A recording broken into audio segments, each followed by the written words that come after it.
Bailing Royale, and you can qualify all day long. This is interesting You because play against we have others. Kind of improved Bailing Royale, it's not so and you important can that the other qualify plays, but you have all day to long. You play achieve against a good others. time. 8 bales as quickly as It's not so possible, and the important that the 6th other fastest plays, player but you of have today to will be in the final. achieve a good And we'll time. play it here on 8 the bales stage as quickly as you see this possible, and the sixth 6 fastest seats, player of and today Bailing will be in Royale the final. Is and we'll called play it Bailing here Royale on because the the slowest stage. is going You to see this drop 6 seat, out after every round. or else you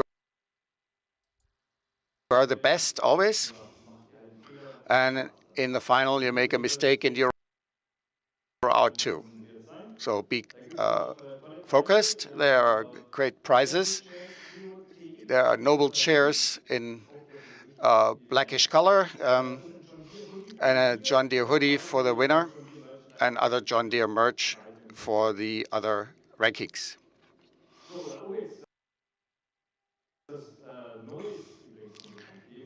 Uh, there's something new, our beacon light. You may know it from the collector's edition. It is now possible to purchase these. The Boris is probably all excited now. And I asked him when it's going to be available, and he said, August? We hope it'll be launched in August or September. We will see. Those of you that don't know it, you can connect it to your computer, and if it's turned on, it's going to flash. Yes, see here DH Goem. He had some on his head, mounted on his head of some of these beacon lights. And this will be supported. There are several beacon lights on several computers. This looks like Christmas. I have something else that's new, the sticker album. It's lying around somewhere here. Who collects stickers? Some of you. Yeah. I think you collect everything. So Farming Simulator 22, there will be a sticker album, including vehicles, implements. We have more than 40 partners. It'll be available in magazine shops and also online at the merch shop. Stickers or booster packs can be purchased, and it's going to be available by August. I'm looking very much forward to it. My father, who was cleaning up at home and found an old sticker album from my childhood, and it was Star Wars. And one of the packs was not even opened. I didn't dare to open it, and maybe I'll open it after the FarmCon. Slowly but surely, we will make it to the first presentation. Our partners.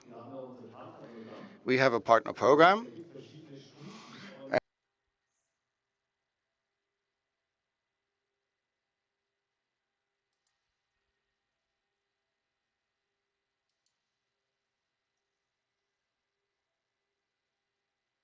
And there are different awards and different levels. And there's people that have reached new levels. Some of them have registered here, and I hope they're all here. I like to ask Homer, Agrar Play, and DJ Goham on the stage. Here they are. Is Homer here also? Oh, there's Homer. I think Agrar Play has not arrived yet, but you'll get it later. Maybe you are online, and those of you that have reached a certain level, you will get your awards. Jenny is here. Those are the partner awards of Homer and DJ Goham. Give them a nice hand. Here's the camera.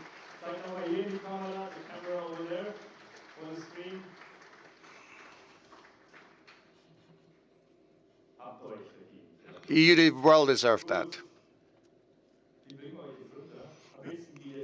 I think the best will be you follow Jenny and you get the gift boxes. Yeah, I will mail you that. Oh, very important. Many people here, talented people, we are always hiring. Join us. Oh man. Giantsoftware.com career and click on jobs. We are looking for developers. What you may not have on your mind, we also look for marketing, sales, and events people, people that can talk, like me. And you may well end up there. I was always a video gamer, started to program with Flash. I noticed um, you can do different things with gaming. Please go on the website. There's a bunch available for you that's interesting. That leaves me only with I made it in the time. We have 10 minutes for the next presentation and have lots of fun at the farmcon in 10 minutes for the first presentation. All right, here we go. See how this goes.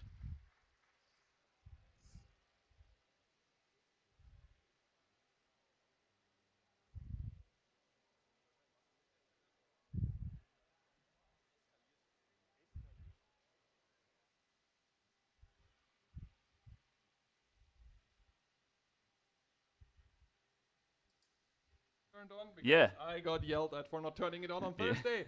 Welcome to FarmCon. We That should was be good. Martin Rabel, our head of marketing and technically our boss. Yeah. All of three of us. And well, I'm Lizardturn. This is Kermit and Chucky, and we will be here for the rest of the day, just for you guys over there. Yeah. Yeah. Welcome, chat. We've just been reading about. Yeah, gifted. This is why we wanted you to sit in the middle and him, so we could, like, do the back and forth. Let's go over. See that makes Learning on sense, the job right? as we go So here. we've been watching chat right now, and we've seen your comments. Like, we're having, we had a very good time here. You've seen how relaxed I sat here for a moment. So how was it outside? Give me that. It was amazing outside, actually. There were a lot of people. The convention is sold out. Yeah. So we sold 750 tickets. We invited about 100 more partners. So about 850 people are out there. Not everyone is here yet. As we know, Felix from Angora Play actually is not. He is in traffic jam. Welcome to Germany, I guess. It's everywhere. He knows because he's German. So maybe we talk very quick about the plan for today. Here is what's going to happen. If there's no presentation outside, we three will be here. We're going to talk to you. It might not be all of us all the Right. time. We're going to switch around a little bit. Be outside for the fans, of course. Talk to them. Get food. But we will be here for most of the time. And we're going to bring in people as we feel. So you might see other people like DJ Goham or Farmer Cop or FarmSim guy or whoever we can get. Maybe we get a developer to sit with us here. maybe. Talk to you guys. We do have your chat here, so we can totally read the English chat, that is, because this stream is also streamed to the German channel. However, Yeah. we are not translating our part, basically. So we are only reading the English chat for now because this is technically for you guys. Yeah, and then we're gonna have a content creator panel later. That's Yeah. at 4:30 German time. Right. And that's the only presentation you guys won't be able to see because it will be on stage with two German content creators. And instead, we're gonna bring in, of course, English content creators for you Yeah. guys and do the same panel live here at the community couch. Yeah. Yeah. And now I give that microphone to him because otherwise he's never saying something, and you can continue. Yeah, Oh. so we have FarmSim Guy, we have Farmer Cop, we have DJ Gohem, who will be joining us for the content creator panel, virtual farmers in chat, and so sad that he can't Yeah. be here. Yeah. Shout out to Virtual Farmer and CLP. We would have loved for you guys to be here. Yeah, and maybe next year. Maybe. This has been great, guys. My first FarmCon. We had the Yeah. stream the other night, of course, to kick things off, but you've taken me all around Germany. We've had lots of good foods, spaghetti ice cream, Spaghetti the most ice cream. important thing of the entire trip. And kebab. Yeah, that was the first thing we had, and then Yeah. spaghetti ice cream yesterday. And Schäufele in the middle, which is a Franconian specialty. Yeah, yeah, it's been a good time, and now I'm expected to go back home and resume normal life. Yeah, it will be hard, but you can make it. So we have another 6 minutes before the next presentation starts, and that one will be Silver and Forest. Oh, that yeah. presentation. Nice. Those of you, give me that. I might just be easier like that. We need another one. I think it's actually fine if we just Okay. do the thing. Those of you who have seen the stream on Thursday, or I'm quite sure the multiple videos that are out by now, can totally check that one out. But what we can promise you is, because this is FarmCon, the presentations will be way longer than the video you have seen. So this presentation will be interesting, to say the least, because we're going to show you the map, and it's beautiful. I can promise you that. So It that will be is. awesome. And as we said, the presentation will be in German, but there is a translator. That one should have been there with you guys already, Yeah. translating what Martin had to say. So you're definitely going to be able to understand what's going on, and that will be awesome. Yeah, the translator was doing a great job. So thanks to those of you who were patient with us. Of course, like I would need a translator too. So I was actually listening in to hear what was being said, and yeah, it's like I don't know if some of Martin's dad jokes translate so well at They don't. times, but They probably uh, don't. Live translations are a tough thing to do, especially when you have an improvised text if you don't have a prepared script or anything. So, yeah, that's always a bit of a concession, but I think it's better than if we just held it in German. yeah, Absolutely is. And I think it's amazing that we do have this translator and the headsets, actually. Yeah. I wasn't sure, because I think on Thursday I mentioned that there won't be headsets. yeah. But we managed to get headsets, and this is awesome for people who are here, because we do have guests from Washington State. Yeah. You know, this is awesome. Farmer Crop just flew over to just be here at FarmCon, and I think this is absolutely incredible. We do have people from all around the world here, basically. Yeah. This is It's great absolutely for awesome. people here in person to also be able to have it translated, because of course they're out there on the stage. We're kind of back here in the library hanging out in the little stream setup that we have. But yeah, it's really cool to see the growth of Farming Simulator and see it become more and more international, and like Absolutely. 22 in more countries than ever before. So we only can cover 2 languages for now, but who knows in FarmCon in 20 years what it'll look like too, right? Yeah, we're gonna have like 10 streaming studios streaming in Mandarin, Spanish, who knows? Yeah, Maybe exactly. a little bit of a shout out to all of the YouTubers and streamers out there who are currently restreaming this and translating Yeah. that for their fans into French, Brazilian, Portuguese itself, all the other languages that I just can't name, because we have so many fans all over the place. Yeah, it's absolutely amazing. As for the community couch, we should mention that one. As I said, it might not all of us being here all the time. It also, I mean, we have to be outside there with the fans, right? So Right. it also might happen that you just see people popping in and out of this stream. This is just normal. This is what we do, because this is a live event. Yeah. And we decided to be here for you guys. But it might be crazy at times, because there is no set plan of what we are going to say or what we are going to do. We just do whatever we feel like and whatever you guys might want to see. So, yeah, it just will be a fun stream, right? So stick with us for the next, well, about 8 hours, I guess, Yeah. of streaming. We'll be here all FarmCon today. This stream will last till 5:30-ish Central European summertime.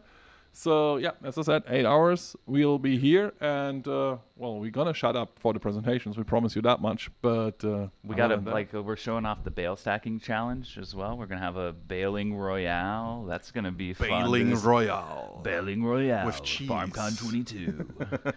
Wait, that's the Okay, wrong it's not Royale. half past yet. But no, it's going to be amazing. but still- I look forward to especially see Maybe how you could move to the center FSH image also and goes make tomorrow, sure but that that's not a people stream thing, can unfortunately. Yeah. grab a seat. But I think yeah, Trelleborg's gonna otherwise, destroy me and some other please people move maybe. up to the Good. I center. don't. Make sure that people it's on the side it's can a also very grab a very seat. amazing energy right now here. So many people Otherwise, that I've people not yet will seen in have to quite stand some in the back. time, and also a lot of first timers here. So I look forward to mingle a little bit So with that makes it you all easier for out there people to move who up might the aisle. not listen in right now. So. It's a bit Right. like Hey, in it's school. cool to see a gathering of all of our players here. Yeah. And Most of them, of course, because of where we are German, but to be able to see like the German speaking community and the English speaking community connecting, we all love the And the same. Dutch speakers Yeah, here as we've got well. some Dutch speakers as well, and like we all love the same game, so we kind of have a common language in a way. We all, Wait. yeah, we can all relate to Farming Simulator, and it's what's brought us all here. And it's been great to see everyone and feel that joy and excitement because we got a lot of cool things coming. Absolutely. And this party actually started yesterday, if you think about it. Because yesterday was the build up day, of course, for us, but it was also travel day for a lot of our fans. Yeah. So over the course of the day, we would always see people showing up at the John Deere forum, taking pictures of all the tractors Right. outside. They weren't even in position, but people were already taking pictures. And they would also come over to say hi.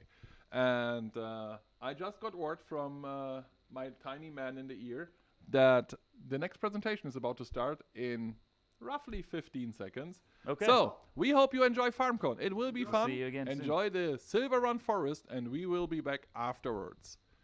Off we go. Oh, it takes a couple of seconds, but we're gonna just shut up.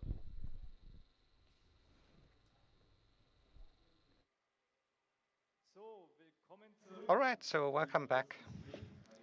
And I also would like to welcome all the people on the stream. And that gets us to the first presentation. Um, so let's just grab a seat. And Manuel is our lead developer, and he will present the new Silver Forest map. Just give him a good hand. All right, good morning. So we'll have a look at the new map, and let's start straight away. So we're in the northwest of the US, or it's a bit like Canada, actually. And our focus is on forestry. So this is a little lumberjack hut, and we'll just drive around to see some new details of this particular place. So we're going down this little path to Silver Run, which is a small town in North America, a How you all doing today? logging town, and we've got some paving for this trail here.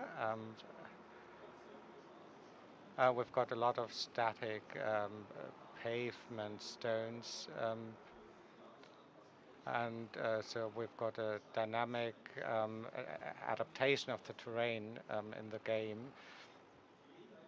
And we will take this opportunity to make these trails a bit more palpable. And so we have just entered Silver Run, and you can see some chimney smoking. It looks a bit more lively. And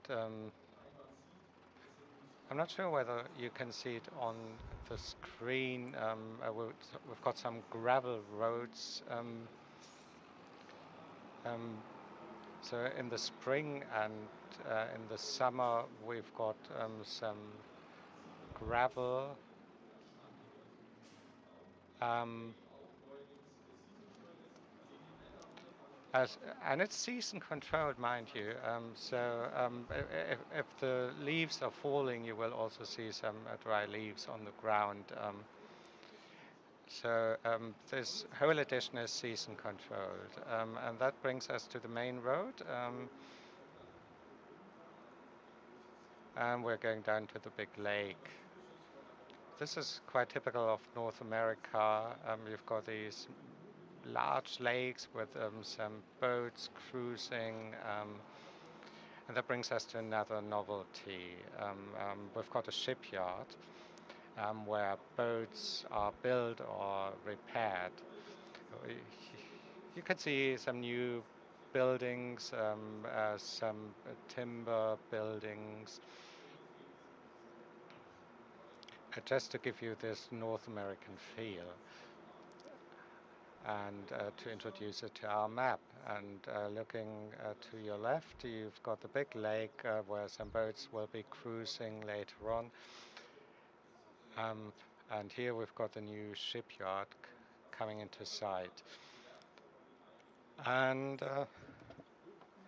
I've provided some assets to that shipyard. Now I've only got this Volvo without a front loader um, because I want to just bring in a pallet to introduce you to a new another novelty. Okay, the pallet is just disappearing.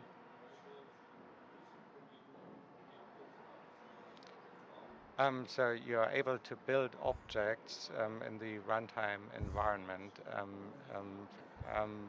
For instance, you can build a boat, and you start actually with a hull, and then you've got different materials to construct a complete boat. This type of production building is just out of a whole series, and the shipyard is just one of them. And on the right-hand side, you've got a sawing mill. You cannot purchase it. It's available for everyone. You can just actually supply um, some wood, logging materials, and we've placed a strong focus on forestry materials. So there aren't a lot. There's not a lot of grassland. It's very hilly. Um, there isn't any cropland, but still, we just wanted to make sure that you can also do some agriculture like sheep, um, grazing in the grasslands to produce some wool.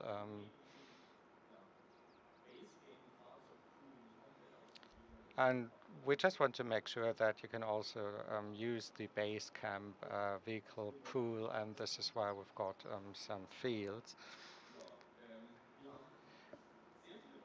Um, what type of trees do we have? We've got 20,000, more than 20,000 trees, and you can really produce, harvest some of the logs, and you can just actually supply the logs to the sawing mill, and then have some timber produced, or some casks, and you can also sell these wooden products. So here you've got a railway crossing, a huge bridge that crosses the river, because this river actually will divide our whole world into two parts. So, and the river actually goes up to the big lake. So we've got some new road vehicles and some new junctions where the trails come in. Um, we do a right turn, and you might have seen it. Um, the shipyards do not only use timber and textiles, but also some metal products. But Silverrun is also an ore mining community, and there's an old ore mine. And the ore mine is no longer in use, but you can find a lot of nice things around the premises. So it's a good idea to have a look at the mine. And there are also some little ponds. We've got a new foliage type for the vegetation.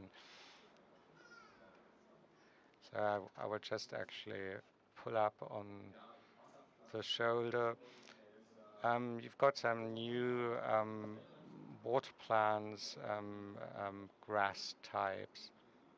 Now I take a left turn, some new forest trails, and a lot of different types of trees.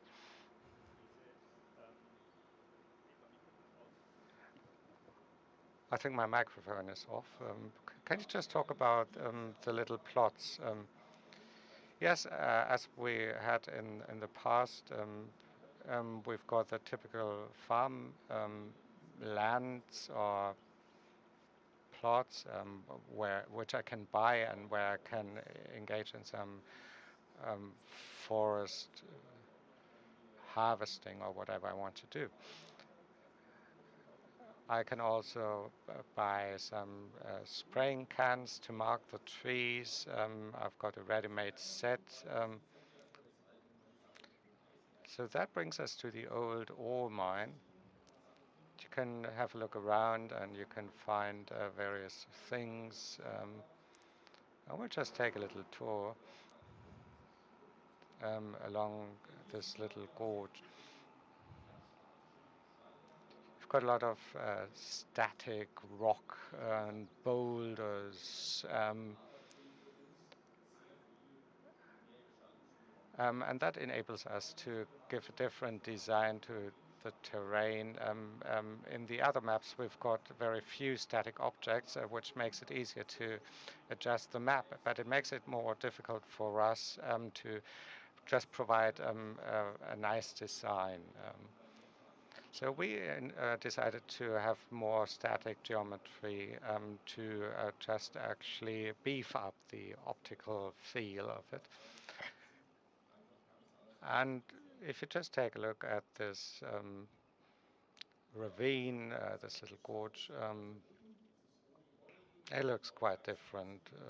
And here we've got the modern days ore mine where ore is being produced, and the farmers can just actually use a wheel loader or front loader to actually get some of the iron ore and to generate metal, which they need for shipbuilding. As I said earlier, we've got a huge number of different spray cans in different colors, and you can just use them to mark various objects like trees. And we've got some new tree types. Here we've got these huge sequoia trees, which are typical of the west of the US. And they are protected, so you're not allowed to fell them. You're allowed to do so in this little game, but and then we've got the coast fir tree and the pine trees.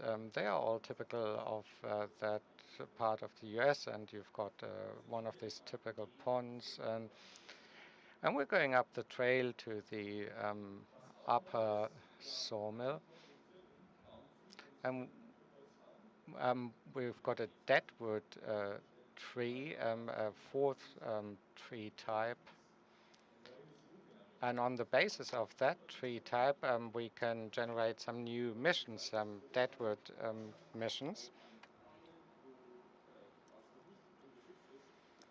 So whenever land has not been claimed yet, you can actually extract some deadwood from that particular area.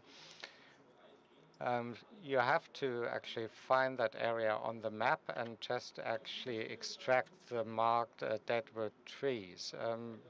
It's not as easy as when you have to work a particular field. You will find it a bit more challenging because you have to just look around in the forest, and there are a lot of trees you have to look at in a circle of, say, 160 meters. So that brings us to the upper sawmill.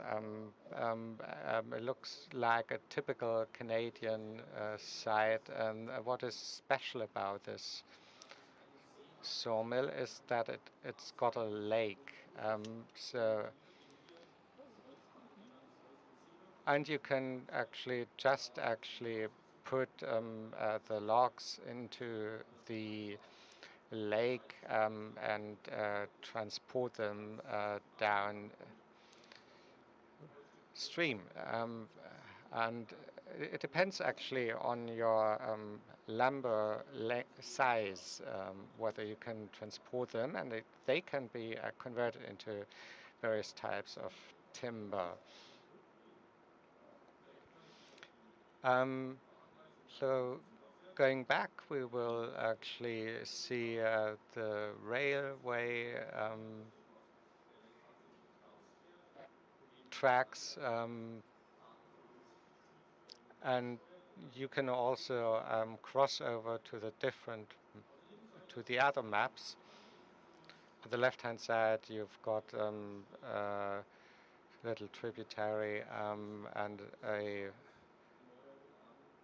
service station, and there are also some graphic novelties. You've got a lot of little streams on the map with a lot of animation, little bridges to cross these streams in the woods. And okay, so we've come complete. We've come full circle. There's a lot more to see, of course, in this map, but we don't want to give away all the little details yet. So there are a lot of trees, and you can fell a lot of trees, and Marcus will introduce you to the different vehicle types that are particularly suitable for that type of topography. So you've got the various water plants, and let's just have a look at one of these little streams. I'm a bit scared when the train is approaching. So this is one of these little streams, little waterfalls, and then you've got these little bridges, wooden bridges. So that's all I've got for you. I hope you enjoyed it. I think we've made a big step forward in terms of map design. And this is also an incentive for new maps to come.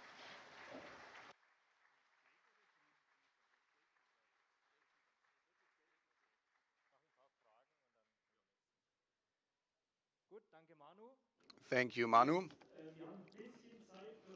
We have some time for questions. We have a general Q&A later. Marius in the middle is going around with a microphone. Those of you that have a question, and Marius will repeat the question.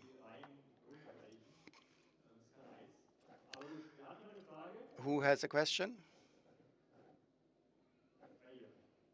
Several.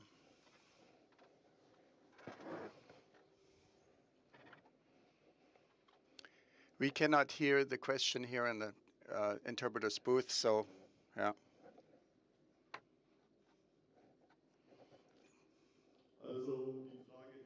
The question is, how can it be that a tractor is moving out of the map? That's placed on the map. I'll leave it open. Who does something like that? And why? Yeah, let's leave that open. It's funny to look at.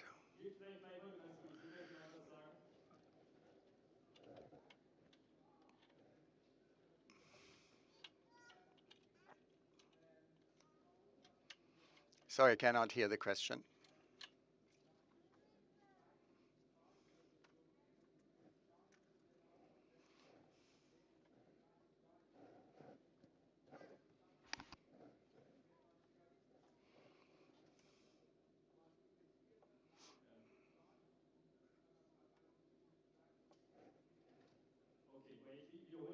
I'll repeat the question.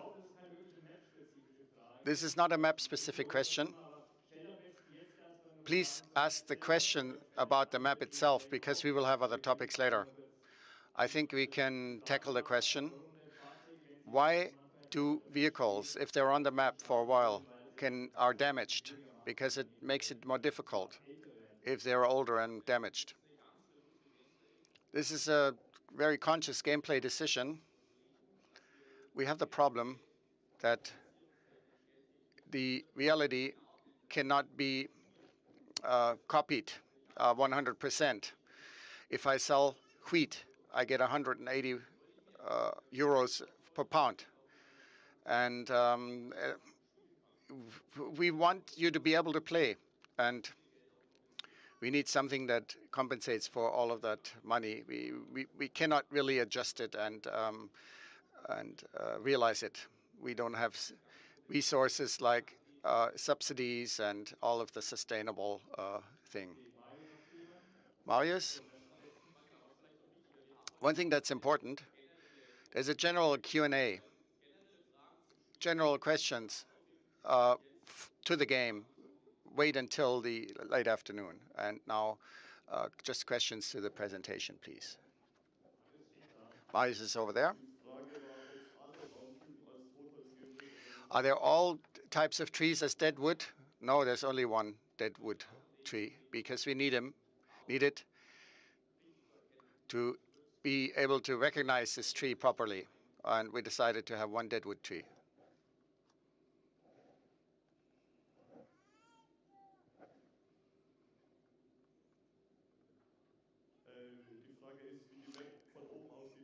What the question is, what is the view? What is the how does the map look like? Unfortunately, we cannot show that yet.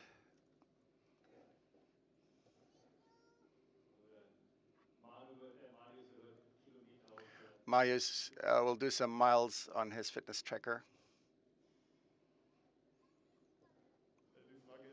Question is there problems with bugs? We have dead wood. That's what will take care of the bugs. I almost did a bug joke.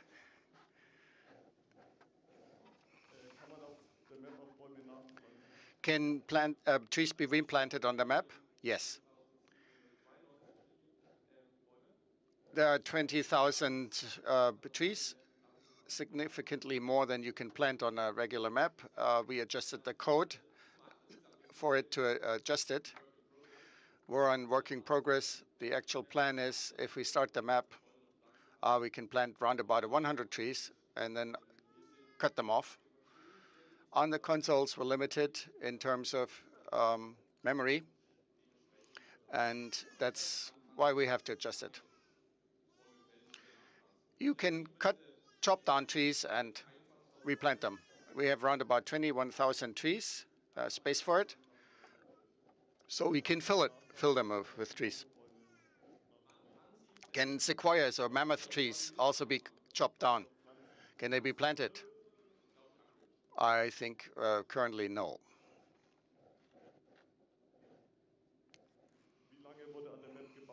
How long was the map being built or developed?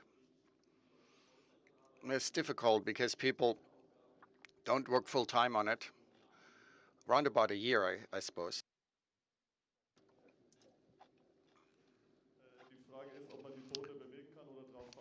The boats, can they be moved or can you cruise on them? No.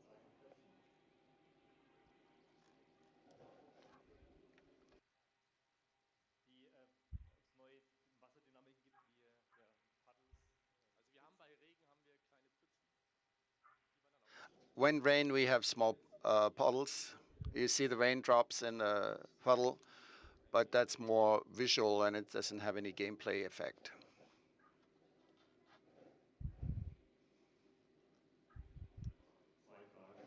Two questions.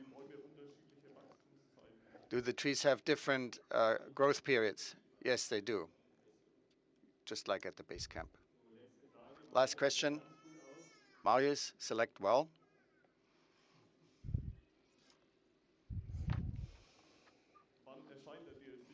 When will the DSC be launched or the expansion? Soon. Have we informed you about it? It's going to be the 15th of November. And it's not going to be on Android. You will find that on the YouTube videos. That's going to be it for the last question. There's more opportunities later, and we'll make room for the next presentation.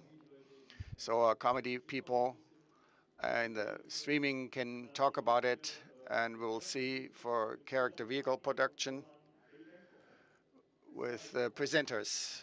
See you then. Hey. Well, thank you, Martin, I guess. Yeah, Martin and Manu as well. Yes, that was Martin Rabel, head Yeah. of marketing, and Manuel, head of Erlangen, and one of our executive producers. Yeah. And Silver Run Forest. It I looks mean, great. It is a gorgeous map. It really is a yeah. gorgeous map.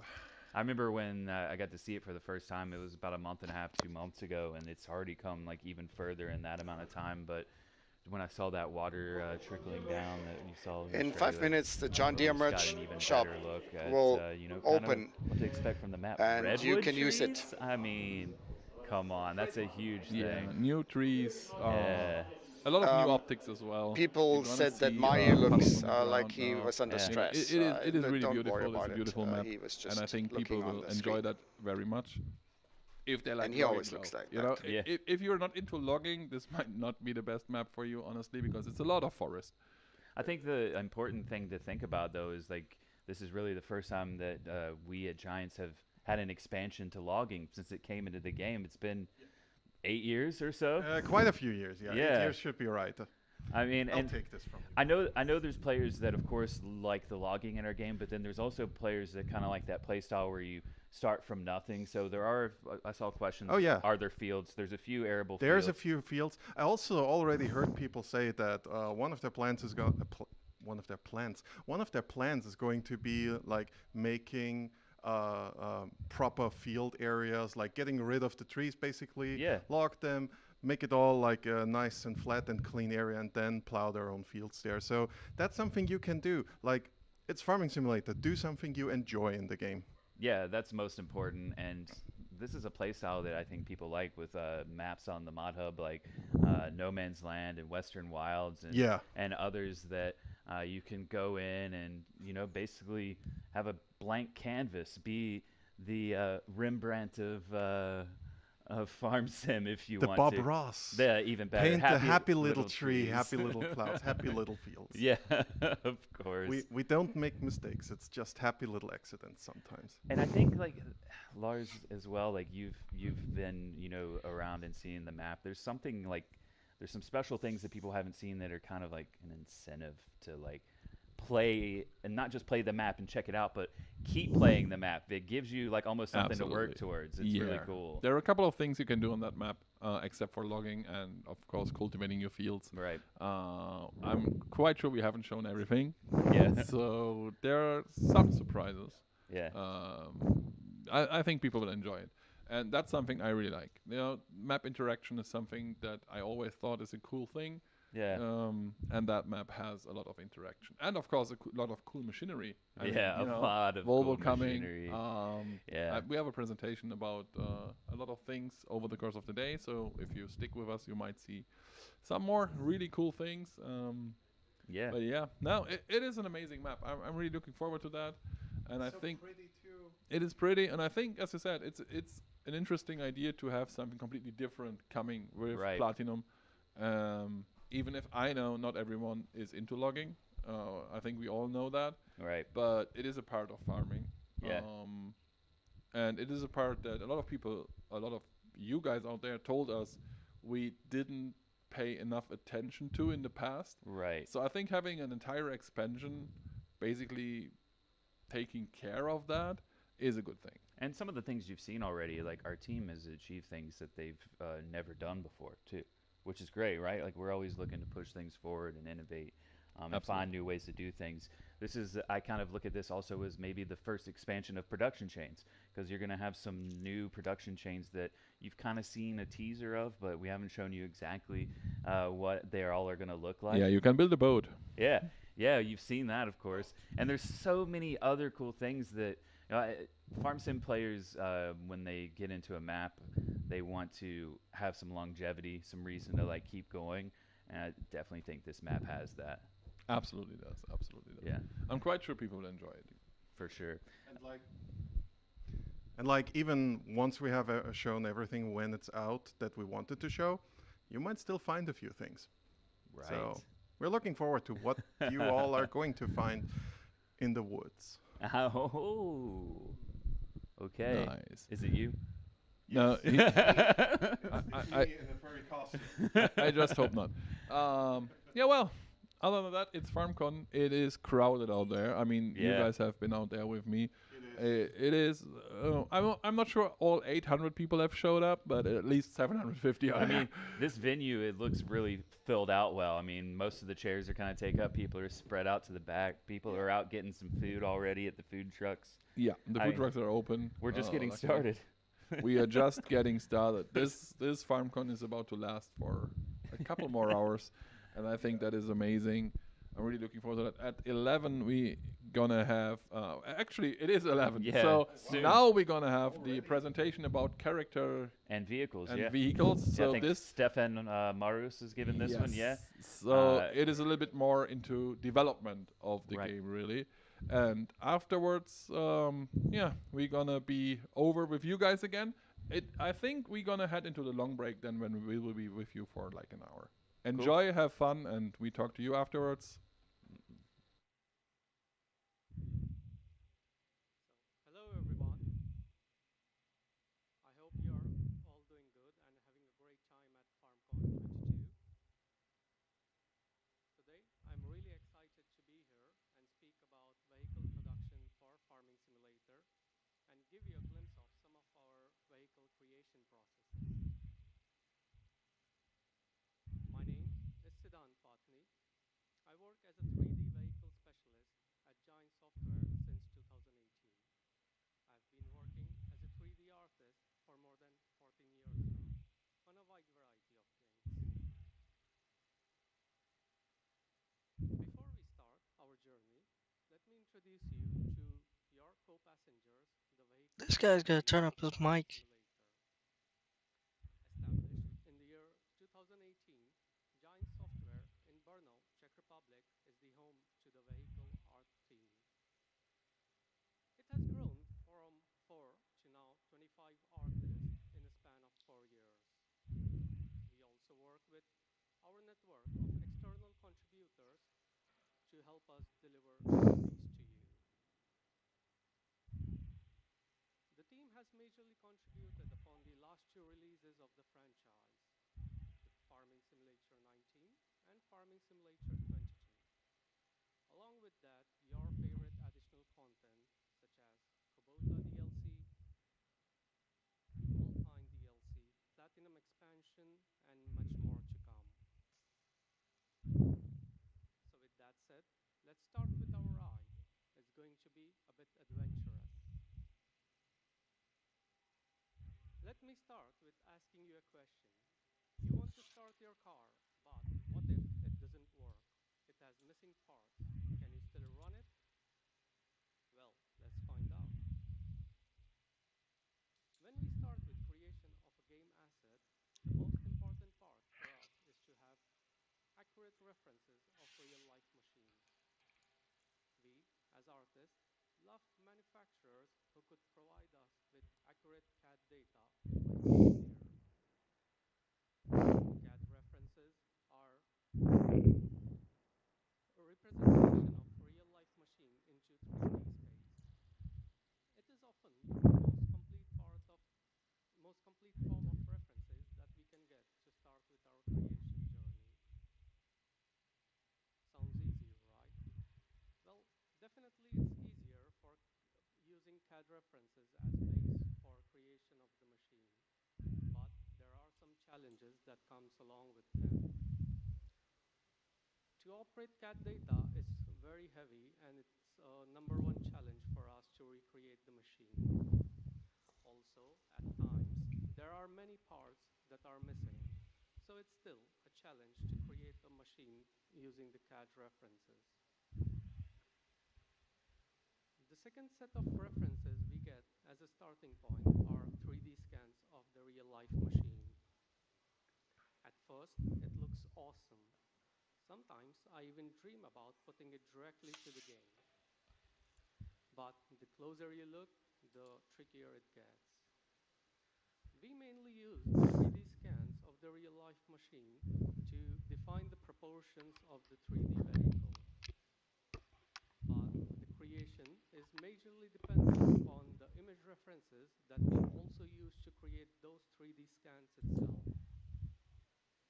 It takes more time and effort for the team to recreate a vehicle using 3D scan, but also it's more fun. Some of the challenges we face when using 3D scans are creation of 3D scan itself is a very complicated process. Also, the data we retrieve from the 3D scanning is not very accurate. The next set of references we get as a starting point are photo references. This is the most challenging starting point for any artist to start recreating a vehicle using photo references. And this reference is only chosen by the most experienced artists since it takes more time to recreate the machine, but also it's more creative. When using photo references, we will first define the proportions, and then we'll start adding details and refining the shapes. There are also some times when we ourselves have to go on the field to collect the photo references so that we can create accurate machines for the game. Some of the challenges we face when using photo references are inadequate photo references or having different colors in the image references due to different lighting conditions. So, to summarize it, no matter where we start, we have to make sure that our paths meet down the line.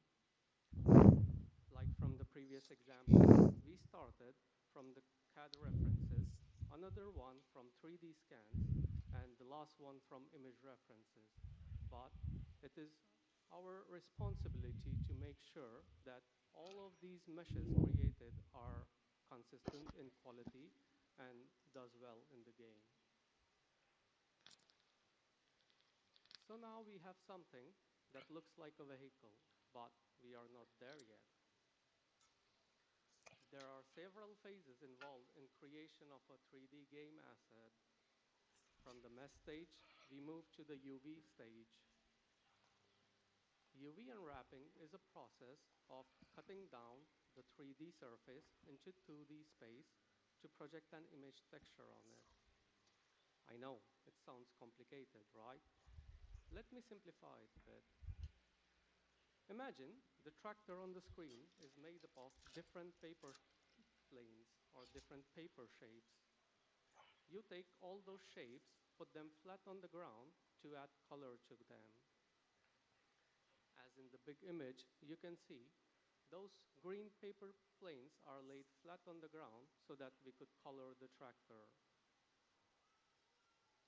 From the UV phase, we move to the normal map phase.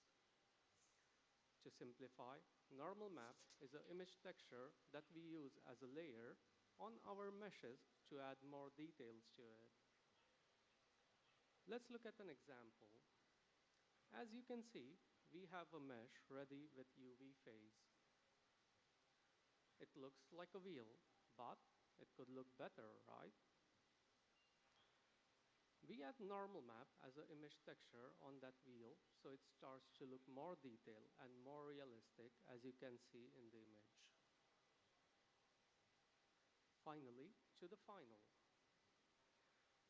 After the normal map phase, we move to the final phase of asset creation. We will This is the phase where the machine will start to look more colorful. We will start to add brand logos, warning decals, interior decals to make it look more like the real machine.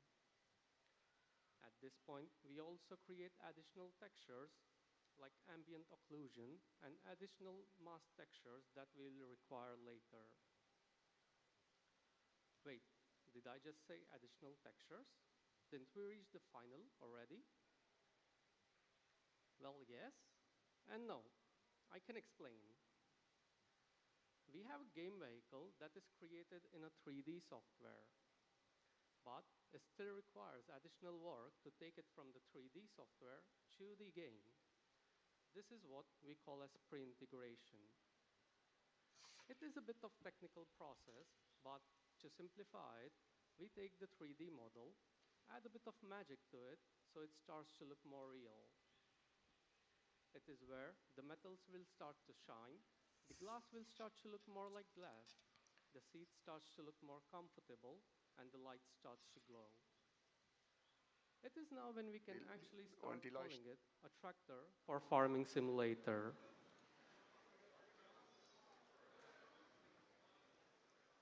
Imagine your car driving on a road, on a muddy road, and it does not get dirty. Sounds weird, right? Similarly, we have to make sure that when you are driving with your vehicles on the farms of Farming Simulator, they get dirty.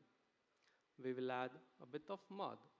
We will add some scratches, but not on plastic, so it starts to look more real.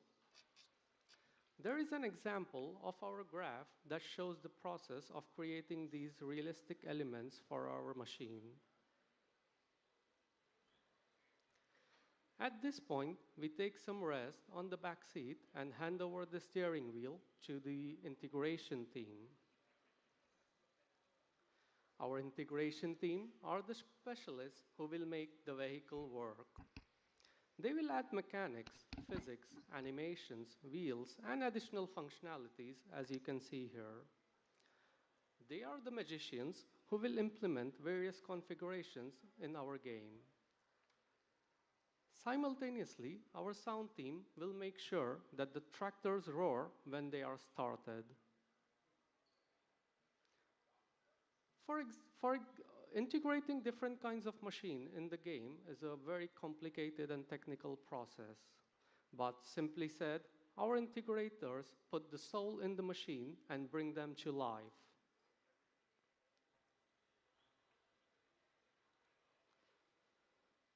Once the integration of the vehicle is complete, we jump back on the driving seat and take hold of the steering wheel. Most machines have hoses that connect to the hydraulics, to the lights, and even connecting to the tractors. These hoses require a special set of process that's called skinning to make them move with the particular elements. We add joints and skin to make them move. Yes, joints and skin, like us humans. It might look easy, but it's a very complicated process and a nightmare for every artist. It starts to get complicated along with the complexity of the machine. As you can see in the example above, the number of joints have started to increase and also the highlighted elements that require skinning have increased. Things get complicated really fast when it comes to skinning. We need to make sure that we still keep it optimized even after adding all those joints for that particular machine. And an easier skinning can be done in few hours, but an artist could spend many days or even weeks to skin a beast like that. During the time when we are busy skinning and making the hoses work, our QA team is working very hard to compile a bunch of broken things that require fixing. The list of broken things are called as bugs, which will be reported and assigned to the particular team to fix them. There are a variety of bugs, like visual bugs, functional bugs, gameplay bugs that require fixing. The list can easily grow to hundreds, and it requires constant work to bring it back to zero. There is a lot of communication required between various teams fixing the bugs at the same time, sometimes even creating new ones when fixing the previous ones. Every machine in the game goes through various iterations of fixing, but in the end, we will fix them all and be back on the track. Which reminds me, are we there yet? Yes. So finally, we have created a vehicle for farming simulator to be played on the farms. Just to quickly summarize our journey with all the pit stops that we have made. We started the creation of mesh from the different references we have received. We stopped to make the UVs for the mesh and move on to the normal math phase where we add more details to that mesh. We continue to the finals when adding more color and adding brand decals to the final mesh. From there, we add a bit of magic of our pre-integration to put it to the game. Our integration team puts the soul to make the vehicle work in the game. Meanwhile, our bug hunters are making sure that we fine-tune the game, so fine-tune the machine so it looks correct and works correct in the game. And in this way, we are able to present you, finally, the vehicle to have fun in the game. Phew, it was a tiring journey, right? Now let's rest. Well, by rest, you mean the rest of the machines, right? So I hope I was able to give you some insights about our processes and challenges during the vehicle creation journey. It is a collective effort and hard work of multiple teams to present you with best looking and fun playing machines for Farming Simulator. And our team rejoices the most when you players have fun playing with them playing in the game. Thanks for being such great fellow passengers, and I would gladly take any questions you might have.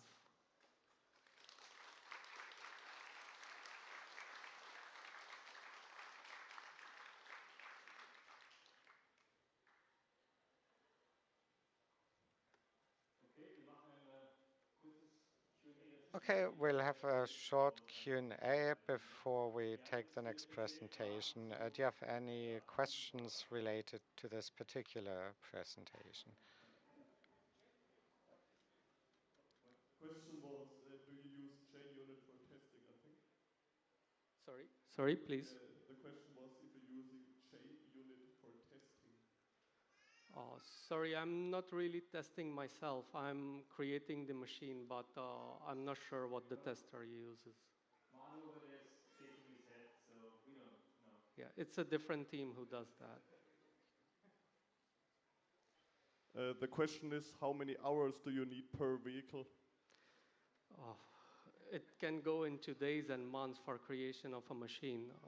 For example, for a tractor, it could take us somewhere around 45 to 60 man days to create the whole tractor. Days, yes.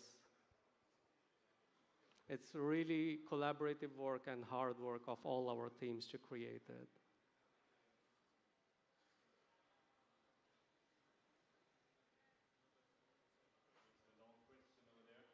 Yeah, there's a question about the dirt with the tires, but I think it's more script related and not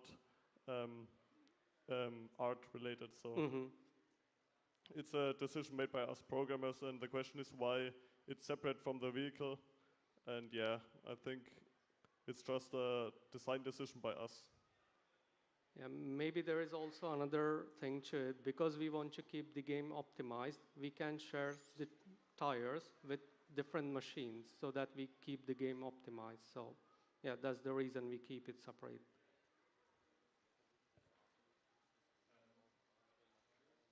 Hier vorne noch eine Frage. Your question?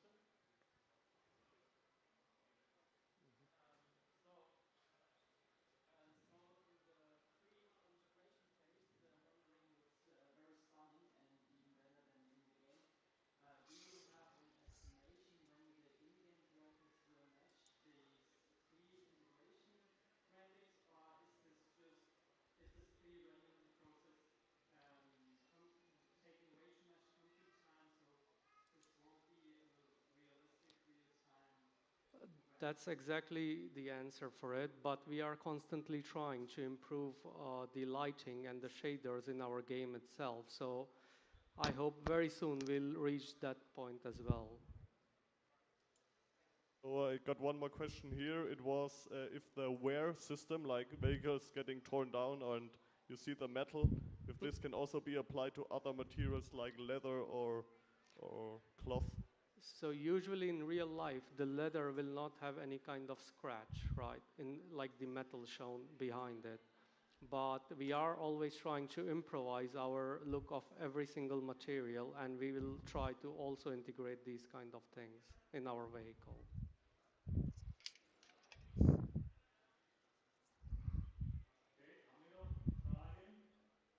Any more questions?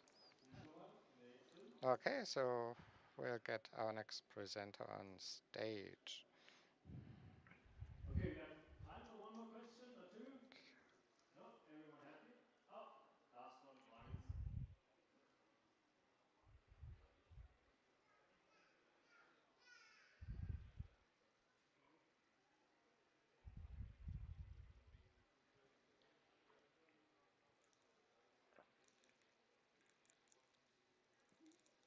The question is if we could use photogrammetry for the game or if it would be too performance heavy to use it. At this, do you mean about the vehicles or for the environment? So for the vehicle, we can, at this point, we cannot use photogrammetry because it is really heavy to compute and also to make it work for the game.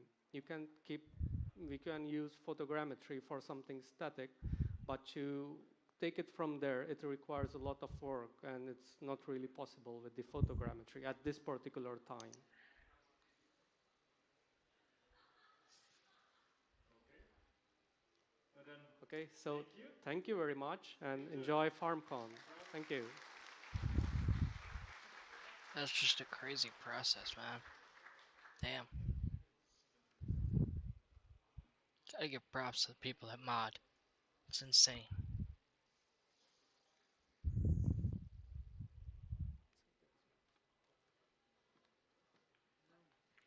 So, hello everyone. Let me just prepare it a little bit.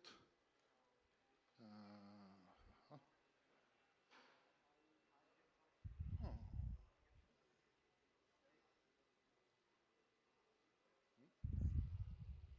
Mhm. Hello everyone again. I am Roman. I'm a character lead artist at Giant Software, working there for the since 2018. I was from Brno team, the same like Sid. Oh, thank you. Same like Sid. And work on both title, FS19 and FS22. For FS22, we just have a certain year experience in game industry, but yeah. For FS22, we create a new character team. It was in the beginning pretty small team, but with a big scope to improve every aspect in our characters.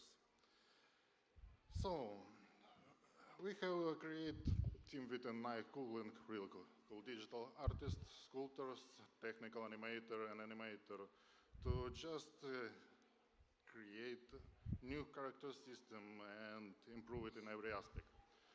So to show what we have improved and from what we start working, if you remember FS19, we have the customization for our character, but it was pretty basic. We have only options for a couple of heads, couple of glasses, and couple of body types.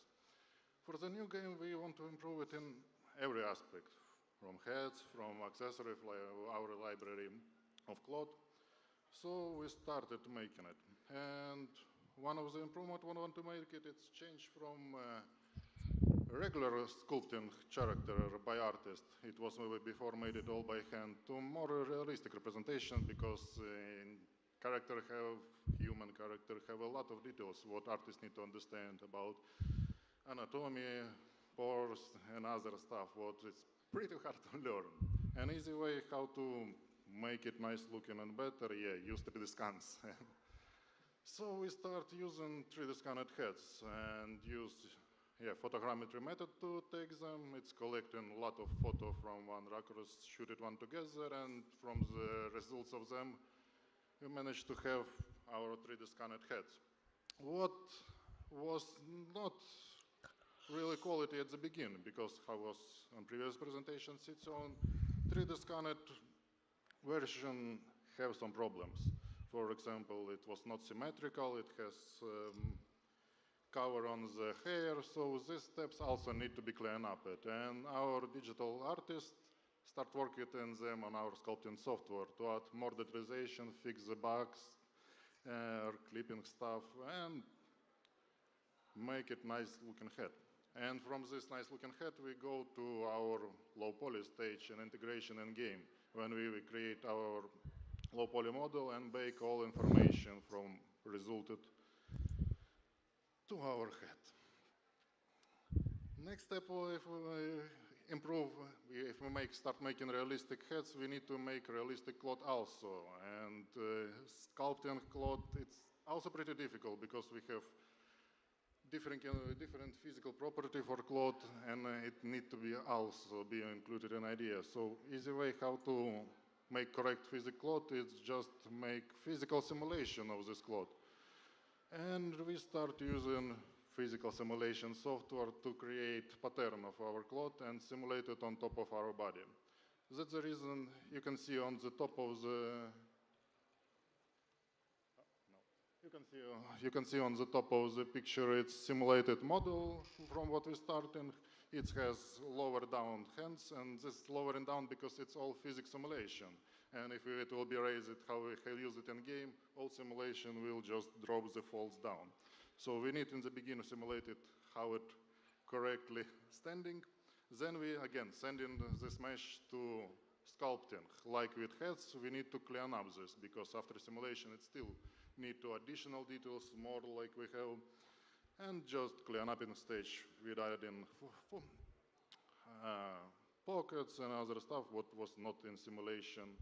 And when we have nice detailed model, high poly model with the same, create low poly model for game.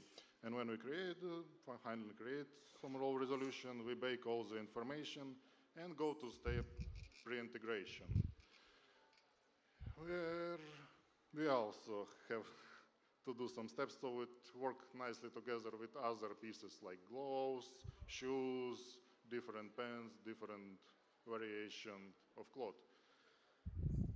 And it's the next step was for us, create more variety of accessory. So we start building like, from the beginning it was just like bottoms, jackets and other different, but then we start adding more shoes, more gloves, more different hats, more different glasses. And that's all just to increase our variability of choosing what you can choose for your player. And in the end, we start having result when you have more options for you to choose what you can build, more options for us, what we can also reuse for our NPC, and more options for everyone to make a game more variable and more interesting.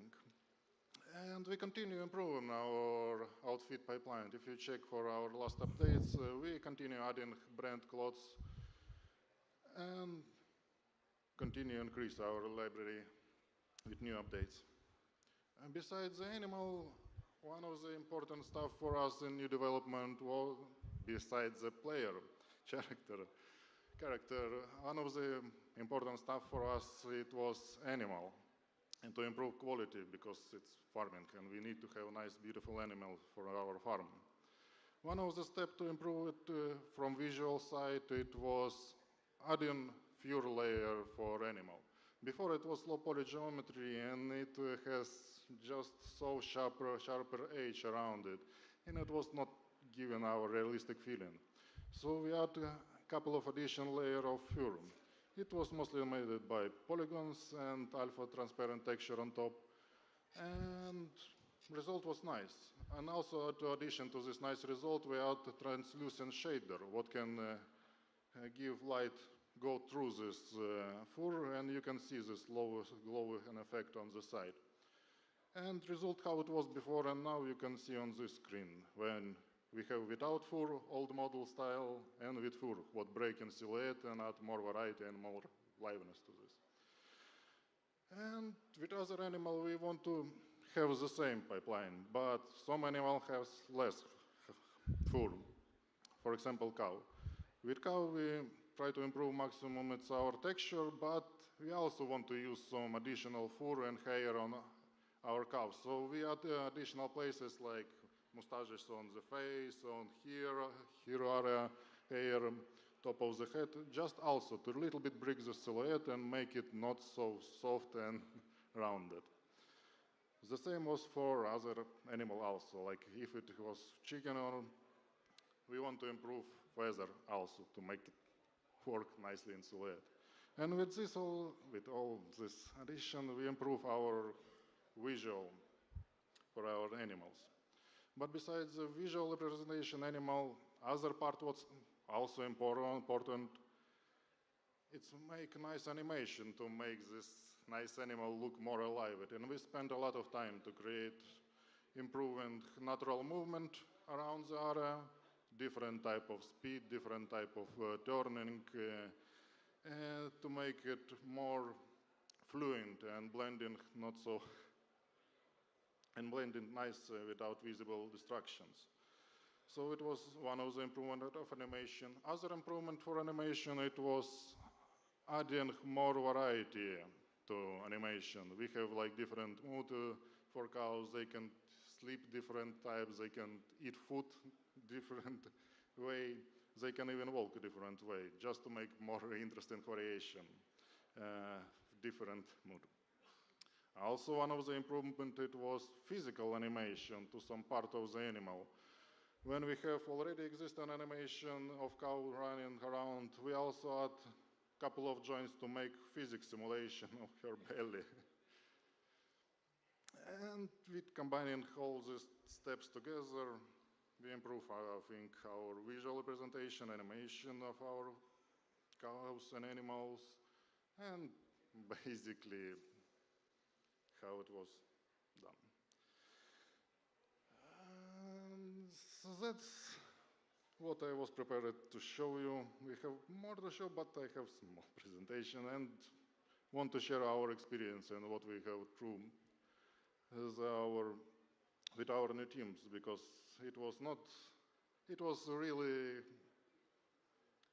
sorry, really good effort from every member of our team. Animator make a good job, artists make a great job, and overall result for such a small team was, I think, nice. And if you have some questions or want to ask me something, you can ask me now or later. I will be anyway here and can answer on your question. Thank you.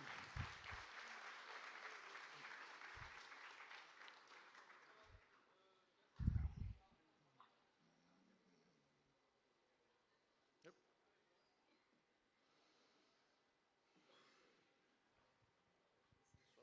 So, mein Mikrofon? Ja, jetzt ist es an. So, wir haben wieder Fragen. Oh, Marius, haben wir schon die ersten Fragen? Okay, first question. The question is if it's more difficult to create humans or animals. Hmm? What's Sorry? more difficult, creating a human character or animal? I will say animal, it's more difficult. Because for human, how you see, we start using 3D scanned heads. Basically, we already have existing heads, what we need to just improve and clean up. But for animals, we don't use 3D scanned animals. And that's the work of artists to create everything correct with facial expression, not facial, but to anatomy, bone structure, and other. It's artists who need to know this stuff, and we cannot just take it. So he need to use a lot of reference, understanding of basic anatomy of our animal, and yeah, create it. So we spend more time on animals than, yes, on human.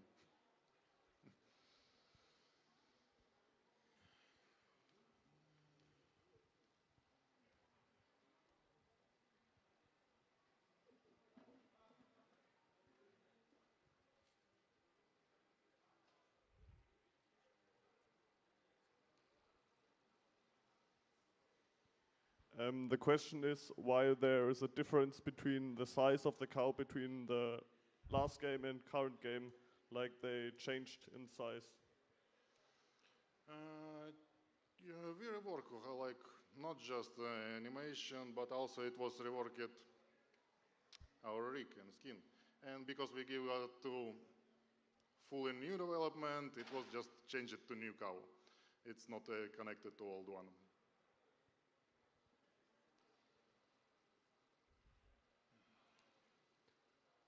Are there any plans to have more variations for specific animal types in the future? For a Fast 22 game, probably not. For the future, we will see in the future.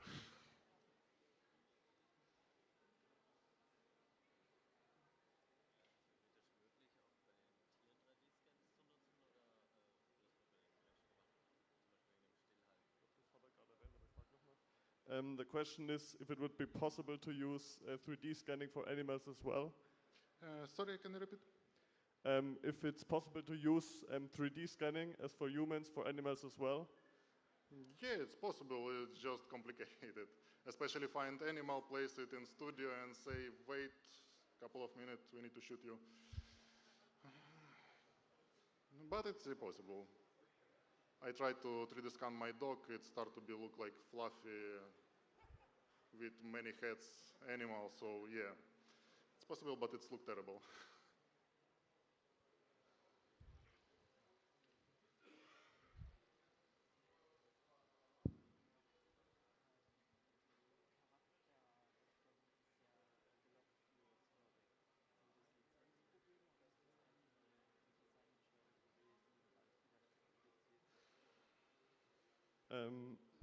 The question is why the character is not available for modding. It's a good question.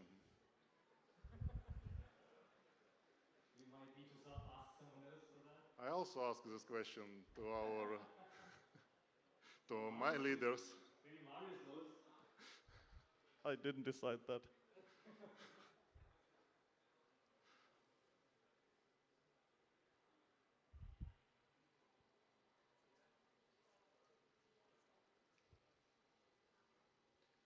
The question is if there are any plans for having young animals, so not just the full-grown ones, but smaller calves or something. Well, like I say, I cannot talk too much about what we're doing, but yeah, of course we have a plan for this.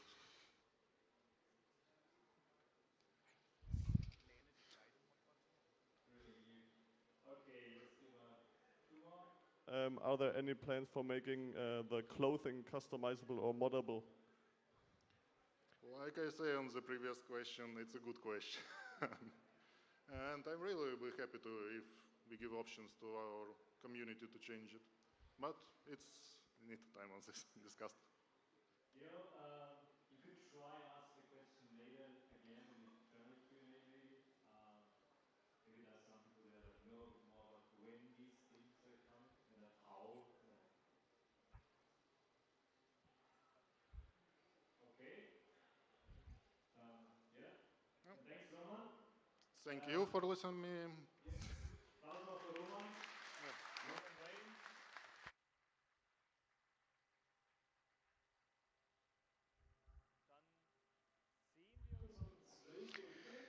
Then we will reconvene at 12 o'clock with Marius and my presentation. You have 20 minutes to look at the food truck, and there will be a larger break later. And there will be more people, and we'll reconvene in 20 minutes. See you then. Yeah, you got to smile. And we're back. Hey. So, and we have a few people. We did not split Lars in two to create two new people at all. So, everybody, say hi to Farmer Cop and Farm Sim Guy. Hello, I'm Farmer Cop. Hey guys, how you doing? Farm Sim Guy here. So, that Q&A was interesting. You didn't see a lot because you were busy hanging around and slacking off with us here. So, that was nice. Yeah. How did you like the presentations? Yeah, the presentations were great. I think if you have been following the series of Farming Simulator for a while, you definitely in 22 saw a big leap forward in like both character development and also animals like we saw. Yeah. And you can see it. What was it you said about the sheep? Like 100% more fluff or something like 20% that? 20% more fluff. Okay.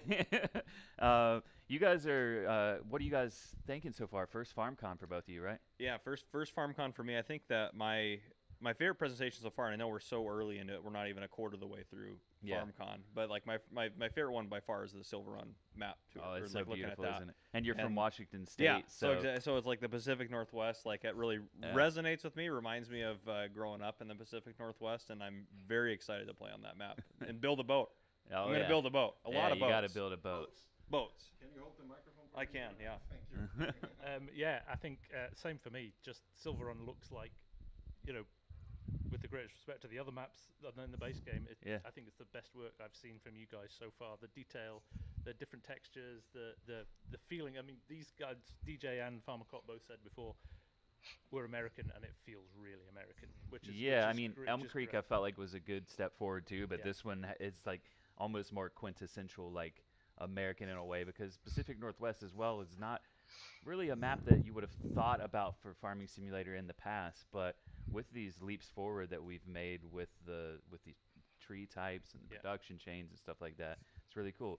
You told me that even though you're in the UK, you're in Scotland, right? Yes, that's right. Your audience is made up of mostly like North American viewers. That's so right. What are people saying already from your guys' communities? It's interesting, actually. I think there's a lot of people.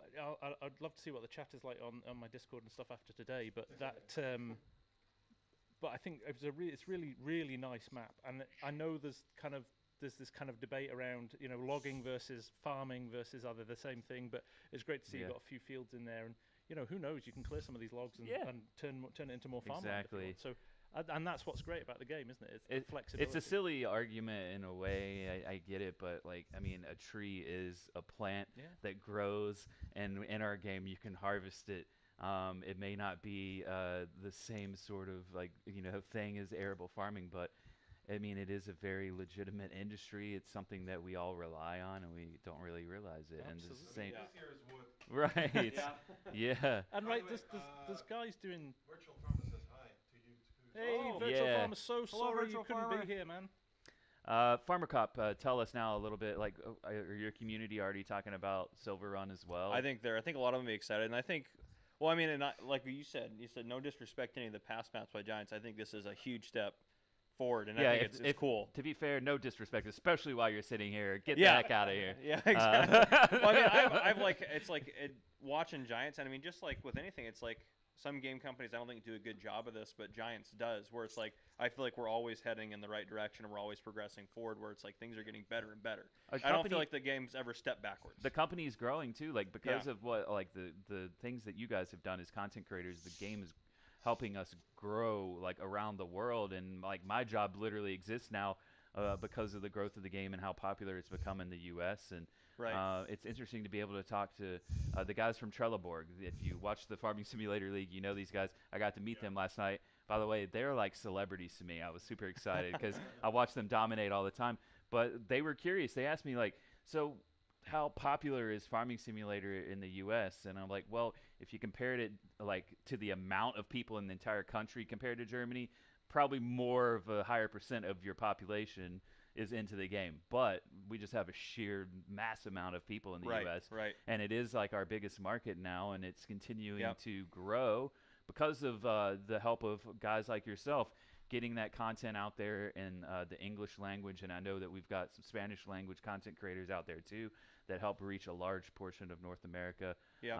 So it's great to see the growth, and I'm glad that you guys are enjoying the look of this map. It's well, cool. One thing I think it's going to do too, I think that I know there's the argument of what, like we were just talking about, like is forestry farming or whatever, does it belong in the game? But I think even for like, I know like for me personally, and I think same for you, it's like we don't do a lot of forestry stuff, and this is something where it's like it kind of, I think for a lot of people that didn't normally or wouldn't normally play the game for forestry will get into forestry because of the new mechanics, the new equipment, the new maps. So I think that's going to be a big part of it too. Like, give it a shot.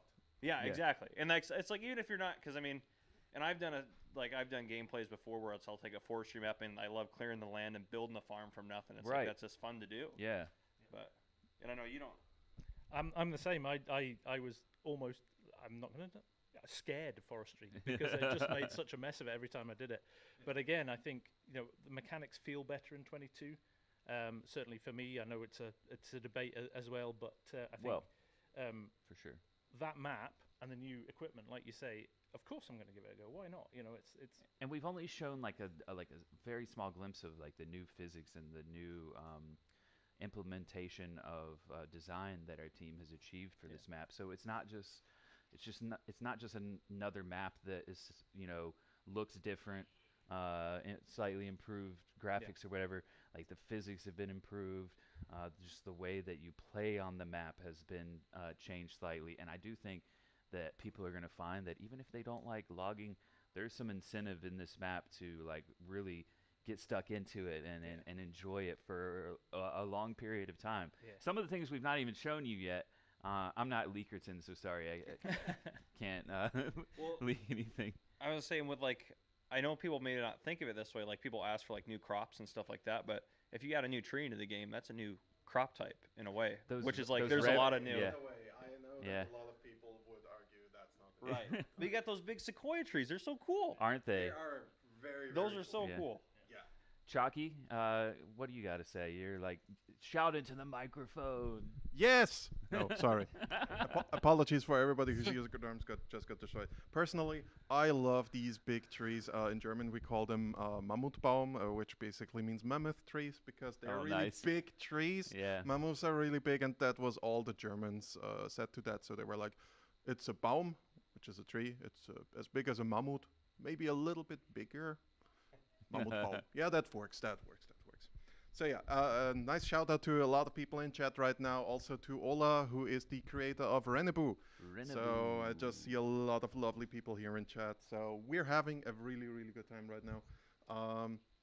Also, if you want the schedule for this whole day, I implemented a little, what's it called again? A command. Yes. There we go. Just exclamation mark schedule, and you're going to a tweet where you see the whole schedule link. That was the easiest way for me to do it. So yeah, chat and you two guys, which of these things that we presented today are you most excited for? The Platinum expansion, Pumps and Hoses, or Vermeer? Let us know right now. Yeah, and we're going to show more of that off. What about you guys? I thought that, I mean, I'm excited about all of it. The Vermeer, I think, is going to be cool because I get to drive a self-propelled baler. Like, that's just cool. And then I think the Pumps and Hoses just add something a little bit different to the game as far as that. But I think I'm the most excited about the Platinum expansion just because of the new map that's coming. Yeah. It's like, especially after seeing it, like, as much as, it's like, how can I, I'm the most excited about that now. Well, yeah. You don't even have to go home if you just want to stay here, and we'll let you play Silver Run, and you can pretend that you're back home, right? Live stream from a forest. Yeah.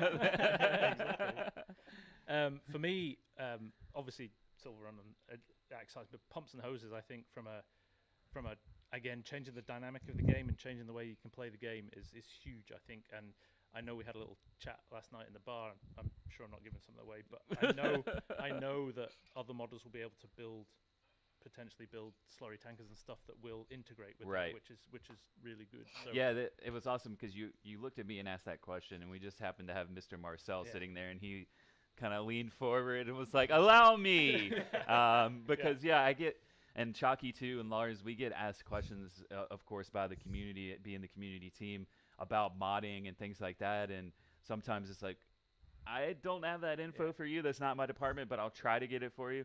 It's been really nice for me to be like around everyone in person and be able to like interact with them and ask them questions like in their face. Yeah, Mr. Marcel was great last night. He kind of gave us enough, but not everything, which was that's the way. Which was great. Yeah, that's what we're doing at FarmCon too. He's a man of few words. It's great.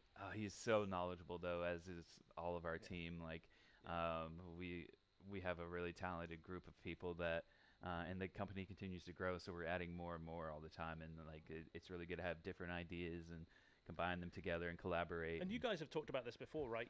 I know that people who play games can be demanding, and they want to do new stuff and different stuff, and they want to see you implement it. But the timescales to do some of this stuff is long, and you are a small company, so the bigger you get, the more you can do in a shorter amount of time. So I think it's exercise a bit of patience. you're not burying your heads in the sand, and you know what the community wants. Right. So it's just a matter of time and more developers and let the company keep growing, which is what it's doing. And as Farmer Cop said, at no point as Farm Sim go, it's always moving in a forward direction. So we'll see better stuff and more stuff coming as time goes on.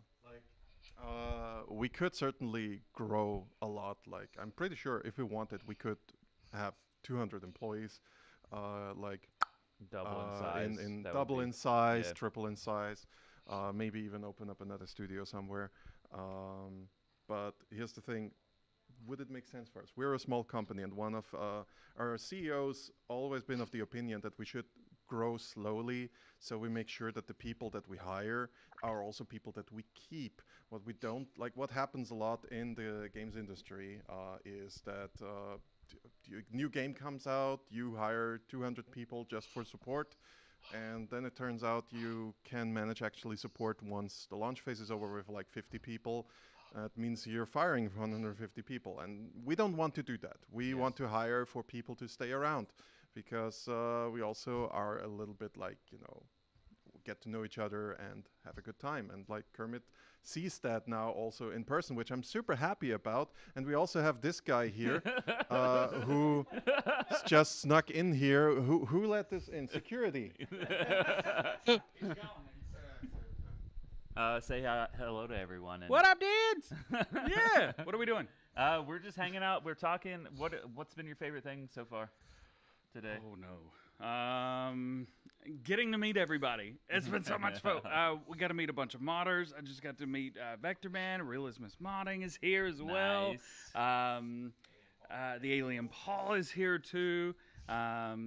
Yost Not Yost is here, of course, naturally. No, it's been so much fun getting to meet all of these people that we've had such a relationship with for years. And they're here. So we need to let you guys go in a few minutes, because yesterday we got to do a little bit of a tour of the museum here at John Deere in Mannheim, and you guys are going to go do a little bit of that as well. These guys weren't here yesterday. With recording equipment. So these guys will be recording. Like, this is really cool stuff. And we hate that all of you can't see it. All of you can't be here to experience it, because especially if you're a John Deere fan, I mean, you guys are going to be blown away. So there's a lot of cool stuff, and these guys are going to put out videos of it. I filmed some stuff yesterday. You'll probably see some stuff from the community YouTube and stuff from it too. But definitely DJ Goham, the Farm Sim guy, Farmer Cop on YouTube. Make sure you're following their channels, and you might see some really cool videos. Do you want to spoil it a little bit for these guys? Like, just tell them how excited you were, though. How about that? All right, look. A couple days ago, we were told that, we might see a few things. There's a big iron gate outside, and there's some John Deere tractors behind it, and there's a 4955, an 8R with an experimental electronic transmission in there, the 1,000,000th 6,000 series tractor that they made. That was cool to see. With this huge 1,000 across, it kind of reminds you of like throwing a sponsorship up on the windshield and be like, I can't see, but this is awesome. And then all of a sudden, this guy comes out of nowhere. He's like, oh, you want to ride? You want to go? Here, turn your camera on. Film everything. Yeah. It's really cool. And so we did. And, oh, gotta. Yeah. No, you're good. Before you take it away, there's a very important question coming from chat for you. Okay. Did you get pancakes? Yeah, I got a chocolate pancake at dinner last night. It was good. Yeah. Really? Yeah. Wow. I missed out. It was rolled. Guys, you're getting ready to go do this tour. And later we're going to have you guys on the content creator panel. So later you can tell us how you feel about it after the fact. But before going in, how are you feeling right now? So I think it's well documented now. I had a hell of a journey getting here. Like, cancelled flights, the whole lot. I was due to do the tour yesterday, missed it. So the fact that I get the opportunity today is just awesome. Yeah, they thought that I was you, actually, because DJ was there, and then we had Chalky and Lars, and they're like, okay, these are the two German guys. Who is this other guy? This is DJ Goham from America. Are you from the UK? And I was like, no, sorry to disappoint. Clearly, I don't watch enough Farm Sim guys. Yeah. They don't know what he looks like. Jeez.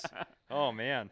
I don't even have I don't even think I have a right expectation. I think I'm still riding the excitement wave. I still can't really believe that I'm where I'm at now, which Right. is a good feeling to have. So I'm extremely excited for it, and I think it's gonna be amazing. So I'm really pumped about it. That's how I've been feeling this whole like last week. Is like, am I really here right now? I mean, being an employee of Giants now after being a fan of the game for so many years, and knowing like Chalky and Lars from like watching streams and just all the content from Farming Simulator, and then sitting next to them on Thursday night and doing the stream and announcing stuff for Farming Simulator.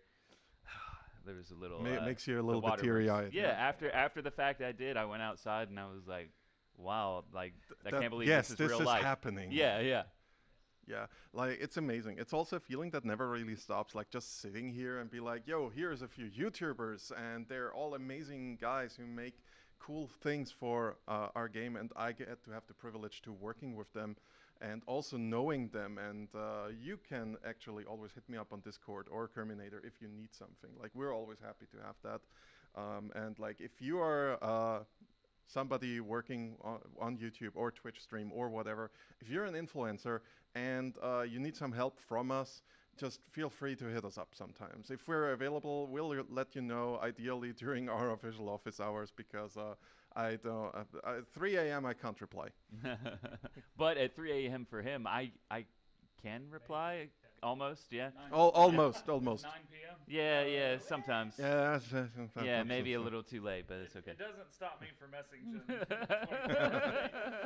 Well, yeah, but you I also ignore until I get into the office, so it's fine. Oh, yeah.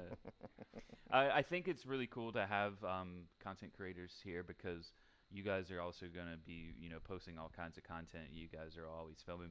We've kind of been joking with you guys. In fact, hi, Farm Sim Guys YouTube. I think he's got a camera over there recording, so maybe this is going to be on his channel at hello, some Farm point Sim too, Guys posted. YouTube. What's up? But it's great to see your guys' passion and it comes through on your content. And I'm gonna have to I'm looking forward to then seeing the FarmCon experience from your perspectives, right? And watching the vlogs afterwards is always a treat. Yeah, and you guys have the heart of your community. You know what they want to see, and kind of what they're looking for. So yeah, it's all gonna be a little bit different, even though we're in the same area. Things are gonna look a little bit different depending on who it is. Hi to DJ Merlin in chat, by the way. Hi DJ Merlin. DJ Goham, DJ Merlin in chat. We got the DJs. We're good to go all now. All the DJs. Yeah. I mean, I've been doing this job now for quite some time, but the magic never goes. Like when you're at an event, you're in the zone. Like it's really, really nice. I also look forward to be able to go outside again later on, and also maybe have lunch at one point. Oh yeah, I heard the catering should be here by now.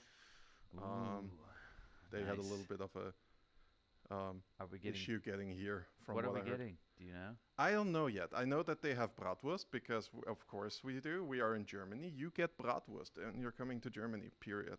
Nice. But So what's not to like? yeah, it's the worst. Okay, 3 minutes till the tour. Yeah, you guys need to go. Yeah, you guys need to go. You enjoy that tour. And we'll see each other, and all of you, I think, are on the Q&A, right? Yeah, Exactly. 4 p.m. I think we just are the Q&A. Yeah. That's Perfect. I walked in here and I was like, oh no, did I miss it? No, you did not. No. I was actually thinking about just waving you over and be like, just sit here, say nothing, and then just go. Yeah, it would be really. Yeah, you guys go, enjoy yourselves, and. So they're off now to enjoy a bit of a tour, and. I'm coming closer. So far away from you, Chucky. Okay, and we're soon with the next presentation. Entertain the chat for a quick moment. Yeah, okay, I can do that.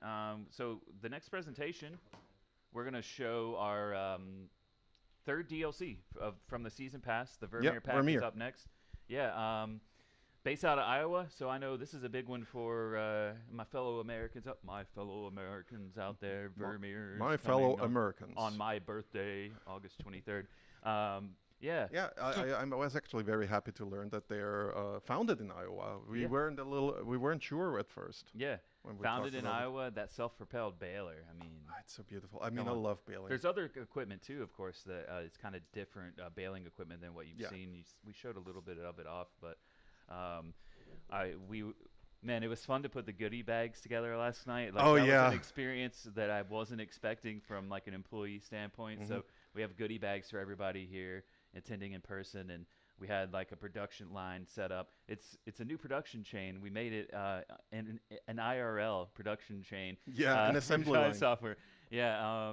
And so we had people in a line with stuff to put in the bags, and then I was one of the people doing laps around with the bags, get them filled up, set it on the table. But while we were doing that, they were testing the video and stuff. So even though I work for Giants, I was kind of, casting my eye towards the screen like, hey, it's the Vermeer stuff. I haven't seen this even yet. Let's check this out. You were happy for every round that you were making. Yeah, yeah. Like okay, well, let's check it out. Like in a few seconds, we're switching over to the Vermeer presentation. So let's see. Yeah, you guys are gonna enjoy.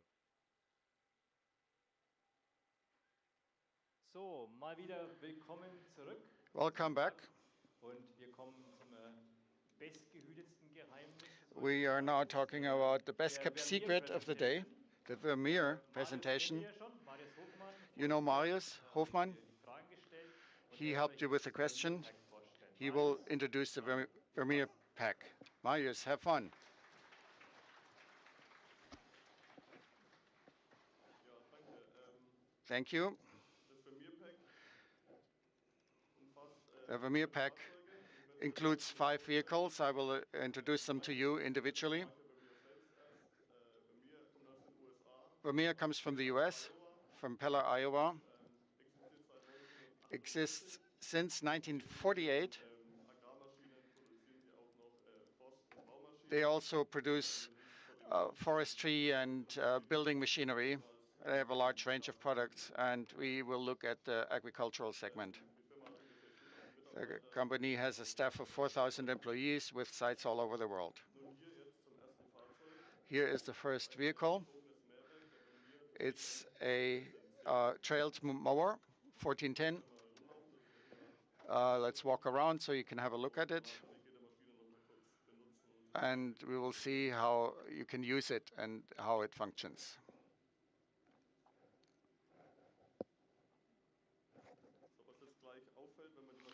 What is significant when you use the machine for the first time, it folds out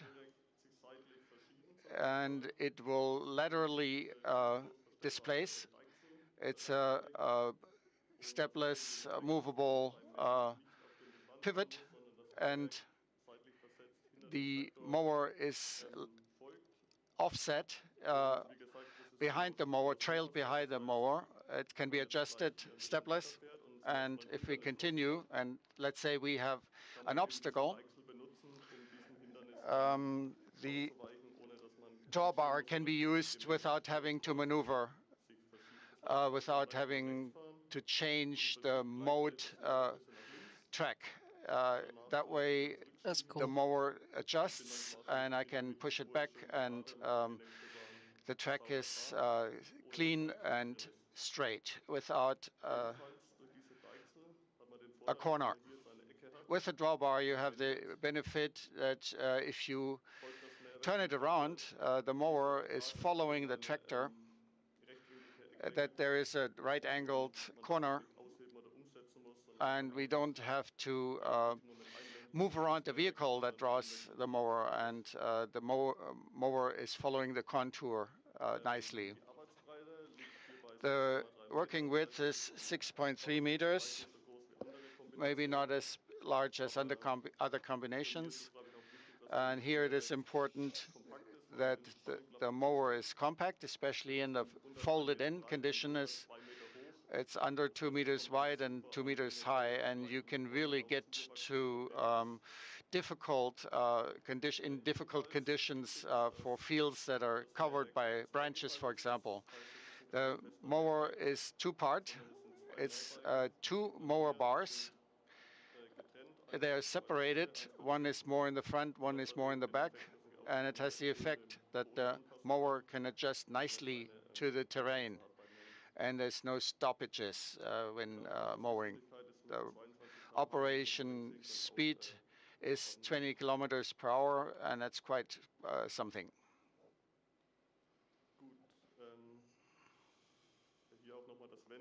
Here you can see the turnaround, or turning. That's not turning around. The drawbar does not collide with the tractor, but due to the offset, you can really nicely do the corner and very narrow radiuses. You see the benefit of the offset.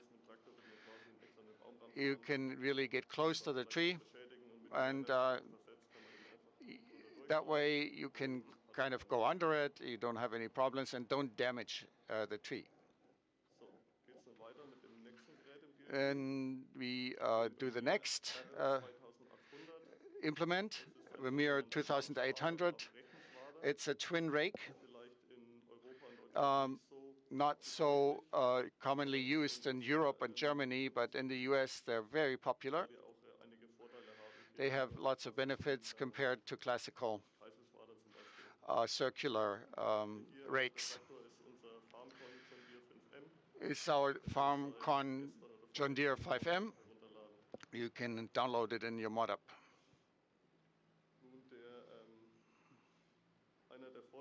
One of the benefits of these twin rakes, due to the rotation of the rakes, they rotate upwards, and compared to a circular mower, here the mowed material is easier transported.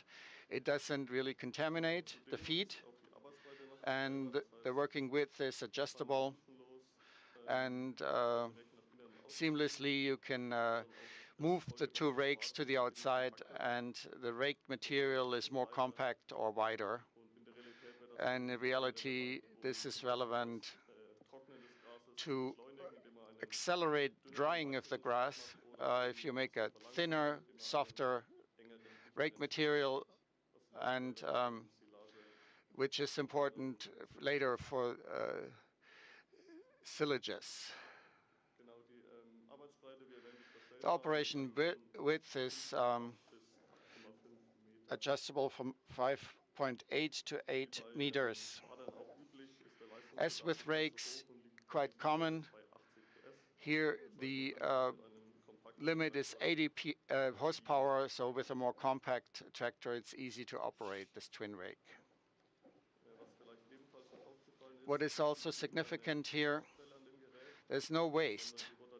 The rotation is exclusively hydraulic, because due to this adjustable mechanism, we don't have to adjust the height, and hoses drive the hydraulic in the back. Oh, there we go. Now the next round baler, 605M. I want to show it in detail.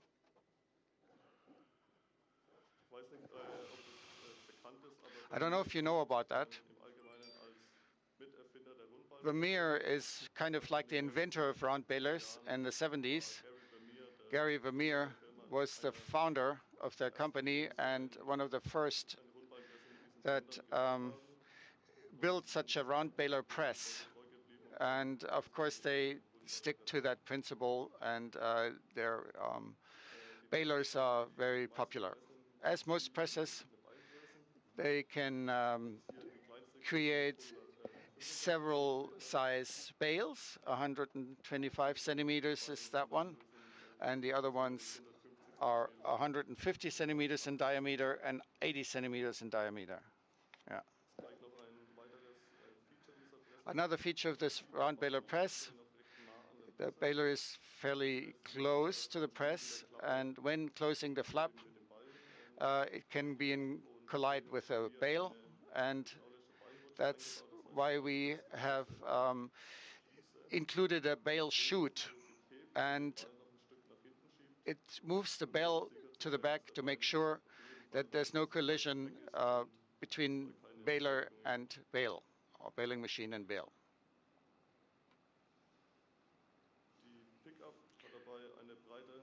The pickup has a width of 195 centimeters. That's a nice feature that we advertise as white pickup. Here, the performance requirement is not as high as circular press, so we don't need to have the largest tractor trailer. And what you have noticed on the left is a help menu. There's a bale counter, and with a Vermeer DLC, we have the opportunity to count a global counter that is accumulated with a number of bales, and another one that can be reset manually. So if you're done with one field, you use a key combination like Control X. You can reset the counter to 0, make notes, and how many bales you did per field or per harvest. Now you did some bales and you want to do something with them. And that's what we have the next implement, the Vermeer BPX 1910 has a double feature. It's also a straw blower. We can blow the straw here, and also it has the opportunity to display or place How's the it going, straw farmer? with a twin rake or grass. What's practical about this Thanks for the link, implement is guys. it has a bale lifter in the rear, and you don't need a front loader, a tractor with a front loader. You don't need to detach the couplings, and you can just move backwards to the bale, and I hope this is going to work. This is the most difficult part of the presentation. I think that's going to work out. Oops. Wasn't close enough to it. Let me try again. It has the benefit that you can I started the stream when FarmCon load started, bud. the bale Just saying. without having to use a front loader. Now, this is going to work. Once you've loaded the first bale, you can do a second bale Started at like 4 in the morning. onto the fork. For the demonstration, I don't need to do it again.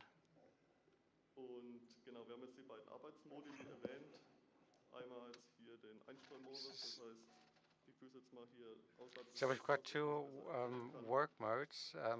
The straw blowing mode, where the straw is just actually displayed at a further distance, just providing a carpet of straw. And you can also actually just have a compact swathe next to the vehicle. This is the swathe mode. It's freaking cool, though. For instance, when you want to provide some forage to the animals.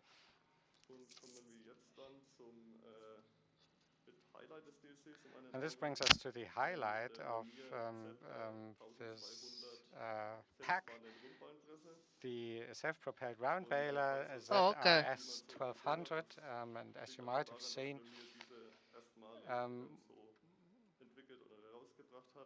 or you might not have seen it because it's a new development, and this Hey, is if you want to join, just join actually my the Discord. You can play. first Might do a self-propelled stream round later. baler in the world. World market novelty. And on the left-hand side at the top, you've got the bale counter. You've got a similar press chamber like the 605N I showed you earlier. And so you can also select various bale sizes.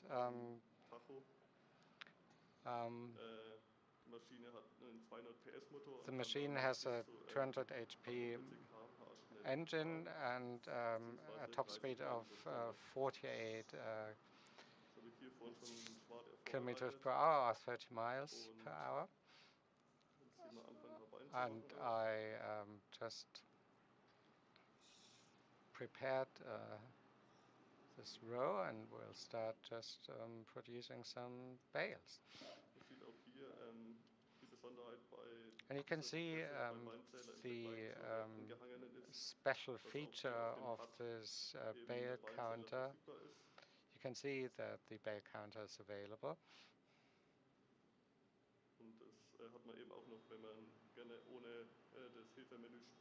And if you don't want to use the help menu, you can still actually read your bale count. Now we are at a certain angle. It's a slope, and the bales could actually roll down if you when you extract them, and so you can just actually try to put the press at an angle towards the slope to unload the bale, and that will prevent the bale from rolling down the hill. And like the 605N, the hydraulic bale lifter enables you to put the bale at some distance from the press to have some clearance and avoid any problems. All right. In addition to this variation, I've just shown you there are various tire options and some rim color options. I might change the bitrate at some point.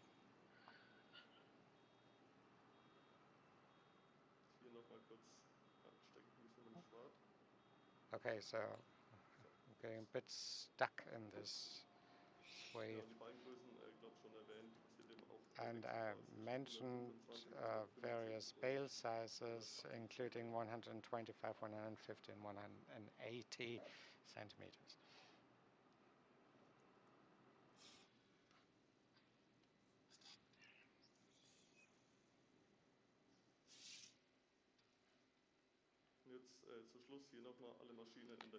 And to conclude, let me just show you an overview of the different machines. TM 1410, the trailed mower, the 605N, the round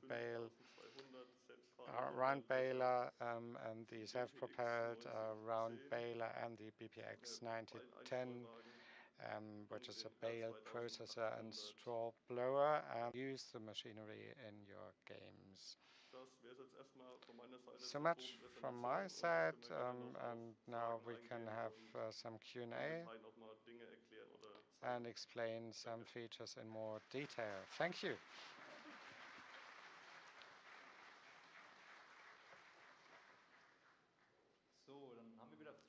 Okay, any questions?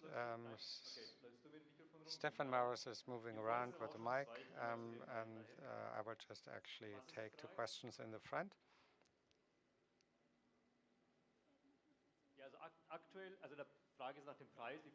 The current price, I believe €7, but you will get a discount in the shop at the moment. It's €6.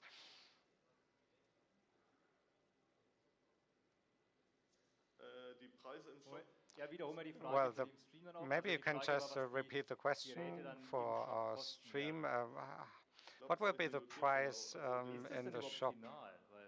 Is that the final price? Yes, I believe so. But as you can see, it's still work in progress, as it's indicated at the bottom on the left, and we are still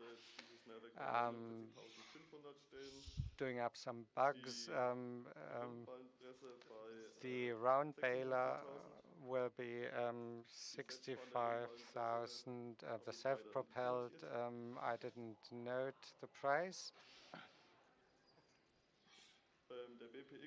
The BPX is 29,500 and R2800 is 32 euros. Money hello? units, 32,000 Ich habe euros. hier gleich noch eine Frage, ob bei der Ballenpresse auch die Größe variabel ist. Can you also vary the size in the baler? Yes, as I mentioned several times, both balers enable you to adjust the bale size from 120 to 150 and 180 centimeters.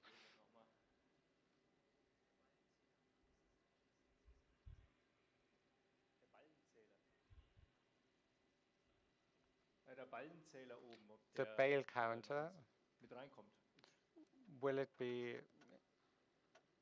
included? Ach so, ob das im Ah, DLC mit drin ist, der Ballenzähler, oder auch dann is das it Main Game mit part rein? of the DC? Yes, it's part of the DLC. It's a DLC feature. It will be added for all balers. But if you don't have the DLC, you will not have a bale counter. Bin ich jetzt der Einzige mit Mikrofon? Once you have a So mic. am I the only one with a mic?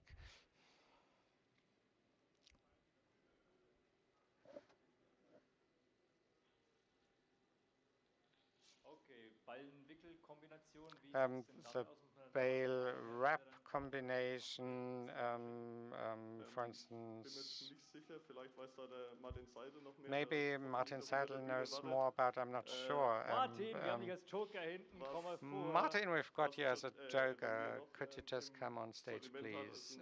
What we've got in our product range is that Vermeer has a huge product portfolio, including building machinery and forestry machinery, and we will continue to deal with this brand.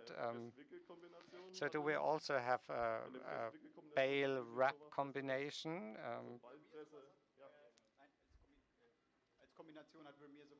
No, Vermeer doesn't have a combination.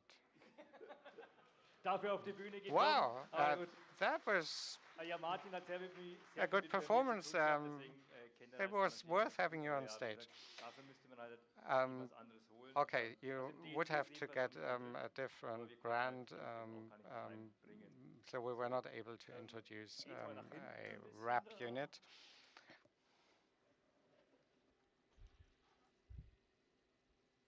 Come on, guys, we got 7 So, people. Frage? Hit that like Question. button. Die Gesamt...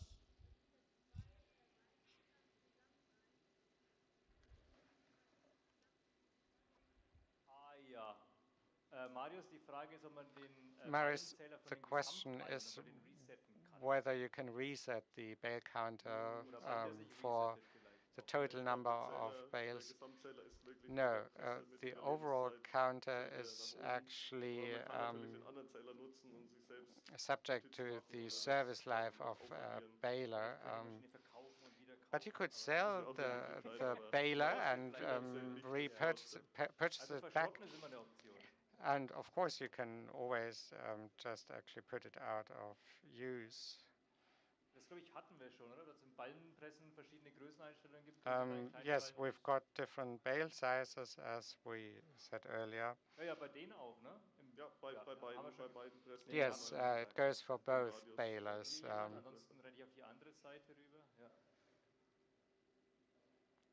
On the other side, someone with a question.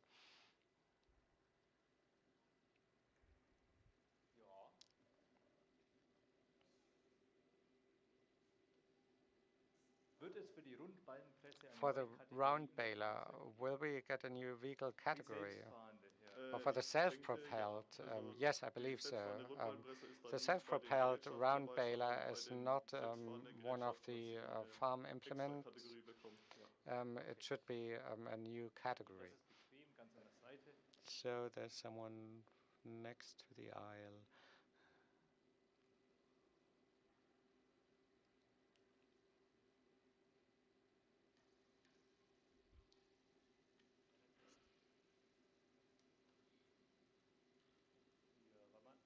Könnte man bei dem Einstreu auch einen Haltemechanismus mit dran For the straw blower, does it also have a Also wenn man einen Ball schon aufgeladen hat, kann man ja hinten auf die Gabel noch einen weiteren aufnehmen. Das heißt, man hat immer noch einen mit a dabei, aber ist die mechanism Frage to andersrum just block the loading mechanism. Or I didn't quite understand the question.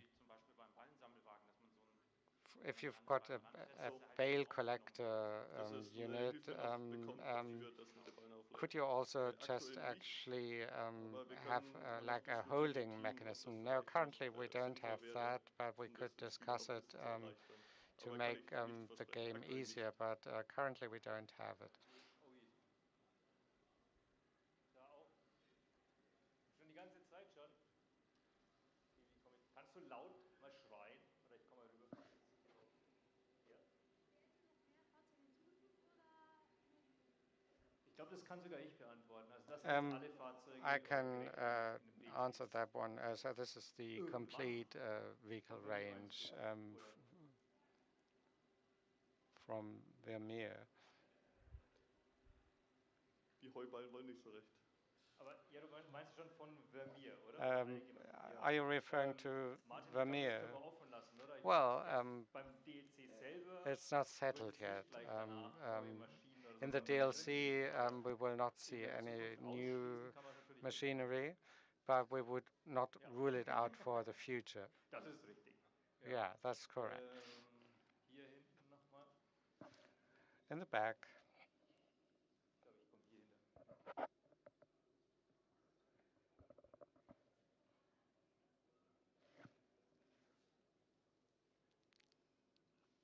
Okay, die Arbeitsbreite von was war das? The Vom width Mähwerk. of the mowing units, Alles auf. Knapp 6,3 Meter. 6.3 meters. I mentioned it Genau, earlier. 6,3 Meter beziehungsweise 20,8 Or Fuß 20.8 für feet das amerikanische Format. for the US format. Und haben die Pressen eine Vorpresskammer?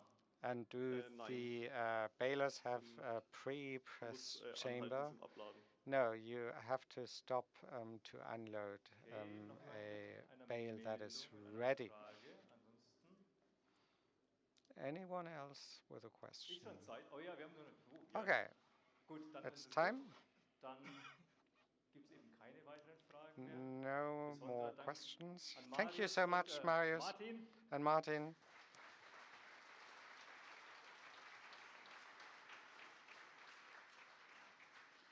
Ja, und dann haben wir eine ganz, ganz kurze Pause, eigentlich schon fast gar And nicht. we've Wir got a sitzen very gleich. Es short geht in break, 4 but Minuten it's weiter not mit der really Precision Farming. worth moving about because we'll continue in 4 minutes with Well, precision I, for my farming. part, know what my new windrower is gonna be.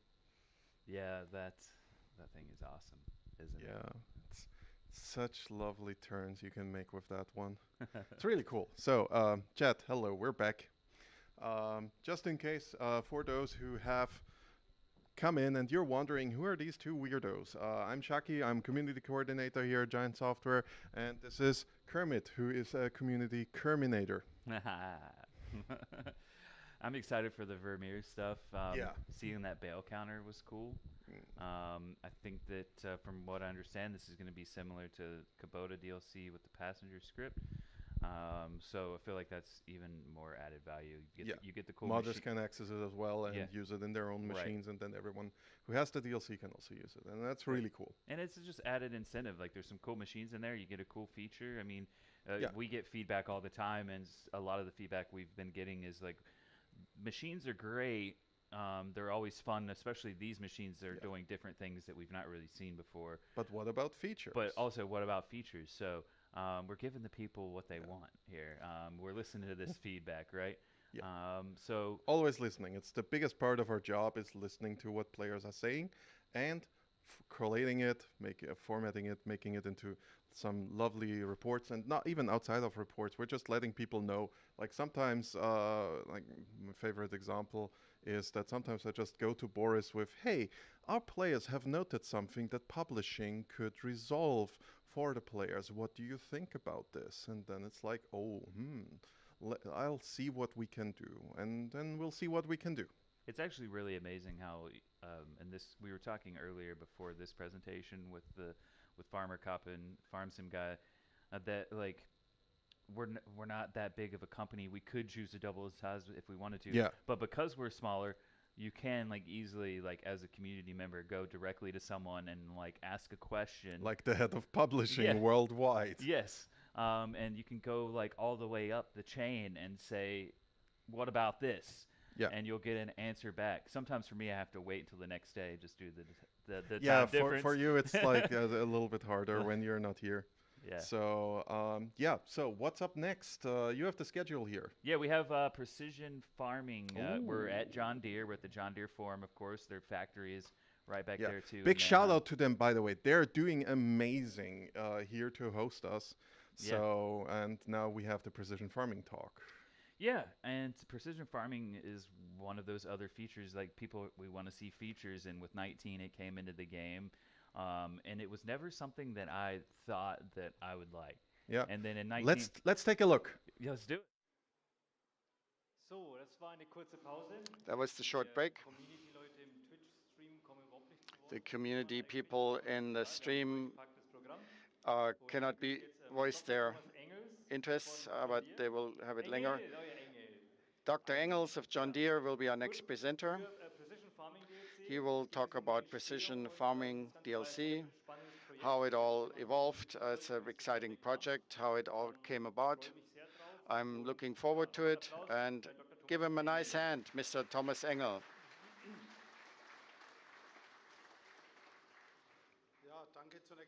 Thank you for the invitation. A warm welcome from my part. Farming Simulator fans. Let me report on the Precision Farming DLC, why we did it, and what are the highlights. I'm of the Technology Center in Kaiserslautern, Technology and Strategy. This involves also the collaboration with startups and universities. I was in charge of this project. EIT Food, co-funded by the European Union. Some of the costs, or the large portion of it, was financed by the European Union. And we must mention that because the EU says we promote projects that should be publicized, and I will take the opportunity to report today about it. What is EIT Food? Then I will talk about the project idea and project targets, what were the challenges when implementing it, what were the elements of the DLC, and also the evaluation of the sustainability. What is EIT Food?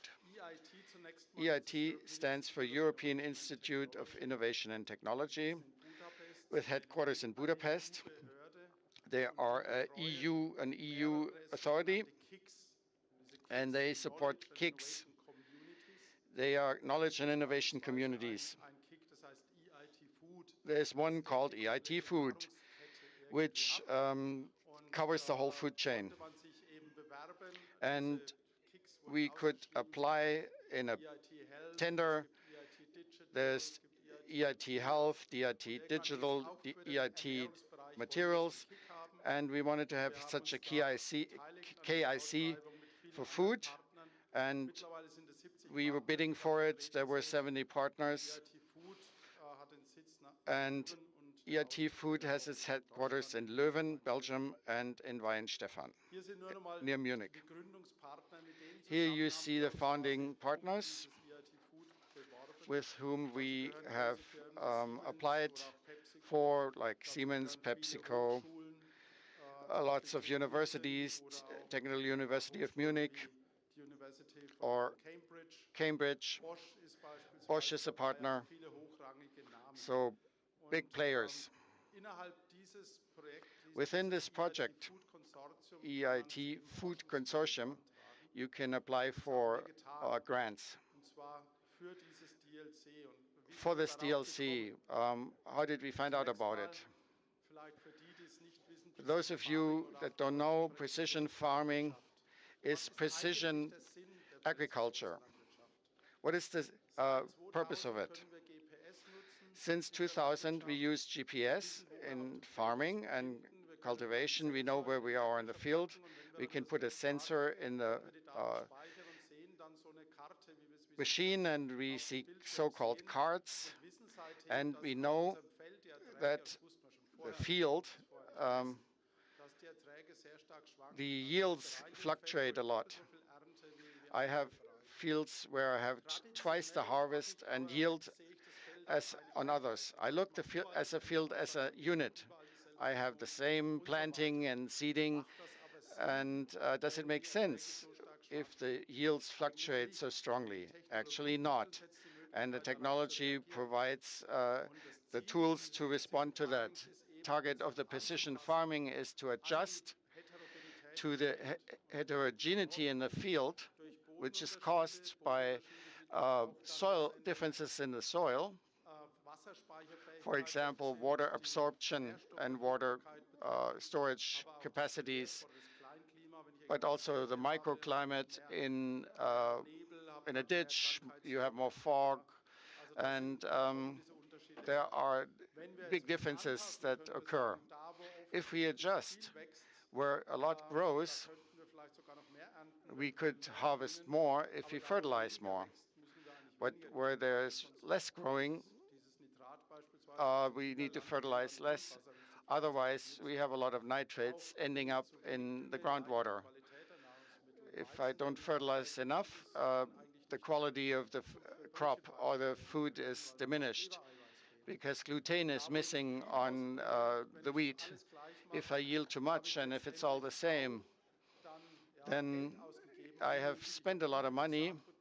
I have paid for seeds and fertilizer and burdened the environment with it unnecessarily, because at some time that nitrate is ending up in the groundwater. So it makes sense to do precision agriculture and not as commonly to cultivate the field in a general way. So the idea was precision farming makes a lot of sense. It promotes the sustainability of agriculture because I have the optimum yield with a minimum amount of operating materials and operating machinery. This know-how is not widely spread. No one knows what technology can do in farming, and lots of farmers don't use it. That's why it was our idea to use a computer game as a totally new idea to transport the idea of precision farming to a wider public, especially to the younger generation, and invest in the younger generation. And sons of farmers play that game, so we can increase the dissemination in agriculture and then also strengthen our image as technology leader at John Deere. We offer a lot of features, and it's not about develop more technologies, but implement them into practical use. With this idea, we convinced EIT Food to get sponsoring. And when you say, I want to do something, the question arises, with whom will I do it? If I want to spread it as wide as I can, I need to do it with a market leader, and that's Giant Software when it comes to farming simulators. We need more partners, especially universities in Reading. It's near London. In Baden-Württemberg, near Stuttgart, the University of Hohenheim. Then the partner Grupa AN in Spain,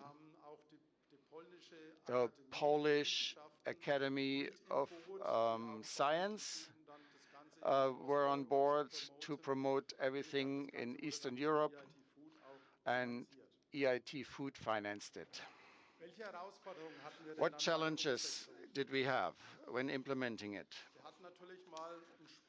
We had a game, and we needed to think about how we use the state of art and technology into the game. And we needed to think of who is playing it. Of course, heterogeneity of the audience is very large. It starts from small children to grown-ups, or farmers that have a farm, or people that work at John Deere, or all the way up to people that don't know much about agriculture. We have players all around the world. And we need to find a global approach that module can be used all over the world. We needed various crop types that can be supported and different yield levels. If a wheat producer harvests 12 tons in average, and in Kazakhstan only 2 tons, then it has its impacts on the fertilizer and so forth. Then we needed to think of what can the players do with this information? What do they know about agriculture? So that was quite a challenge. The other challenge was the degree of complexity. Of course, we wanted it to be as close to reality as possible, but nevertheless easy to comprehend and easy to play. And what's important with playing is the fun factor. If it's too complicated and no one understands it, then that won't work either. We made many compromises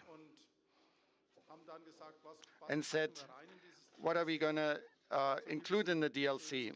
And there's a nice little video on YouTube I will play for you as a starter to get an idea.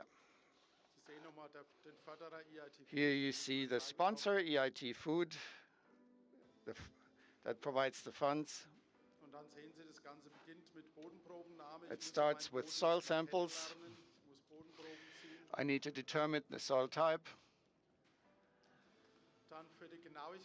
What the precision is concerned, in the field we need GPS. I can save seeds by varying the amount of seeds depending on the precision of the seeding. Here's a CN spray technology with cameras that recognizes weeds and only spray where there's weeds. Then there's the lime fertilization. Every soil type has a different pH value. Then we have sensors for the nitrogen application of fertilizers.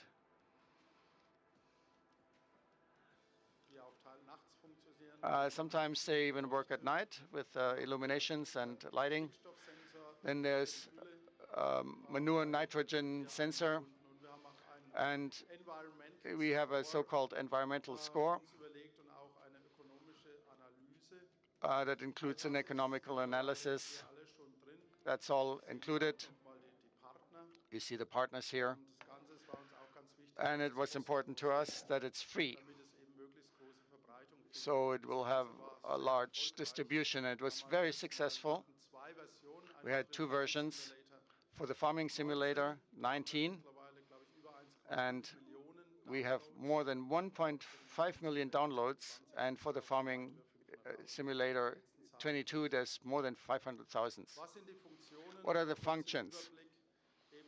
Automatic steering with GNSS, or the GNSS is for global navigation satellite systems. That's not only GPS. We use the Russian system Globus, Galileo, Beidou in China. There are many satellite systems that we can all use, and with which we can steer the tractor with a precision of centimeters. We need to do a soil sample to see how they vary. We can have a variable fertilization with lime, fertilizing with organic fertilizers, and a variable yield of mineral or liquid nitrogen fertilizers. Many people use artificial fertilizers. We should avoid that. The fertilizer is not artificial. It's artificially made, but it's nitrate and ammonium as it is in manure. It's not artificial, it's a mineral fertilizer. Then it's the creation of the yield maps when harvesting with the various yields and with those cards or maps, and the economical evaluation, where all of the costs are, if I harvest more, I have more profit, and if I fertilize less, I have less costs, and I can change my output. When we developed the second version for the Farming Simulator 22, and the focus was sustainability. It's around everywhere. But what is it? On the one hand, I want to feed the world population sustainably. And if people starve to death, we need to harvest as much as we can, but not burden the environment so much.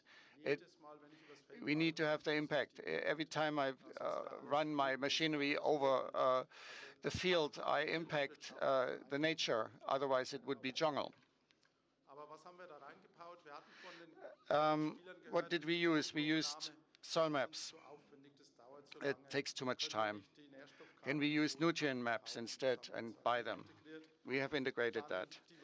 Then variable seeding. Here I can save money.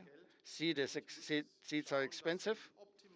And if I have an optimal seeding bed on a good soil, I can significantly reduce this amount of seeds. If it's a clay soil that's difficult, where the contact to the seed is poor, then I need to seed more. We included that. Then the camera-based recognition of weeds, I will talk about that later. Then the targeted spraying of manure, fertilization. Then the plant sensor, manure fertilization. The plant withdraws nitrogen, and I need to fertilize with an amount. The soil has organic substance that produces nitrogen that's available to the plant. It's not the same every year. It depends on temperature. And with that plant sensor, I can detect what is the nutritional condition of the plant and adjust the fertilization. And then the environmental burden, the environmental score. That was one of the most difficult parts, where we had discussions for weeks on end until we came to a conclusion and could find an agreement how we evaluate what, and there were different opinions, of course. Some examples of sustainability. First of all, weed control with See and Spray. It's called See and Spray, the system, and on the spray bar there are cameras attached. Why have we developed that? If you go into a field, you don't see weeds all everywhere. You could call them wild flowers. We call them weeds. It's a plant that is in competition and takes away water and sun and reduces the yield. We don't want to have them. They're at the wrong time in the wrong place. We call them weeds. If you call it by plant or wild plant, we need to remove them if we want to have maximum yield. We have cameras on the spray bar. They can see the weeds and detect them. we need to recognize them and recognize what kind of weed it is. And with artificial intelligence, with software, we have trained our machines with hundreds of millions of images, what kind of image it is, and where it is located. Then the nozzle opens where there is a weed and sprays the optimum amount of herbicides at the very location, and we can save on 50 to 90% of herbicides, which is interesting financially for the farmer and also is good for the environment. Again, environmental score, a few sentences. From our point of view, it's optimum, and all professors and scientists went along and said it's the optimum approach, even if you use chemistry. So we award 30 points. I can also hoe or till where there's no crops. And I can also remove weeds by hoeing. Disadvantages, I need more energy because I pull something through the soil. I need to go over the field. In addition, I pull up more seeds of weeds that will fertilize, and we all have to fight with droughts every time. If I pull up humid soil on the top, I need loose water. So hoeing does not award as many points. Then 100% spraying only amounts to 15 points. Here again, sustainability is important. We need to feed the world population. We cannot allow not to spray because the yields will diminish as much that we cannot nourish the world population, and the prices for cereals will even go through mushroom and go through the ceiling. So no control has the lowest points because yields diminish the most, and it's not sustainable. We cannot really nourish the people anymore. The more yield I produce, the more CO2 the plant will require to produce this product. We talk a lot about agriculture having a lot of future to transform CO2 from the atmosphere into the soil. By way of conclusion, I would like to mention manure sensing. John Deere does not have any manure tankers, but we do have an infrared sensor to measure and gauge the protein content in cereals or the ingredients of maize and corn, and we can also gauge the nitrogen content of liquid manure. And liquid manure is a very decisive factor for nitrate pollution in the groundwater, because I cannot really tell how much liquid manure I have been spreading. And they keep stirring the liquid manure, but a lot of suspended components will actually subside to the bottom, which means that you've got some subsidence at the bottom of your tank. And now this gauge actually keeps measuring the current content, and I can adjust it in a way to make sure that I do not spread any more nitrogen than is needed. And only if I know that will I be able to adjust my mineral fertilizer. I don't like the term artificial fertilizer, but industry-made fertilizer is very expensive because we do have to extract nitrogen from the air using the Haber-Bosch process, converting it into nitrate and ammonium, which requires a lot of energy. And to provide that energy, we have to burn gas. So a lot of fertilizer manufacturers have reduced their production output due to high gas prices, and nitrogen fertilizers have just seen prices rise three or fourfold. And this will enable our farmers to reduce the prices they have to pay because they will not actually spread too much nitrogen fertilizer. So we will not provide the full environmental score unless players use the plant sensors to gauge the current nitrogen needs of the plants. So this project will run until the end of the year, and we are currently disseminating the DLC, and the universities involved also use the DLC for teaching when farmers are trained.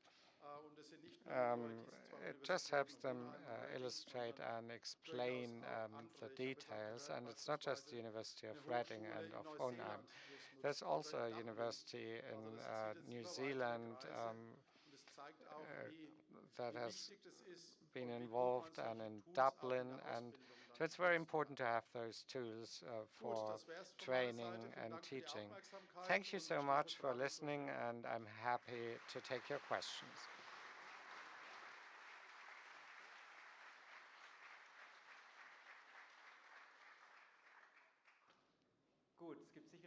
All right, I'm sure we've got some questions, and Stefan Mauers, who was also on the team, will move around, and you can just actually take questions each.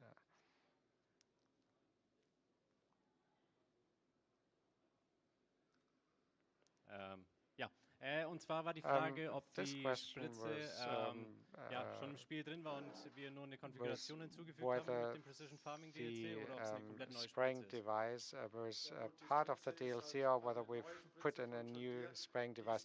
It's a new spraying device provided by John Deere. It's part of See & Spray. It's a trailed spraying unit that is built in the Netherlands. Currently, farmers are not able to buy it in Europe. It's only available in the US, and it's a high-tech unit, which is extremely important for the future. So it's only a question Genau, of und es war auf jeden time Fall until auch it becomes available eine in neue Europe. Spritze bei uns im Spiel, also die So haben we've wir got a komplett new extra für das spraying DLC gebaut. unit that was especially built for the DLC. Die Frage war, was sind die Kosten für einen Landwirt für so ein komplettes System, What is also the das See & price Spray-System? for a complete spraying system for farmers? I'm not a salesperson or a marketing person. It's not available yet, and I don't know the US prices. I've been told that due to the fact that I can save very expensive herbicides, it will actually pay off very quickly. So maybe after 1 or 2 years. Farmers keep asking how quickly a new technology will pay off. It's also good to reduce the environmental burden, but it's also important to reduce the financial burden. Ja, ich habe hier schon eine neue Frage. Und zwar war die I've taken Frage, a new wie question, festgelegt which wird, was wo welche Bodenarten sind. how do Dann you vielleicht euch direkt determine the beantworten. soil Also types für jede and Map the wird soil von map? Anfang an von uns Well, festgelegt, each wo die soil Bodentypen sind. Also map das kann man is ja, based on the anmalen. soil Und types, zum Beispiel für Mod-Maps können die Modder auch and selbst for definieren, mod wo maps, welche Bodenarten sind. Also modders man kann da zum can Beispiel auch echte define their Referenzen own hernehmen soil und types. They can dann sind die just Bodenarten use genauso, wie man sie haben reference möchte. maps from real life. Hier vorne, In the front, hier in der dritten Reihe, der Herr in the third row, gentlemen, in der vierten Reihe. in the fourth row.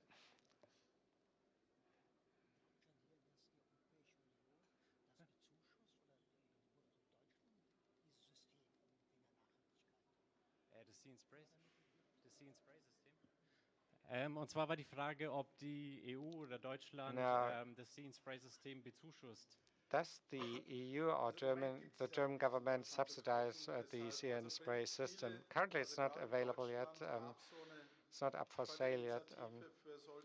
In Germany, there have been initiatives for high-tech solutions in the last year, and they're going to renew it for liquid manure sensors and automatic steering devices. Sometimes the state governments or the federal government provided some subsidies, but there are some So, die nächste Frage hier programs war, ob out Phosphor und there. Kali irgendwann den Weg mit dem Precision Farming DLC ins Spiel What machen. about potassium, fertilization, or phosphor?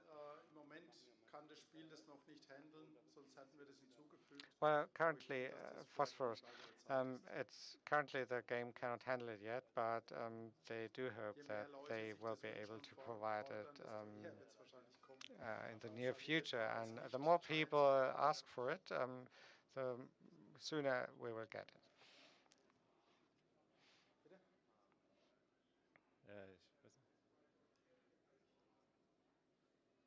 Bin ich jetzt dran? Eisenbahn. What about Martin, the railway? Worauf Sie da anspielen? I'm not sure what you're referring to. Weiß ich leider nicht. I'm not sure. We haven't heard the question, so we're not able to translate it in the booth. Any more questions? Die Frage hinten war, ob irgendwann die Unterstützung von Oliven und Weintrauben auch den Weg in das Precision Farming DLC Will finden. you also support olive growers and vineyards? They are called high-value crops, some special crops, as it were, and precision farming technology is not available yet for those special crops. When it comes to the variable spreading of herbicides, but we do see more and more robots, and John Deere has entered a joint venture with a robot manufacturer to work on almond trees.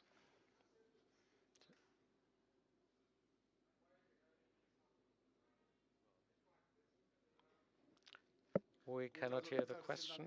And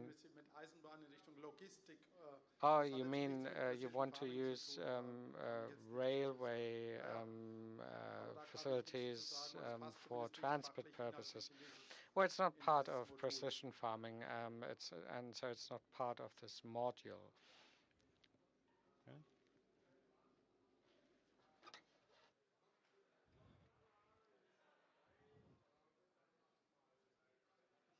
Ich glaube, Entschuldigung. Sorry. Mein Mikrofon an. Ja, yes. Er kann da nichts dazu sagen. He's not able to comment on this because it's not part of this DLC or this Er kann keine pack. Antwort drauf geben. He is not able to answer your question. Ja, aber wie gesagt. Well, we've told you. Ja, dann Frage danach. Okay. I'm not involved in railway transport. And Nee, da musst du jemand anders Ja, fragen dann später. und zwar war dahinten die Frage, agricultural ob das scientist. GPS-basierte Lenken nur für John Deere-Traktoren Do we use verfügbar ist. GPS Aber dazu muss ich noch kurz sagen, also control man hätte es systems vielleicht noch auch ein only bisschen falsch verstehen for können. Das John Deere RTK bezieht sich nur auf den tractors? Helfer bei uns im Spiel, also der wird dann The genauer. Und das ist auf jeden RTK Fall bei allen station Traktoren is verfügbar. used for all the tractors. Können wir das auch später verlegen? Okay? Can we Weil jetzt die maybe andere Frage just beantworten, die discuss anderen nicht that beantworten, later? okay? Und wir fragen jetzt um Precision Farming jetzt gerade. Ne? Because this is Okay, about ich hatte hier eine precision Frage, farming. vielleicht ist sogar vom Stefan, ich weiß nicht genau. Es ging um die Jungs von Mais Plus und Terra Live. Oh, Stefan, hörst du mich? What about Mice Plus Stefan schaut and gerade ganz woanders hin. Terra Life? Stefan, warte, Stefan, ich habe can you hier hear eine me? Frage. I've got a Vielleicht, question ich weiß over nicht, an wen here. genau. Die Jungs von Mais Plus und Terra Live fragen, ob man auch was The zusammen machen guys könnte from für Mice Plus Precision and Terra Farming. Live, could we Ich weiß nicht, oder ob just ihr actually have a zusammen joint sprechen project wollt, das irgendwann for mal. precision Ja, das kommt ganz farming? drauf an, um was es genau Well, geht. it Also die depends können on mir what gerne this mal is dann about. später mal quatschen Okay, drüber. Maybe verlegen we wir auf can später just dann, ne? talk Dann sprecht ihr einfach later. mal. Ja. Okay. Vielleicht gibt es da was. Da hinten hatten wir noch eine Frage, ob One more ob question das in the Precision back. Farming DLC auch mal in der detaillierteren Version We will kommen also würde, das see auch a dann more für detailed Universitäten version verwendet for würde DLC zum precision Lernen. farming for teaching purposes at universities. Yes, this is perfectly conceivable.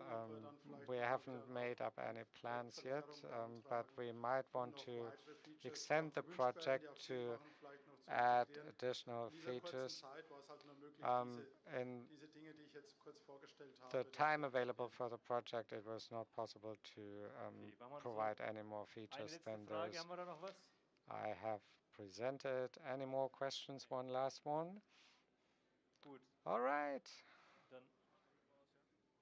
Dann gehen wir jetzt in die Mittagspause. Okay, bis we'll have a lunch 14 Uhr. break Ich bedanke mich jedenfalls and we'll be nochmal für back den at 2 p.m. Vortrag. Thank you for this presentation. Und genau, Applaus auch nochmal. Thank you. Give him a good hand.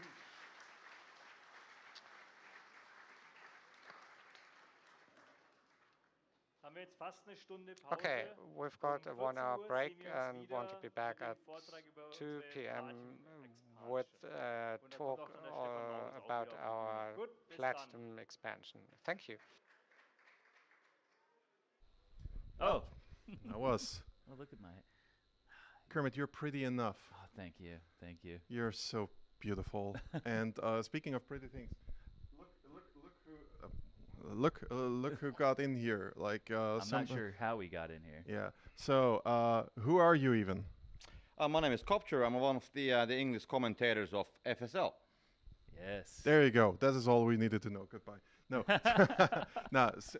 Nice that you're here. You came over from France. You interrupted a family vacation for this, and big thank you for that, for doing that. Yeah, I mean, I just, well, of course, I'm not from France. I'm from Finland, as most of you guys know. And yeah, I have a family holiday currently in Paris. So I just took a bullet train, and of course, I wanted to see the FarmCon event. So that's why I'm here. So definitely, thanks for the invite, and I love to be here. Well, I'm very happy to finally be able to meet you because, well, Finland is one of my favorite countries, and I don't say that about every country. That is Sweden. What? We already have Felden, one of our fans of the Farming Simulator League, calling you out, saying no sign of the cow suit, Copter. It's very hot right now. A cow suit would be a human rights violation. Yeah. I mean, yeah, I mean, I promised to do that. So, I mean, in this room, at some stage, I can do it because this is like air conditioned. But I'm not gonna do it there. It's pretty hot on the convention area. But maybe here on the broadcast, maybe you will see that happening. Perhaps. We have Virtual Farmer in chat, and say hello to our third member of the casting team for the English broadcast of the FSL. Unfortunately, couldn't make it. We were hoping to have the three amigos together, but Copter, I'm kind of curious. Like you've been newer to the Farming Simulator League. You know, you're new this season as one of the English casters. So just tell us about like your experience so far doing the casting for the FSL. You've been around esports for a while too, so tell us a bit about that too. Yeah, I mean, sure. Yeah, FSL definitely. I'm new. I'm new to Farming Simulator esports in general. I've been doing a lot of commentating for the other games. I mean, I have been doing Counter Strike, I have been doing PUBG, PUBG Mobile, Rocket League, Apex Legends, a lot of them on different levels. So yeah, I do have some experience from the other games. I used to be a pro player myself on the back on the days with Counter Strike 1 point something. So I have some mileage on my face already. So I'm not the youngest gun there. But the I mean, Farming Simulator is definitely something that I have been following. I haven't been like actively participating on the scene, but I have been watching the broadcast last year, 2021. So, and then I think I was contacted by Giant Software somewhere like around January, December to ask if I want to try this out. So I guess somebody at Giants, they liked my casting. So I was like, yeah, why not? I mean, definitely. And then I did some bit of a research. I did play the game a little bit, just to get the feeling how it feels. And to be honest, I have been loving it so far. It's definitely it's nice. Some of the key factors that I like that the length of each of the matches is always 15 minutes because that's the thing with the other esports titles that it's like a hard to do a proper schedule for the tournament. So here it's definitely doable. I definitely enjoy when I know that it's gonna be now 15 and then maybe 45 minutes depending if it's gonna be 2-1 or 2-0. But that's definitely one of the things. But I do love the whole action, what is happening there. A lot of people, a lot of the newcomers on the chat, a lot of people who I know as well. They are asking me like, what is farming simulator esports? Is that a thing? But it's I don't think that people until they see it that they understand like how hectic it actually is because the excitement and the thrill which you get at the end when you're like putting the last bales on the belt and kind of try to count the scores and some people know I'm pretty hype caster when it comes to the first party titles and I think I've been lucky to be part of this because I have at least I think that I have found a way to bring a bit of a hype there on the ends and to the first bales especially. I just love those moments, and that's what I have to say for now. Okay. For now. Yeah. So you're gonna be you've interrupted your family vacation as we said. You're here for the night for the day at FarmCon, and then tomorrow you'll be able to participate in FarmCon as well. So I don't believe we're streaming it, but there's an FSL show match. So maybe we'll get you involved in that. But there is a bale stacking challenge that's going on throughout the day, right, Chalky? Yep. And we have the finals of that later today. Yeah, we're going to stream the finals, so maybe we need to get Compter on that broadcast portion as well. Have you seen the bale stacking challenge before? It's usually something we only do at events. I have heard about it, so I think we had a discussion actually with you, and of course with you, Alex. I know that you're there. We spoke about it that it was done on the last event, but I haven't seen it live. I just came like 10 minutes before this broadcast started, so I haven't had a time to look around. But but I will definitely go and have a look, and I'll be happy to bring some excitement and some coverage from that. Well, we have Trelleborg here, of course. Back-to-back champions of the Farming Simulator League seasons 2 and 3. They're here, and they were playing the bale stacking challenge earlier. I have a feeling they're probably near the top of the leaderboard. I haven't looked at it in a bit, but we're gonna have to take Copter in there. I love the bale stacking challenge at events because it's a very nice activity. Like, the Farming Simulator League is great because it's like more in depth, but it was born out of the bale stacking challenge. Yeah. Right? Like the first season of the Farming Simulator League was a bale stacking challenge. It was a team of, it was already 3 people, and essentially what you had to do was in a certain amount of time. No, you had to stack 20 bales up, and the faster you were, the better it was. You had already like a vehicle choice going on and an equipment choice, and basically you had this field where straw swaths were already laid on the ground in rows. And you had to bale these, and then you had to pick them up, bring them to a trailer that was in the middle of the field, and then when you're done, you needed to go back to the starting area, and then you were basically your time was set. Right. And that's it. Yeah, 20 bales. That's it. It sounds easy, but we have you can view the Farming Simulator Championship as it was called back in the day. We still have that on our YouTube channel live, how a few of these went. So check these out. It's a really nice historic piece in when it comes to Farming Simulator esports history. Right. I love this at events, and we can actually like tailor it to kind of have different like parameters and rules. set up, but at the Houston Livestock Show and Rodeo in February that I was at, the kids love this. I mean, Yeah. it's everyone for themselves. Usually we have like about like 8 players, I think. You all line up in a row. You get a tractor in like the starting area. When it starts, you run out. At the rodeo, it was 10 bales, and you just had to be the fastest person to do it. And it sounds simple when you're like, just someone in chat was like, just 10 bales or just 20 bales, like. But man, it can be challenging, and when you especially on the time. Yeah, when you feel pressed for time in Farming Simulator, at least for me, like I start to make even more mistakes because I'm like, I gotta be fast here now. Usually in farming, I'm taking my time when I'm lifting things Lining up, up, right? make Yeah, everything neat. yeah. You don't have time for that really if you want to perform well in the bale sacking challenge. But I'm looking forward to seeing the final because I mean I don't know who's gonna be up there, but it's a fun thing for events. It certainly is a fun thing. Like I like that we're having it a lot. And yeah, speaking of things that we're doing today, can I give this to you for a moment? We're also having some pretty nice T-shirts here at FarmCon at our merch booth. Very nice. This you can get. This is XL, so I wouldn't even fit with a leg in there. I won't try because I need to bring this one back. This is for sale still. And we're also having a plush Rosie there and mugs, so many mugs. We even have more T-shirts like that. Thank you very much.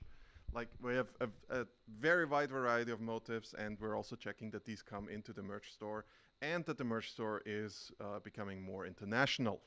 Yeah, of course. Right now, very limited. Yeah, 7 countries. But we hear this, of course. We've talked about it already. We talk about it all the time. We'll talk you to death about it as well. As the community team, we're always hearing feedback, and that's definitely one of the things. Like merchandise is available now. I love the actually the English-speaking like influencers, and or even the Dutch guys that are here too. They actually the Dutch have it available. They're one of the countries, but the guys from the UK, the guys from North America, their fans are like, how much merch can you bring back for us? And I know some of these guys packed pretty light, so sadly, not sure how much they'll come back. But good news is, Chalky, I'll be in the U.S. Office soon. Of course, the U.S. office, we have a presence there now, and hopefully we'll have events. Chicago, Illinois. And maybe we don't have a distribution set up soon, but maybe we'll have an event soon where we can have some merch that you can purchase at the event as well. And then if you can, come out to that. Yeah, and we're get a hold of definitely it. checking what we can do in terms of North America more. We also talked about like in the future, it would be great to have an event like FarmCon in the US, but fingers crossed, and maybe we can find something like it in the meantime. And that also goes for other countries like Finland. Yeah, can I get it? Maybe sometime. Maybe. Yeah. We will always need to check who can we send somewhere and stuff like that. Do I even need to give you the mic because your voice is so loud and booming? I feel It like does. It I is, know. isn't it's it? great. So that is my broadcast voice. This is why like caster voice. Like I can't do that like that nicely. I'm way too used to having a good mic right around my mouth and stuff like that. So yeah. Even Mr. CDP says he'd go to FarmCon in the U.S. We would like for you to have been here at FarmCon in Germany, Mr. CDP. I mean, again, shout out to everyone who couldn't make it or couldn't come. Yeah, but we're glad you're here with us in chat. It's been a good time. We're gonna and also New Zealand. New Zealand would be amazing. I personally would be. I would volunteer for a farm meet and greet thing in New Zealand, somewhere in Auckland or Wellington. It would be one hell of a flight, probably with a stop in Hong Kong. But I would do it. New Zealand, beautiful island. I will not dare to try to say the Maori name for it because it's very complicated and it would be very disrespectful in my eyes. But yeah, shout out to all the Kiwis out there. We love you.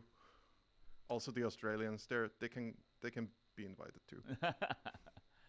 So we're gonna have a lunch break here soon. We're gonna have some bratwurst, I believe, and maybe some other things. Should I be excited about this? I actually don't know what the catering people brought, to be honest. Right. We'll find out. Yeah, I mean, it's gonna be an adventure. I like bratwurst. I eat it in the U.S., so I feel like in Germany it has to be better, right? I hope I don't get my hopes up. It is. Yeah. So we've seen some cool things already today. Yeah. What was Chucky? your favorite? So far, what I have seen, I think when I walked here, there was a lot of these like kiosks selling the broad foods and a lot of like different kind of foods and drinks out there. That was definitely one of the best things that I saw so far because it was the first thing I saw outside. There's like a real like a, it's a, kind of like a German garden kind of thing going on there. Very good. I was actually meaning like for Farming Simulator He's 22 what we hungry. presented, but um, I mean, I would definitely love the idea of having the shops in the multiple countries than just 7. If we Yeah. talk about the topics on this discussion. okay.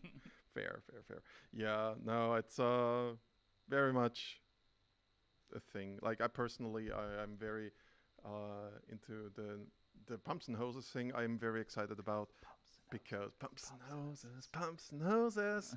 um, because like it's something that relatively new. I mean, we've worked with Creative Mesh in the past to publish one of their works, the Straw Harvest add-on. A lot of people may still remember that. So us working that with mod. modders directly to publish something isn't new. Yeah. For us, it is now new because we are actually like fully working as a publisher this time around. Right. And that's like the completely new thing here. So not necessarily that we're working with them. And as always, because we are only acting as a publisher, a chunk of the money is, of course, going to Creative Mesh because, hey, they are the developers. That's the contract. I think that's a really cool thing, to Yeah. be honest, because modders have for a long time really been like the backbone of like helping the game like Yeah. continue to have longevity, to continue to have the experience of gameplay fresh for players. And now the fact that they've been able to develop and we've been able to publish, it's really cool. And I'm excited. We're going to show you guys more about the pumps and hoses pack. We're going to have a talk by Yeah. the CEO of Creative Mesh. Yeah, That's Frederick. that's at 3 p.m. today. Yeah. Looks like before that we're gonna. So we have a lunch break going on right now out in the expo hall. We'll talk about the platinum expansion at the top of the next hour at 2 p.m. Central European time, and then we'll have a presentation about how brands and products get into the game. Yeah. You recently did an interview with Martin Recently. Seidel. It's been a on the few. podcast. It's been a month or two even. Yeah, it's been still, a couple of months. In Yeah. fact, someone was like, "That was episode 12 of the It podcast," was episode and I was 12. like, "What?" But That's we're doing 10 episodes ago. Yeah, but we're doing them, more frequently now, so it Yeah. kind of picked up. But maybe preview a little bit about that because I found that talk absolutely fascinating. Because Yeah. people, of course, are always like, "Why can't this brand be into the game?" And like, it's not as easy as just saying, "Hey, hello, Mr. Brand. We would like for you to be in Farming Simulator." Okay, Mr. Giant Software. Cool, let's do it. It's a little bit more Yeah. complicated. Yeah, that goes a little bit. That goes a lot into what makes a brand be able to be in the game. Like you said, a lot of it is not just you're not just shaking hands and be like, "Yo, let's go." Yeah. This, and this. Yeah, fine, whatever. No, companies are of course very protective about their vehicles. Like, of course, John Deere is very protective of their image, and they want to make sure that when we present the vehicles, we're presenting them good. Right. So we also need to show. We also need to check: is it a vehicle that we have an overabundance in the game? Maybe, for example, this is also one of the factors. And it's basically just a long back and forth between us and the owner of the brand in going, okay, or what will we do? What can we do? Are we putting this in? Right. Are we putting that in? And then there's an argument, and well, not argument in the sense that we're fighting or anything, but like a discussion. An Argument in German, we say just Argument is like, yeah. Yeah. And at some point we're finalizing that, and then we're going to scan the models if we need it scanned, like the John Deere model 710. That's now on the mod hub since Thursday. Yeah. That one was, for example, scanned because I don't think they have the blueprints for it anymore. It's a bit of We an got to older see it. model. When we got to see the Yes, we did. original, The the one that was OG, the scanned. one that was scanned. Yeah. I made a photo and I even shared it in some select places because it's really cool. But if I was you guys, I would check with some of your favorite YouTubers in the next few weeks. Yeah, we talked about that a bit earlier. They've got some really cool access. Some guys I Yeah. think are maybe still out on the tour. as well. Kubota just recently came into the game, and like it's a worldwide brand. It's really Yeah, popular you visited them. in Asia and in North America. I did visit them. It took them like 7 years to get in the game. So that's just an example. Like Yeah. it's a lot of back and forth. It's not easy, and companies rightly want to get it right, like you said. Yeah. It has to be for them. It's a way to get more exposure for their brand out there, and even to like show off their latest like technology. So yeah, it's 7 years. That was crazy And when a I lot found of that out. times we get like blueprints instead of scans, like the actual models that they're using. Right. So we don't even need to like scan it.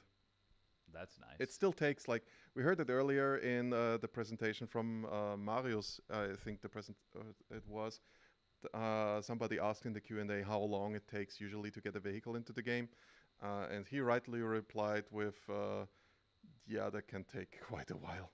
Like you can't just whip out like." And I remember years ago we did an interview with Vertex Design, and they were specifically making what was it, a slurry tank, wheeled one. Okay. And just making the tank itself as an object can take you several weeks, and then you add all the little details, all the greebles, all the little stuff.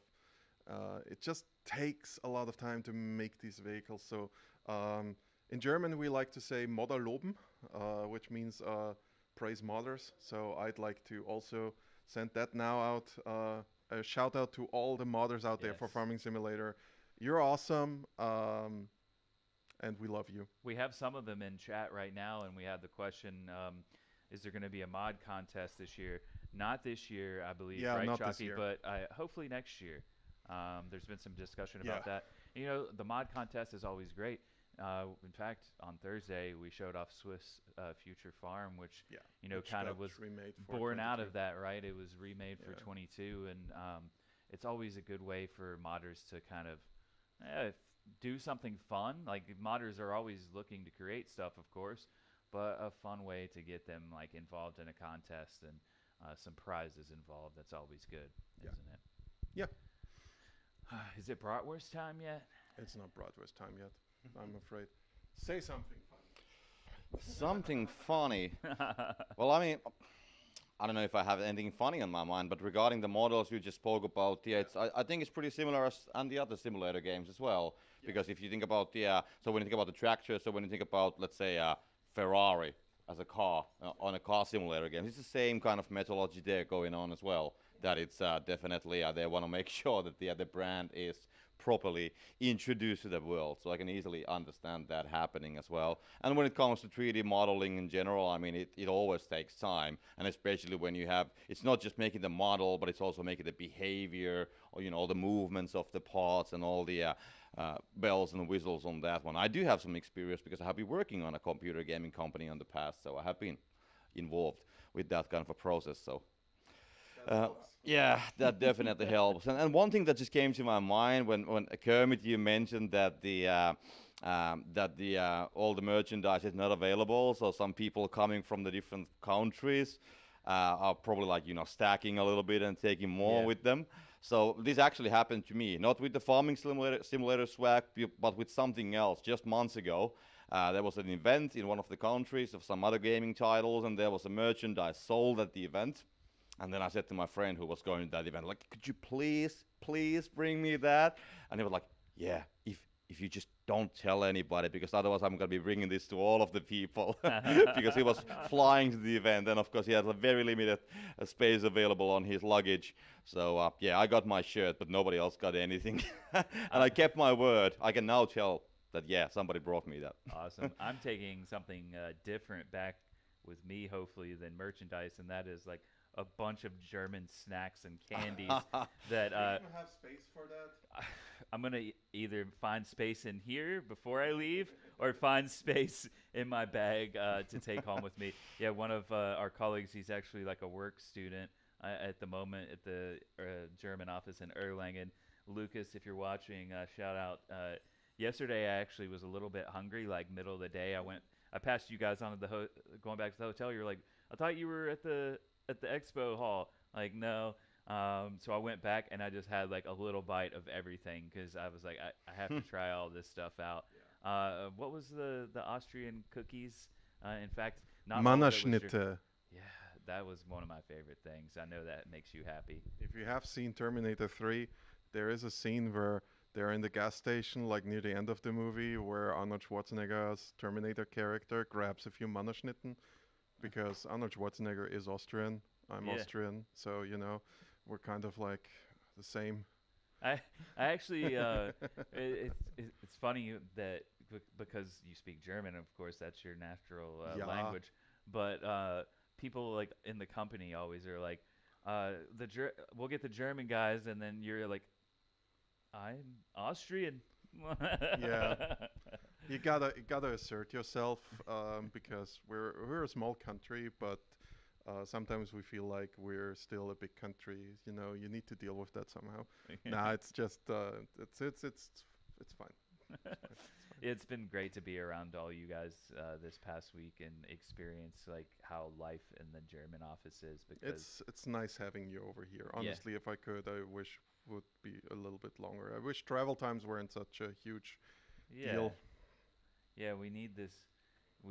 If you go back and like Teleportation when, please? yes, yes, when you can do it in farm sim, why can't we do it in real life? Yeah, you can Yeah. go from tractor to tractor. It's not bad coming out on a trip. It's always worse going back home.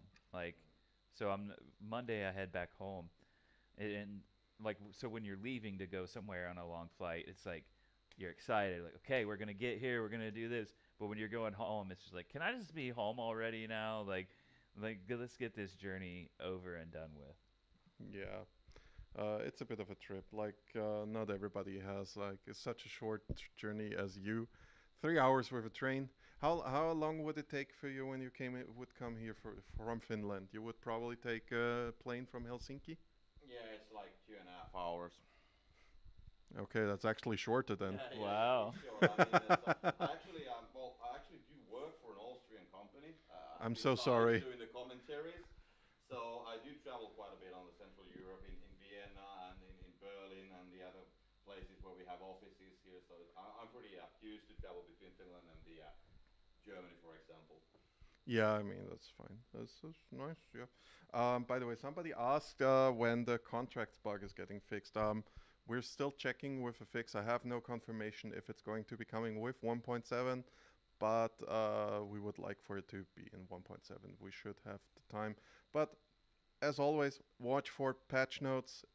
These will tell you the fixes that are in there for sure, Yeah. and not what I'm now saying. There. I just basically wanna let you know we're working on it. We'd love for it to be fixed as soon as possible. Yeah, and it's important to remember. Like, I've seen comments even like, this happens all the time. Of course, we're always releasing new stuff, and but people were always, but what about these bugs? The new equipment's cool and everything, but what about this? So it actually is two different teams that work on these types of Yeah, things. we have several people in this Yeah. company that So can do things at the same time. yeah, there's a team, working on the bugs. We got to see like the QA team in action. Well, I did. You get to see it every day. I got to see it for the first time They this past week. sometimes see me in action, which means I go to them, collapse on the floor, and just sob. It's very therapeutic. Sometimes I'm missing out on things like that, sometimes our apparently. office dog is there, and then she licks my face, and that's also very therapeutic. So yeah. That's great. No, it's really fine. Like I think the funniest comments we sometimes get is that we should stop doing social media, and instead fix bugs. So Kermit, how do you think would it go when you wanted to fix bugs? It wouldn't go. It would go nowhere. Maybe backwards and not forwards, if any Yeah. direction. Like Uh, best I can do is maybe do a bit of QA, which is not fixing bugs. QA is for finding bugs and reporting them. Fixing bugs is something the developers do. yeah, it's very interesting. Being in the industry, in the video game industry now for the first time with Giants for slightly over a year, and being a gamer my whole life, and then like seeing it from now a different angle, and just seeing how a company can operate and be successful and be able to get over these hurdles. Like, we should remember that, like, in fact, this awesome Chalky over here gave me some of the most simple and advice, and he joked the other day that it came out of a fortune cookie. But when I was at the company early on, I was worried about, stressing about, is this good enough? And he said, you know what? We can only do our best.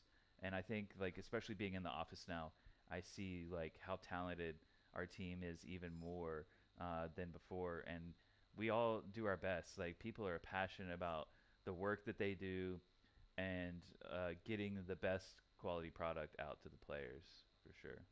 I think there was a discussion about this on the last FSL final with you and Alex about fixing the bugs, and you told the story that yeah, you're not a developer or a programmer, but I think Alex actually said that he does a bit of a programming, so maybe he could fix the bug. So next time when you're gonna be bugging Kermit on the social media, just put it on the virtual farmer actually, because I think he was like bragging a little bit on the broadcast. Yeah, I'm a developer, I know what to do with them. So just remember that, guys. Yeah, to be fair, he was a web developer first, and now he works on like some apps and things like that. So he's been called out now. We'll see how the next FSL cast goes. You did the last FSL cast from like a caravan, like on a holiday event as Yeah. well, and like you were like, "How was it? Was it bad? Was it good?" I was like, "If you had not told me you were in the back of a van, I would have never known you were in the No, back it of a was. van." So yeah, when I got the schedule of the FSL tournaments, I think somewhere around April, and I did book them all of my calendar. So I'm not gonna do any like overlapping bookings. So and then about that time with my friends, we kind of like were trying to find a free weekend, and that weekend on my original schedule for the FSL was free. So we booked a holiday cottage from the middle of Finland next to the lake, and that was also my first weekend of my summer holiday. So we just went with my friends to the cabin, and then of course the FSL schedule kind of like got finalized, and the weekend got changed.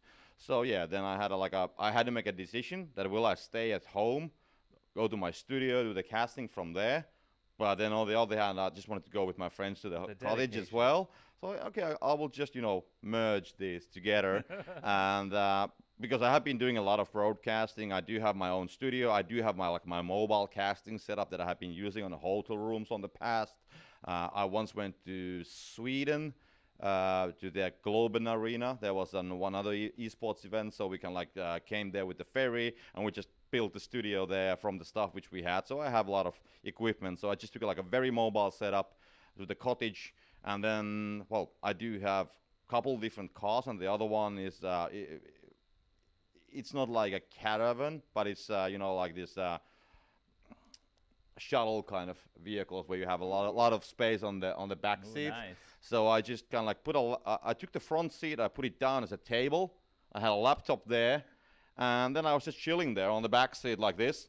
And I had a laptop there, I had my headset, and of course Finland, the promised land of internet connection, thanks to the 5G networks that we have. I actually had like a half a gigabyte up and down with a wireless link with about 20 milliseconds of delay.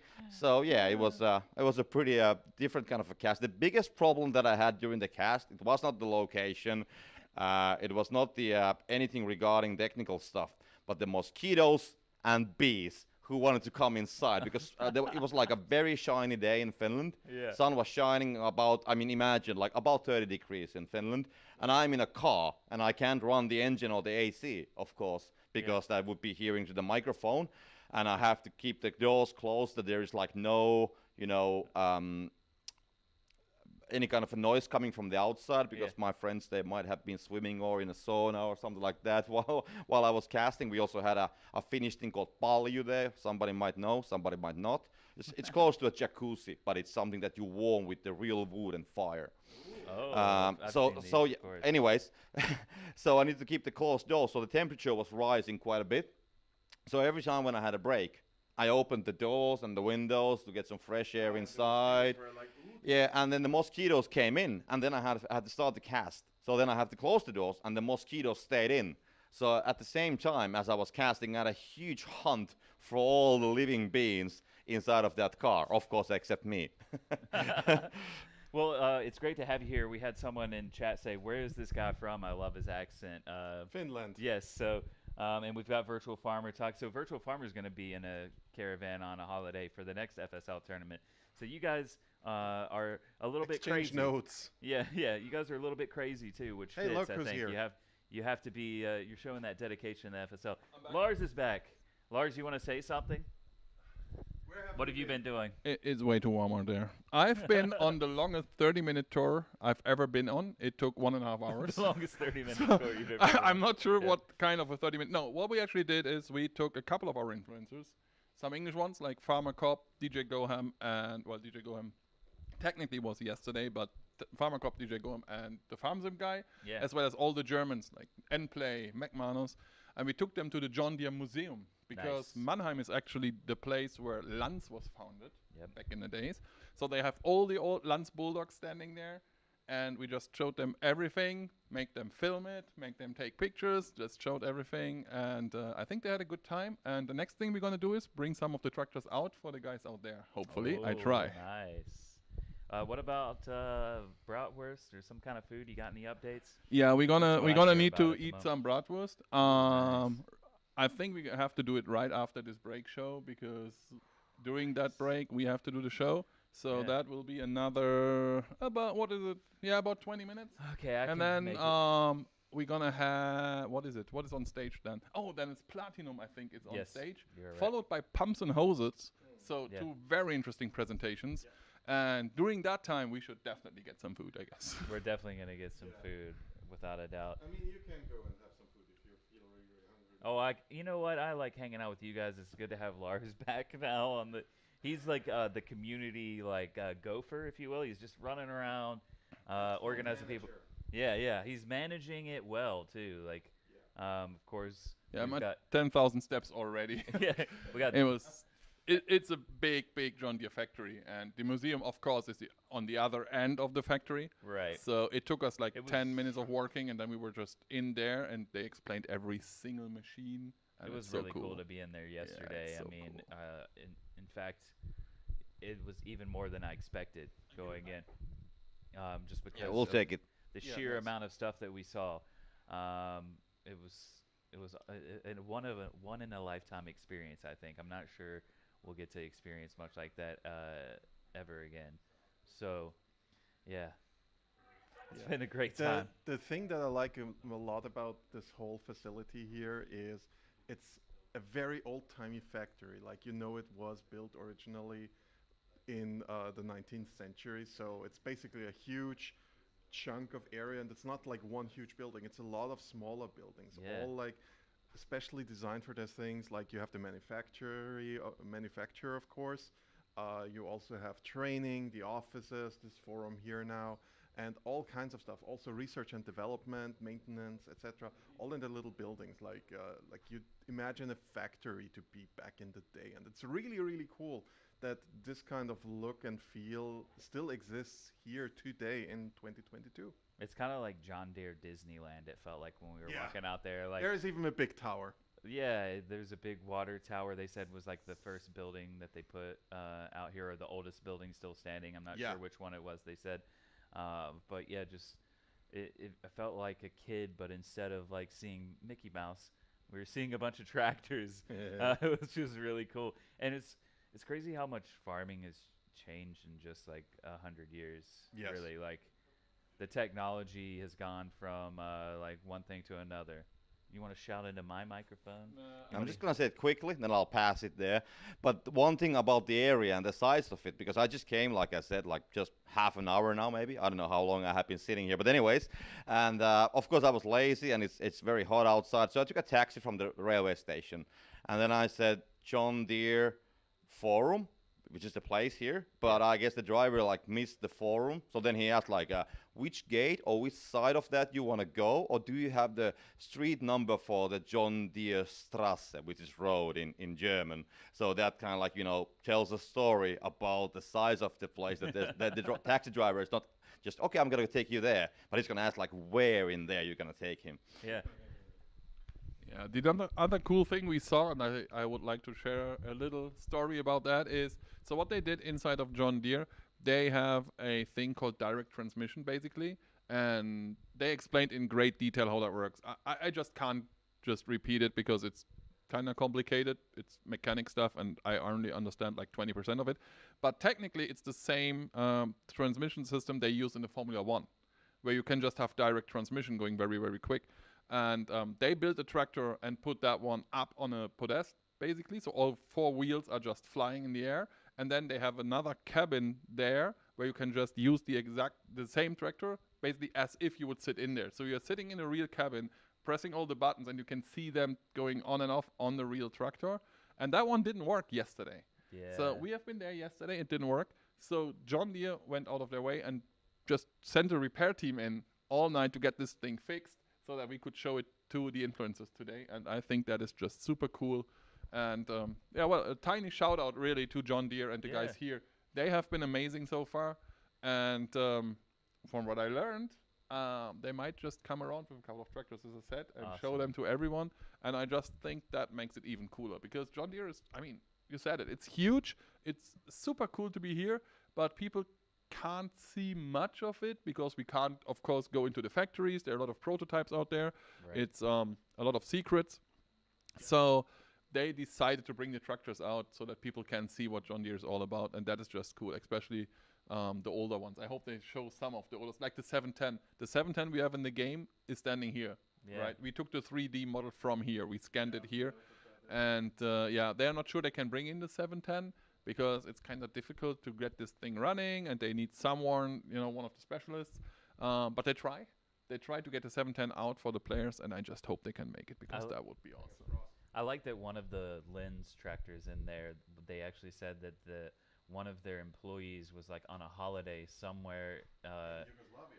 Yeah, and they were in holiday and they just saw this thing sitting in someone's backyard, and they were like, "We have to have this because like of course, they don't exist anymore. They're not being produced, and I'm sure it's hard to find one. So to be able to see it like restored to its former glory was pretty cool. I don't even want to know what the worth of this museum is. Yeah. There are all the old Lance Bulldogs in there. There is so one after the Second World War, when Europe was in shambles, basically, John Deere has sent over some tractors to rebuild by Germany and other parts, and they already they still have the sticker saying for rebuilding Europe. Yeah. From the U.S. government or something. It's super cool. Like this is from John. It's just there's history just in that museum, and you can tell there's a Lance that's already yellow and green because at one point they bought Lance and they were like, we just use the tractor and repaint. And they have a couple of repainted Lance. They still have the Lance Bulldog sign on it, but they are green and yellow. It's just there's so much cool stuff in there. And you should definitely out there check out the channels of, as I said, DJ Goham, Farmer Cop, and that FarmSim guy, or the German ones, Nplay, McManus, Sachsen Let's Player, Agra Play. There were so many. Falco Hirschfeld was there. So, just tons of people. You should check out the channels because they're gonna show you that stuff, and it's so cool. Yeah, it's gonna be really cool to see their videos because we were excited, but like their communities, like they're thanking for their communities that watch them, right? And they know what they're looking for, and it's gonna be some exciting stuff. I mean, it's some really cool access that we got. To Yeah, these absolutely, things. yes. And one tiny thing, they're gonna open up some of the John Deeres outside that basically surround the building because we built a fence out of John Deere and an entrance, and they're gonna open up some of these so that people can take pictures. Nice. Yes. That's always fun. Have you drive them? Yeah. Well, technically we could drive the one that was, as I said, on this podest, but it's not really driving. Yeah. And for security reasons, safety reasons in Germany, we can't. That would be an insurance nightmare. I think it's really cool. One thing I learned while we were on the tour is that, like, unfortunately, because this is like a working trip for me, right? Like, someone made the comment the other day, sent me a message in a DM, and was like, "Hey, Kermit, I know you're on vacation, but I have a question about Farming Simulator." I was like, first of all, not a vacation. Quite the opposite, actually. I was at TwitchCon, and then I was with you guys in the German office for the first time, and checking all that out. Now we're here in Mannheim for FarmCon.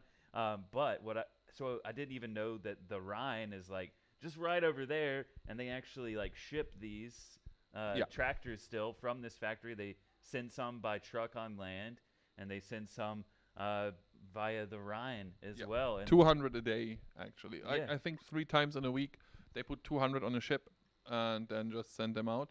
And they produce 240 a day. Like, yeah, that's just an insane amount of tractor. Just here, just on that location, there were 240 tractors a day that are finished and then get out. There's one tractor every 4 minutes, basically, is wow, built. yeah. Not to forget, the Rhine is still a very major transport thing. Yeah, absolutely is. The Rhine is super important in Germany. And it goes all the way down to Rotterdam, Yeah, where and these from things there are all the set way out. to the Yeah. Black Sea. Right. It is absolutely insane. Yeah. That's what I'm saying here. This is crazy. I mean, every FarmCon is. FarmCon at Horsch was amazing. FarmCon at Class was amazing. FarmCon is always interesting experience to say the least. But this is so cool. Like, Yeah, it's beyond my expectations even but being my first farm I con. have to ask you. So, how is that 19-day in a row working vacation going for you? Do you feel relaxed yet? You know what? It's been a lot of work, Lars, but it's fun work. It's the best work in the world. Yeah, so I mean, it's hard to like feel too stressed out. Of course, there's been stressful moments. We're working with technology and so many moving parts, and getting to see like how the event team and all of us really chipped in to get this FarmCon event up and running, and putting the goodie bags together yesterday, and Yeah, all that of us was like running hilarious. in a circle. Yeah, it's really fun to be in an event again. And John Deere was telling us we were like the first public visitors in that room that you were just in Yeah. for like 3 years because of COVID. So it feels cool to be like the first ones again. You know? Absolutely. I have to leave you guys because I just got a phone call from Boris. So it seems I'm needed at the entrance. I'm back with you for bratwurst, I promise, Oh, in please. like 10 minutes. Okay. But good idea that you're going to the front. Take this with you, bring it back to the merch booth. Tell them I said thanks. So, You've been looking at chat, I think, Chalky. You see anything interesting in there? no, they're not doing anything funny. They're just telling us to get you bratwurst. So it's kind of boring. Well, the internet is better than TwitchCon. That's true. Unfortunately, we're right now reading Twitch chat without John Deere internet. Yeah, we found out that Twitch was blocked. Yeah, Rightfully so. Very, very good IT security here. But there's ways to figure other things out. But yeah, it's good that I can hear Kermit's stomach growl.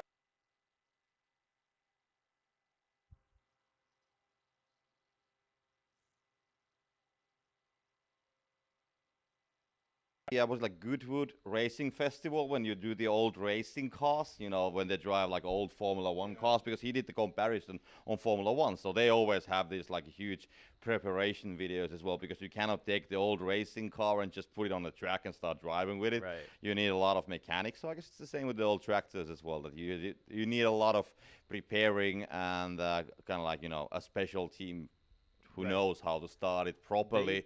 They have a whole team here for that. In fact, it was really cool yesterday. I don't know what it's called for you guys in your country, but they told us, like, you guys know AAA, right? So this is like a roadside like repairs service, and they're like, basically, I'm calling John Deere AAA at the moment. And so he like radioed up this guy, and all of a sudden, 10 minutes later or so, this custom retrofitted John Deere tractor rolls up that is like their repair and recovery vehicle. Okay. So it had like a gas tank and pump mounted to like the driver's side. It had like a basic like winch with all different kinds of couplings that like they could pull out and recover various different types of tractors and equipment.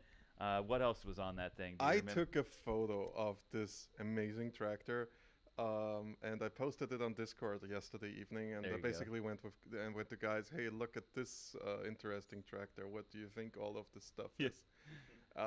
Nobody really figured out what it was for.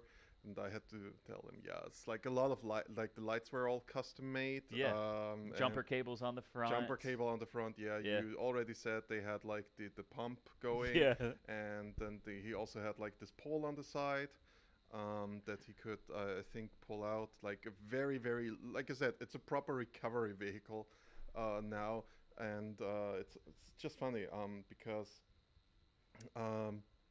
like this is very traditional. Like this is something like turning a prototype or maybe even a vehicle that has been broken down and maybe not in use anymore in its original purpose, Yeah. and then making it into a recovery vehicle, which is very customized, is like something that I have seen, for example, in tanks a lot. Right. And so I'm not surprised with tractors.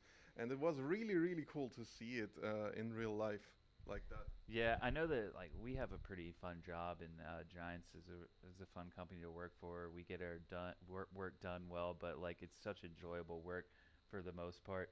But man, the guy from John Deere yesterday, whose job it is to like Yeah. drive tractors around, and like I was like, you must feel like a giant like kid in like in a playpen basically all day Yeah. playing with your model tractors, but now they're like the real life thing.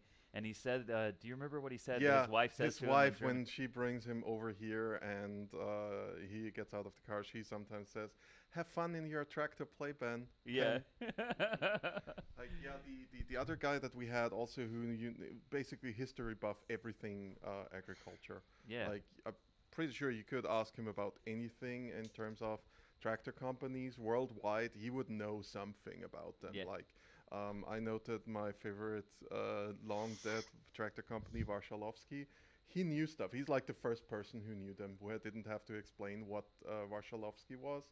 So amazing. Very, very cool moment for me because, He probably spends a lot of time in this library, which is like the yeah. room we're in right now. We've got all these books on the wall Yes. Yeah. about John By Deere. the way, Is it somebody asked, and you might know, this factory ships to all around the world, right? I'm not sure. I didn't get that information, but I think they do though, yeah. because like this factory here focuses a lot on the 6 Series John Deeres. So I reckon they will also ship like pretty much anywhere. Yeah. Depends a little bit. Like supply lines are always weird. But here's the thing. This is a question you should go to John Deere social media for and ask them. Yeah, you should. We just had a question that I want to answer now because in the chat, Tirsen Rue, probably butchered your name, sorry, says, "Dear Giants, will there be a continuation of the Farming Simulator series, or is FS22 the last part?" Of course there's going to be a continuation, right? Yeah, like the Farming Simulator will continue as a series, and I'm taking this off. I can't just have you hold this. This is rude. Why have you not told me to like just stuff it in my face and be like? So yeah, Farming Simulator is not over as a series, and anyone who claims otherwise, I'm giving you my loveliest. Because Farming Simulator 22's launch and now did really well. Yeah. Like, of course, we can't go into details, but it's been a great year for us. We wanna do like it's not without faults, of course. Before people are like, well, what about this issue? Yeah. And there's issues. Like we're the community team, we are very aware of issues that are cropping up, but we're also working that as a company, we're working to make it all good and better Yeah, and always. nicer. But you know, Improve it. Go forward. Farming Simulator's been around for over a decade now. Yeah. But like with 22 and self-publishing it for the first time, I say this all the time. Like, it feels like the beginning, not the end. Like, even though it's been around for over 10 years, like, man, the future is bright because you already can see in the leap from 19 to 22, there was like a big jump in the quality of a lot of things. We saw it earlier, like with the animal models, the character models, things like that. Even some of the minor details, the sound design. We have these crazy audio engineers that like run behind implements dangerously that you would not ever recommend to a person in real life to do, and they're trying to get the sounds to be, you know, as accurate as they can be. And as How's the it game going, continues to Benek? be more successful, the company grows, the game gets better, we get better as a company, and we get, anytime you get more people and new ideas and different experiences, it's always a good thing. So you know what a good time? Well, I just heard now something. The tiny Jan that's living in my ear. just gave me really, really good news that in 3 minutes you can get your bratwurst. Someone asked in chat, is it going to be green and yellow? John's here. I Well, hope the not, yellow really, we but- can do with mustard. Not sure Yeah. about the green avocado. I don't know if bratwurst with avocado and mustard does not sound tasty to me. Yeah, some kind of like relish of some sort, maybe. Oh. He's back. Bratwurst soon, I Just hear. just in time for it to end in like 2-ish minutes. So, hooray! Welcome Yeah, so back. we'll be back after this. We'll have the Platinum expansion presentation. Yes. And then how brands and products get into Farming Simulator. And these are very good presentations. And then we've got Pumps and Hoses. I'm by Creative pumped. Mesh. I'd say this is probably the most anticipated presentation. Pumps and of Hoses. the day, Yeah, I think you're right. It's something like very unique and different tech that we've not seen yet in the game. Yeah. Yeah. It's going to be cool. We still have a lot more too. We have the content creator panel later. We have the bale stacking championship final basically for today. That's not on us though. That's on DJ Goham. Yeah. Yeah. We might. We'll try to throw this guy in too, maybe from the FSL casting team. Q&A will be later, and then yeah, we're just gonna be kind of. That's kind of the end. Not streamed anymore. No. We finish with the bale stacking. There you go. Afterwards, the live stream will end, and then it's basically FarmCon internal party. Yeah, right. A The little Q&A get together is- for the community. Q&A is not a presentation per se. It is. Oh yeah, give me that. Easier that way. The Q&A is not a presentation per se. The Q&A is basically the meet and greet, if you want to say so, because all the developers are coming out, and then you can just talk to the guys and have questions and answers. And because that's not on stage, or only in parts on stage, maybe. Yeah. I'm not sure. We are not streaming that one anymore. So we finish with the bale stacking challenge, and that will be it for the stream as well. FarmCon stream is over. Everything else. So the Sunday, which is basically the modding day, where the modders can ask questions because they are so detailed and it's just not really cool to stream. So we are not doing that. We're gonna finish with the bale stacking challenge, and then we are pretty much done here. And for now, it's time to get German bratwurst. Yeah. Yes, What chat's been going crazy. Feed Kermit. I'm gonna feed. I promise you guys. I'm feeding you for all week. You I have promise been. you. I'm gonna continue feeding him in like 10 seconds or something. In 10 seconds, literally. Jan was just. There you Nice, go. because we have a tiny man in the ear telling us 3, 2, 1.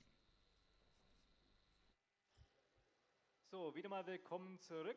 Ich hoffe, ihr habt alle gut gegessen. und Welcome back. I getrunken. hope you enjoyed your Und lunch dann können and wir jetzt auch had some gleich refreshments. gestärkt And weitergehen, nämlich so we will continue straight away with Den kennen mittlerweile, Stefan. glaube ich, alle. All of Und you will know him ja, by wir kommen now. jetzt auch zu einer And netten Erweiterung, die wir eben that im brings November us dann herausbringen. to Das wäre a Platinum great Expansion. expansion, Und the Stefan hat Platinum, mir jetzt schon Platinum gesagt, expansion, bisschen which länger will die be Präsentation, available jetzt setze as ich of unter Druck. November. Wir haben danach nicht so And viel Zeit für Q&A. Und wie this gesagt, talk es gibt will am Ende noch be ein a bit allgemeines longer, so Q&A. we will Ein not paar have Fragen long werden wir dann gleich Q&A, but mit einbauen I'm sure we können. will have time for a Aber couple of questions. überlegt euch was, wenn ihr eine wirklich wichtige große If Frage habt, you dann stellt ihr die mal noch. do Das have machen wir an später beim important question, finalen Q&A am Ende. you So, can Stefan, also ein Druck, 30 save Minuten. it Go. for our vielen Dank. final Ich Q&A. hoffe, ich brauche nicht zu lang. Okay, I hope I ja, won't take too long. herzlich willkommen auch noch von mir. Mein Name Welcome. ist Stefan Maurus. My name is Gesagt, Stefan ich kenne alle, Maurus. aber trotzdem ein paar Worte. Ich bin Gameplay-Programmer und I'm Lead a Vehicle Integrator. gameplay programmer Nebenbei and lead Flight vehicle Software, integrator, and sometimes I also work as a cameraman. Eigentlich verantwortlich für die funktionale Integration So der ganzen I'm mainly Fahrzeuge. responsible for the Ja, integration of the deswegen vehicles Fahrzeuge into the in game. der neuen Platinum Expansion And so I would like to introduce you Und to ja, the ich habe es am new Donnerstag im vehicles Livestream, of the wer ihn geschaut hat, Platinum dem expansion. kenne ich schon mal ein bisschen über die Fahrzeuge If you geredet. looked at the Der ganze stream, Livestream war in Englisch. Ich werde which jetzt was in ja, die English, gleichen I Fahrzeuge will auch nochmal kurz show anreißen, aber you auf Deutsch, the same damit es jeder vehicles hat. in German, Und danach aber noch ein paar mehr and Fahrzeuge zeigen. I will also show Also some fangen wir additional an mit vehicles that unserem Volvo went on L200H. display. Das ist ein ja, sehr This is großer Radlader, the so ein 40 Tonnen Volvo Radlader. wheel loader, a Und der hat hier 40-ton vorne wheel einen sehr loader, großen Greifer.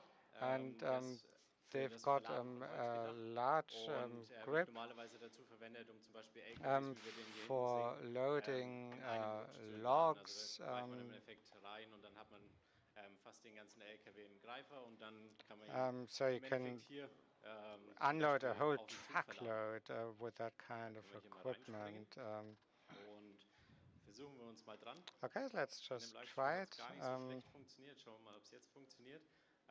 Für die, die im Livestream schon mal genauer geschaut haben, da will ich Those nichts of dazu gesagt you haben, haben wir auch einen neuen who LKW. Also wie gesagt, Volvo ist looked at unser the Lizenzpartner von live uns stream, und sehr viele also coole saw the new Maschinen truck.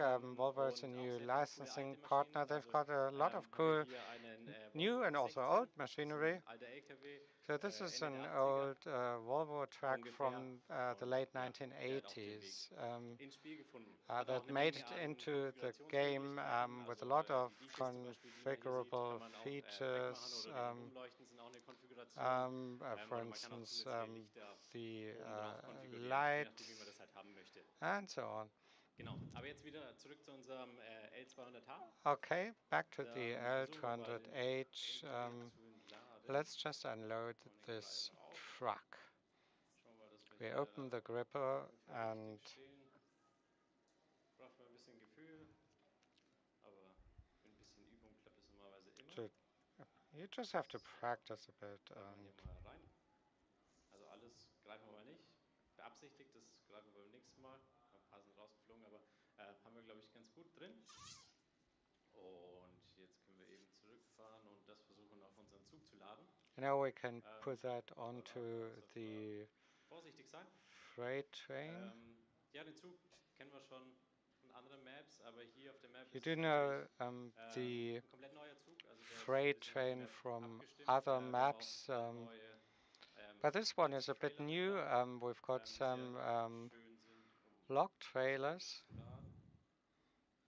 Ja, reden und fahren ist immer schwierig, aber It's always a ja, bit das sollte difficult eigentlich to ganz gut talk funktionieren. and Ja, es sieht gut drive at aus. the same time. Und mit dem Zug kann man dann It eben das looks good. Holz außerhalb der Map verkaufen. Oder man fährt es And you can zu just den anderen actually Seen. Also sell zum Beispiel the Erstladen. logs outside the Das map, wird or dann ja auch schon mal über can die ganze Map also gefahren take und dann them auf to das große the Sägewerk gesehen und kann es zum Beispiel sawmill. auch zum Sägewerk transportieren, dort verkaufen oder Holzplatte herstellen, wie auch immer. Wir haben auf Or dem you Zug auch can just vorne der Waggon have ist the logs extra converted für into Paletten gedacht. timber. Also wenn man oder man And kann the auch hier mit front Sägewerk dann Holzblätter herstellt, kann man die hier direkt verladen auf den Zug cars und are zum for Beispiel in die Stadt fahren, pallets. dort You can aus load den Holzblättern herstellen oder man the verkauft es dann timber das onto sind the also schon von train anderen and Maps kennt, dass sell der Zug them, dann or just actually virtuell außerhalb der Map ist oder beziehungsweise auf eine andere Map fährt. take So, them jetzt haben onto wir da noch ein another paar map. Stämme, die müssen wir jetzt natürlich auch noch entladen und dann kommt da noch eine kleine Okay, Besonderheit. there are a Also few der more Greifer logs hat nicht nur left, die zwei großen and Greifer, the sondern ist ein gripper bisschen komplexer. Moment. it's not just. Genau, jetzt haben wir es schon gesehen. Ja, der eine ist nicht ganz runter. Aber sobald man den Greifer komplett zumacht, When hat you man dann noch actually so zwei close zusätzliche the Greifer. Und gripper, wenn you've man got ja two nicht den additional ganzen Greifer voll hat, wie wir jetzt zum grabs, and Beispiel, if it's not damit die Holzstämme nicht rausfallen, completely kommt dieser filled, zusätzliche Greifer you've got runter the additional und also es passiert grabs vollautomatisch und or dann werden clamps die auch festgehalten. to just actually keep Der the will logs natürlich in nicht place, ja, but this one is trying to escape anyway. funktioniert, glaube ich, ganz gut.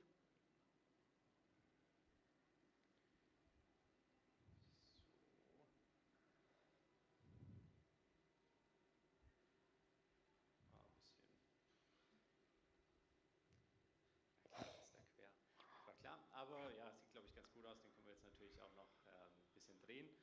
Aber solange will ich mich damit gar nicht Okay, aufhalten. that is Wir haben gar keinen quite Sound, good. mir ist aufgefallen. We don't Aber have any auf jeden Fall hat er auch sound, einen by the coolen Sound, way, das wollte ich auch noch sagen. because the sound of Genau, this aber haben wir feature is leider hier quite nicht. cool. You Da haben can't wir schon die hear it. nächsten Maschinen, die habe ich auch schon im So Livestream this is the kurz next gezeigt. Also machine es I sind zwei also Maschinen showed you on the von live John Deere. stream, two Der John hier Deere ist machines. ein Fällerbündler. Das This heißt, is ja, eine andere a Art, feller um Holz zu buncher. fällen, als die Harvester, die wir bisher hatten. It's a bit Die normal different from the fällen am Tag und können den harvesters, Einbau während den which Verlasten can just ablehnen, actually fertig. Der hier ist ein bisschen anders, der take tut a hauptsächlich eigentlich full an tree. Tragwände This one is a bit und different. It's ist ein mainly used in Fellerbündler. the US. It's a feller Und er kann buncher. nicht nur einen Baum gleichzeitig fällen, sondern er kann And gleich they zwei nehmen. Also can gleich einen actually Baum, take wenn more den than umfällt, kann er one, einen zweiten mitnehmen und kann den dann ja, ablegen, wo man es haben möchte. and you can Das put bedeutet them hier zwei wherever you Greifer. need them. Können wir das Ganze auch noch in Action sehen? Also ja, können wir hier einfach mal, ja, wenn wir hier gerade reinfahren, auch darauf achten auf die Animation. Also man fährt einfach nur in den Baum rein und man sieht So dann immer, wie die you Säge just eben actually langsam have in den Baum to reingeht, was auch ganz actually cool aussieht. grab the tree, and the saw will actually cut off the trunk, and then you've got a smaller gripper at the top. And this enables you to take two trees at a time if the trees aren't too big. auf hügeligem Terrain But this is not for hilly ernten, terrain. sondern eher auf flacherem Land. Da kann It's man das auch rather dann for weiterentwickeln. Also das stimmt an auch ein even bisschen surface. nicht so gut. Aber normalerweise, wenn man hier, ja, wenn man auch gerade reinfährt, dann könnte das durchaus funktionieren. Genau. Wenn man schön gerade reinfährt, dann hält er auch You weiter schön just fest. actually have to approach the tree Ja, in a den kann man straight dann line. ablegen, wo man ihn möchte. Um, Hier legen wir die ab, dass wir sie später Now wieder you can rausholen mit just einer actually Taste. put them Und down by pressing dann fallen die a zwei Bäume hier einfach runter. button, and Genau, aber wir belassen es jetzt erstmal bei 2 Bäumen the trees will just und fall zeigen to dann the kurz, wie ground. man die Bäume dann eben aus dem Wald bekommt. Now I'll show you how to Also dann haben wir eine actually ganz ähnliche drag Maschine, them sind from ähnlich aufgebaut, the vermutlich ähnliche forest. Komponenten verwende. Some similar Das ist ein Skidder, components. auch von John Deere. And this is a skidder by John Der wird Deere. dazu verwendet, um die Bäume, normalerweise die langen Bäume aus dem Wald zu It's ziehen. usually Also used der to dient hier drag zum Greifen, den können wir long hier außen trunks zumachen from und dann the forest. müssen wir eben Bäume suchen. So you have to Einfach find vor dem Baumstumpf. the trees first. Und dann können wir die greifen und aus dem Wald ziehen und dann eben zum Beispiel ja, an die Stelle, wo wir Now we can die Bäume just dann actually verarbeiten oder grip klein them, sägen oder ähnliches. and Also den können wir hinten before auch schön drehen processing them. und sobald eben Bäume dran sind, kann er sich auch frei drehen. Also da kann man dann And as ja, soon as ohne you have Bedenkung grabbed a tree trunk, you can also rotate dann setzen wir die so the fest gripper freely. und ja, und dann ziehen wir die schön hinter uns her. So we just Und wenn wir die actually dann zum Beispiel hier ablegen wollen, drag können wir them die hierher ziehen out onto the trail. und dann legen wir die hier ab. So we'll Genau. just Das put ist, glaube them ich, auch die here. zweite Maschine. This Jetzt was kommt ein the bisschen was Neues, second das hatten wir noch machine. nicht im Stream. And now a Ja, novelty which Vegetable Gate. has not been on Den kennen wir display natürlich schon in the vom stream. Basecamp, aber ich dachte, wir ernten mal ein paar Um, Bäume mit der Kettensäge. and let's just take Weil, this ja, chainsaw to harvest some nein, also wir trees. haben hier einen It's a Steilhang. bit cooler. So we've got a Ist steep slope normalerweise sehr here, schwer mit dem Harvester zu and it befahren. would be very hard to Deswegen drive up wird here normalerweise so in with a alpinen Regionen zum harvester, Beispiel for instance, in alpine regions. ja, wird viel per Hand gefällt So a lot of und felling dann has werden been die done auf eine besondere has to be Art done aus dem manually, steilen Hang rausgezogen. and then they have Den können to wir mitbauen. get Und hier haben wir noch einen, der sieht be nicht so dragged gut aus. out of that Den können wir slope. gleich rausnehmen. Jetzt haben wir Sound. Now we've got some sound. Genau. Und wie bekommen wir die jetzt hier raus? Tja, da haben wir so ein So, kleines Gerät. Das habe well, ich hierher gefahren. we've got Und vielleicht a können wir den little hier device, anhängen. and we can just actually Oder ziehen wir attach den einfach it mal to so the rope und der folgt mir sogar. and Dann pull kann it ich up. hier den ganzen Berg hoch. Da haben wir So I can go eine kleine uphill all the Seilbahn. way. Und irgendwann sollte hinter uns auch der Baum It's a stehen. bit like a little cable car. Braucht natürlich ein bisschen. Ich bin natürlich ein sehr durchtrainierter, deswegen bin ich sehr schnell. So, I've played with that, so I'm pretty fast. weiter hochfahren lassen. Let's Und hier oben haben wir eben move it schon up a bit. unseren Harvester vorbereitet. Here's our Den bauen harvester wir dann that zum is Sägen und prepared. zum Berasten So we und auch schon saw the Mähgerät, tree, den take wir the dann branches verdrahten. off and load it Also das on ganze the System truck. ist eine The whole ja, system Seilbahnanlage is oder kind of like a Seilbahnanlage, wie auch immer, auf cable Englisch Jada. ordered Ja, wird based system. hauptsächlich ja, alpine Regionen verwendet, also ist It's ganz used in ähnlich alpine wie ein region. Puller. It's Und made by Kohler. ja, die sind eben in Österreich, They are wo es based auch in sehr Austria, verwendet wird. where it's Und often used, ja, das erleichtert eben and das it Bäume hier facilitates ja, chopping down besonders trees steil hängendes on steep Gebiet mit slopes, dem Harvester where it's hinzufahren oder dann extremely mit dem Forwarder difficult to die use Bäume a harvester rauszuholen. or Das forwarder.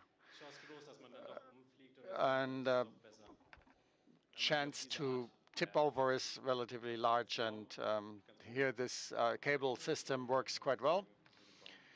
We release the log and we have it here. Oben können wir entweder sagen, The dass er uns folgen soll, dann fährt er rechts und skid links or auf the den sled Spieler. upstairs can be moved by the player manually.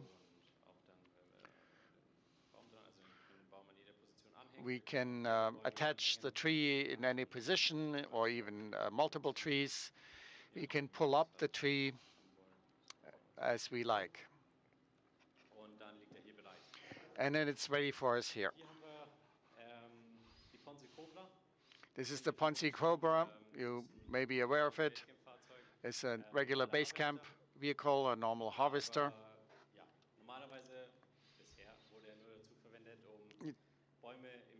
It is used to chop down trees standing up.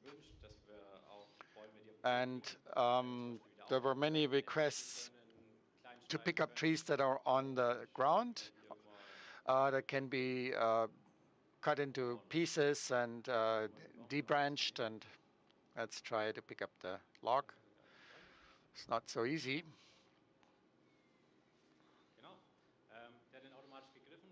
It'll be automatically gripped,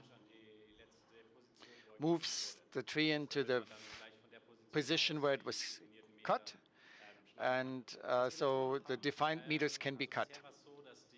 Previously, it had been a case that length from 1 to 10 meters were used, and they could be separated by meter steps. We adjusted that because we have machinery for long logs, and it's good to have other options. We don't increase that in a linear way. We have 3, 5, 6, 8, 12, 15, 20 meters. Sometimes the tree is not chopped into pieces, but used as a whole. I have my trailer perfectly situated. Let's try.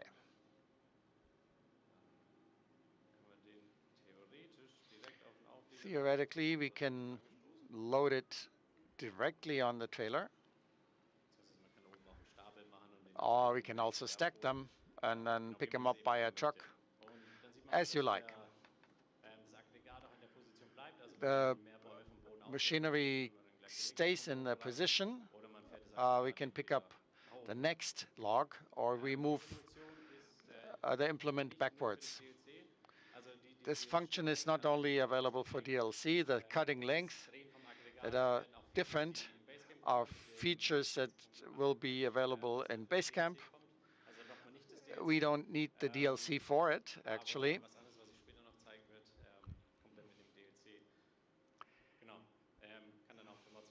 Can also be used for mods.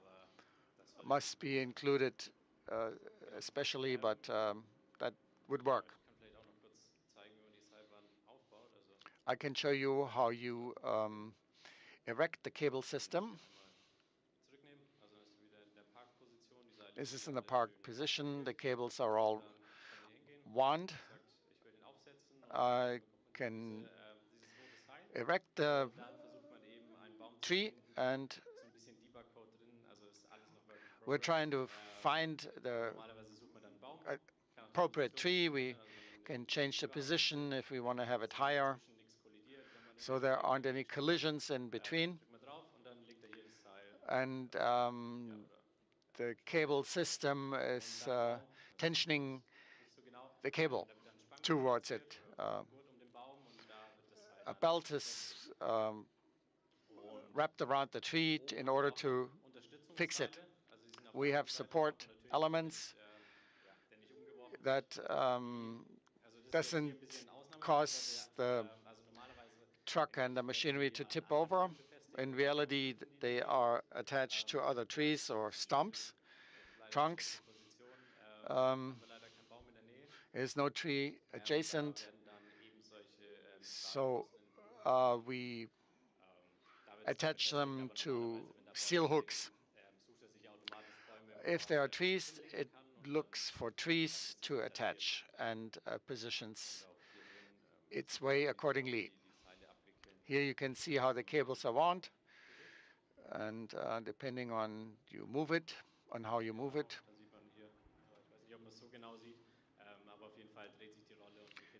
So the coil is moving and winds the cable. and then it can be operated. Genau. Dann springen wir mal zum nächsten und auch schon zum letzten Fahrzeug, Let's was ich go to zeigen the next möchte. and last vehicle. Wir haben es auf der Webseite steht schon, das The Impax-Mittelspiel kommt. Impex comes into play. Hier haben wir uns Here we have das größte Modell ausgesucht. chosen the biggest model. This used to be an Aber excavator. der Bagger ist ja im Endeffekt umfunktioniert It zum has been Harvester, zum remodeled to a Aufzubauen. Viel kleiner, harvester. also das ist ein Not a 50 little Tonnen one, Bagger. as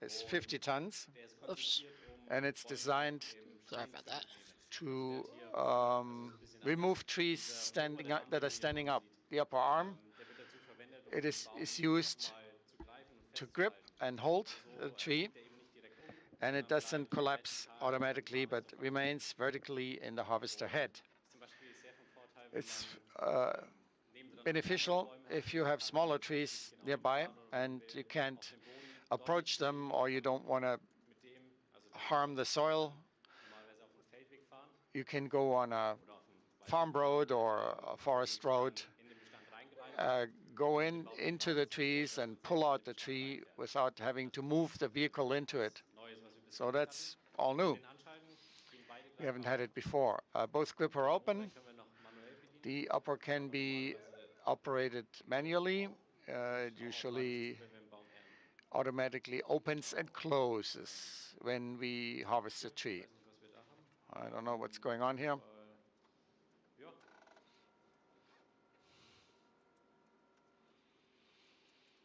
Hat erstaunlich gut funktioniert. Worked Also wer genau darauf amazingly geachtet hat, well. es war nur ein Tastendruck und It was der only by Bagger the ist push of automatisch zum Baum button, hingefahren. and the Das ist eine excavator kleine Neuerung. moved automatically Nochmal towards the tree. um es nochmal zu zeigen, also man hat Let hier me eben show auch it so einen again. Marker. Der There's a sucht immer little den sign or marker in the tree, Baum, der am besten gerade zu ihm steht, and zu dem it man looks for hinfahren the möchte. tree that is in best Und dann positioned, versucht er eben den Kran and automatisch auszurichten. Also wenn it ich jetzt tries to hier drücke, automatically ist er jetzt blinkt, align er versucht hinzufahren. Sobald the es grün ist, ist er eben in machinery, dem Bereich, wo and er as den Baum soon as it's aufsägen kann. green, it's in a Falls wir mal X drücken, wird er in gesägt. an area Wie where ich he schon can gesagt chop habe, down the wird dann tree and der it can griffige saw it. Greifer noch zugemacht. Then the upper Und gripper dann haben wir, damit der Baum attaches the tree, haben wir den eben im Stehen. and we lift the tree standing up. Baum. Und dann können wir ja selbst entscheiden, wo wir den Baum hinhaben wollen. And we can decide where we wanted to have the tree. Und den oberen Greifer können wir eben The upper gripper steuern. can be controlled individually. Let's say we place the tree here, push the button, the tree is ejected, Wie ein ganz normaler and Harvester können wir den auch ablängen. we can also cut it to length like with a normal harvester. The cutting lengths that are new, 6-meter trees we're talking about, and here you can see how it works. Genau, dann fährt er wieder automatisch zurück. Then it automatically moves back. Dass man den Kopf drehen kann und dann könnte man den, The zum Beispiel den Baum wieder aufnehmen. head can be rotated, the trees can be picked up again and dusted off. Then we move it up again or drive the vehicle to the next tree. We see the marker or the marking, and everything works automatically. Die Funktion ist auch Teil von dem Easy Arm Control, wie wir schon This is also part of the easy arm control function, nur auf 3 Achsen den Kran bedient, where the crane is used on 3D axis without having to control the function. If you wanted to have that help, let's take the tree now and place it where we want.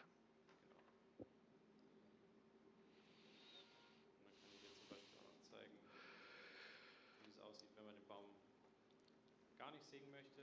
If you don't want to saw the tree at all, but only take the debris off, it'll be completely clean. That's a very long tree.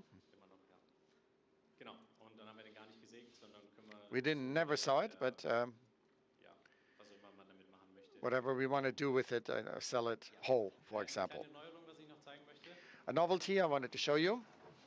was man auch noch hört, das ist der gute Sound. Also wir haben You can see the great sound. We have an extra sound for the chains. Sounds very realistic.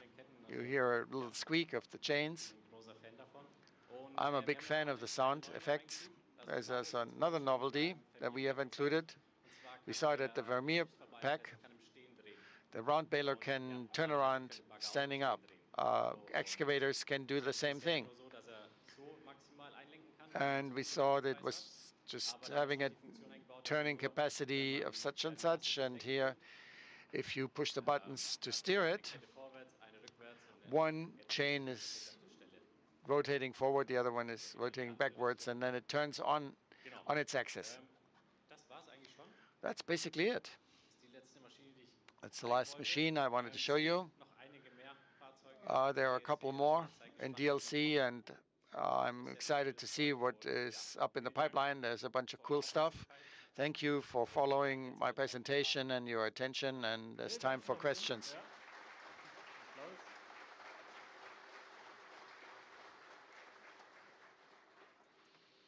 Du hast ja schon erwähnt. You mentioned it. Key facts on the 15th of November. The expansion will be released. You can order it already.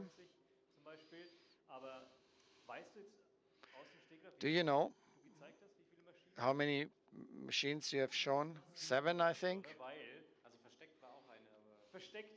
There was one hidden. 7 or 8. In the DLC, the DLC contains over 40 machines. So we will give you more information on all the machines. This was a great outlook on what will be available. A few questions can be answered. Marius is doing his job. 3, 4 questions we can do.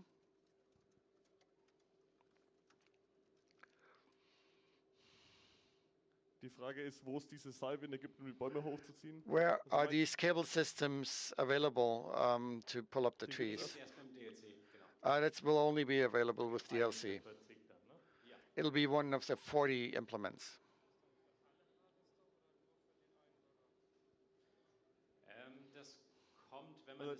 Nochmal, die Frage war, das Autosnappen für die the auto-snapping for the harvester. Genau. Das wird für alle Harvester kommen. It will be available for all harvester once you have DLC. It's difficult to integrate, but other features that I showed, that you can turn around the harvester head and the length of different, will be available for all players, even those that don't have DLC.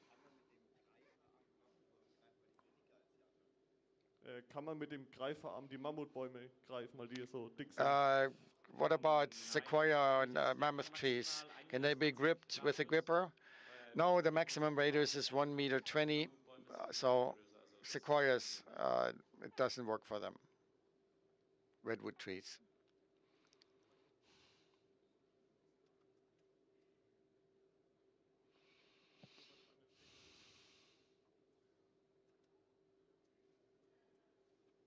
Die Frage ist, ob noch weitere LKW mit reinkommen.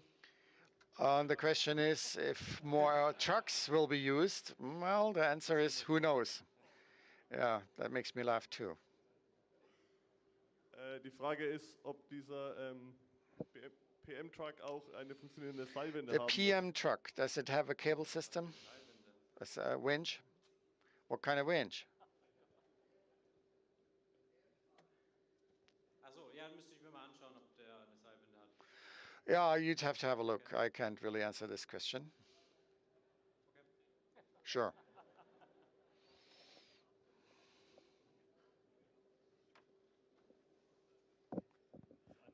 Kommen neben den Forst-Sachen auch noch Dinge für die Landwirtschaft im DLC?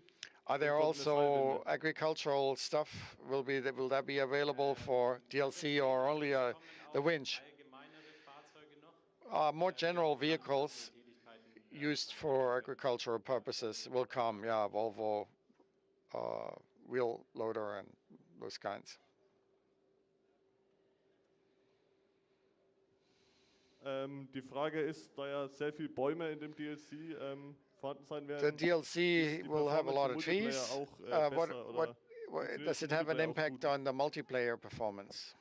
Or does it work with multiplayer Schwierige performance? Frage. Difficult Ja, question. Multiplayer-Synchronisation von Split Shapes, also von gestreamten Bäumen Multiplayer is with oder split ja, shapes braucht sehr is viel Bandbreite. requires a lot of bandwidth. Aber auf der Map hat man zum Beispiel sonst nichts. Also But viele on the dieser map, Bäume there's und nothing Wildbahnen else. sind zum It's only Beispiel about trees. für And Bodenbearbeitung for und example, soil Meerwasserbearbeitung cultivation can be werden für saved and Synchronisation used benötigt for oder die synchronization of the split von shapes gestreamten Bäumen verwendet werden. Also ja.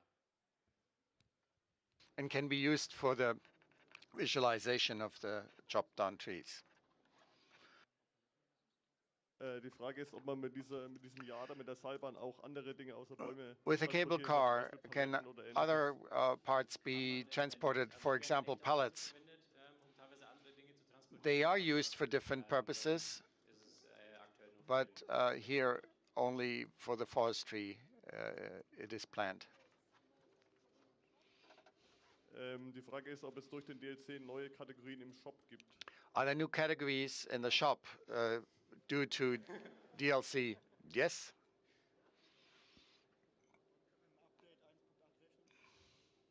Wann kann mit dem Update 1.8 gerechnet werden? When can we expect update Wahrscheinlich 1.8 am Release-Tag with the oder am Tag DLC? davor, also so wie es On the day of the üblicherweise bei release or the day Produkten ist. before? Also es wird wieder ähnlich verlaufen. Will be similar. Wird es für den Harvester noch weitere Anbauteile geben? Will there be additional Für die implements for the harvester, for the front, für den Impex? Für den Bagger, for the für excavator? den nicht, nein. No, no, not for the for this excavator. Ja, das No. klang jetzt mies, aber I know that was kind of mean, but aber nee, da ist aktuell nichts geplant. Also no, den nothing nur is mit Harvester planned. geplant. It's only been planned with harvester. Aber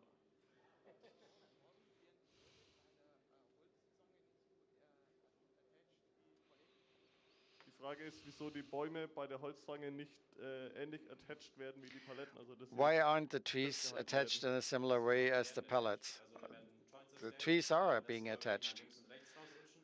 Die Tags are haben being ein created so they don't bestimmtes slip Zulauf out nach to the oben, left or the auf right. They den have zwei some auf clearance den anderen zwei Achsen, on the two ja, axes, nicht komplett and fixiert sind, in aber order auch ein for them bisschen not ja, to be Spielraum haben, damit die schön auf die completely Ecken rausgehen. fixated, Aber ja, links werden die festgehalten und das they are funktioniert eigentlich ganz held laterally, Okay, Marius, and it haben works wir noch quite eine well. Frage noch? One more question. Weitergehen können. Ansonsten haben wir fürs Q&A später auch noch. There will be questions for Da the ist er, kommt Q&A. jetzt schon hin.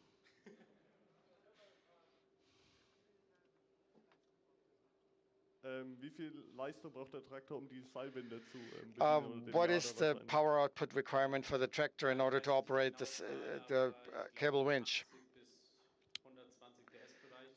80 to 120 horsepower, I think, in that range. Also das ist auch ein Jader, der kann bis zu It's a 1,5 Tonnen loader tragen that oder 4 can Bäume. bear 1.5 tons Aber or vielleicht 4 hat er noch was trees, anderes.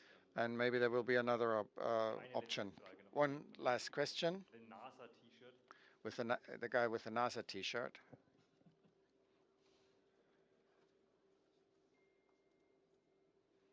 Welche Taste muss man drücken, um automatisch an den What Baum button ranzufahren? do I need to push in order to forward to the tree? Currently, it's Genau, the also die muss man O auch button. zurückhalten. It has to Der be dreht nach einem being Tastenzug pushed. sich It has to, dann you have to ein keep bisschen pushing it. Sicherheit.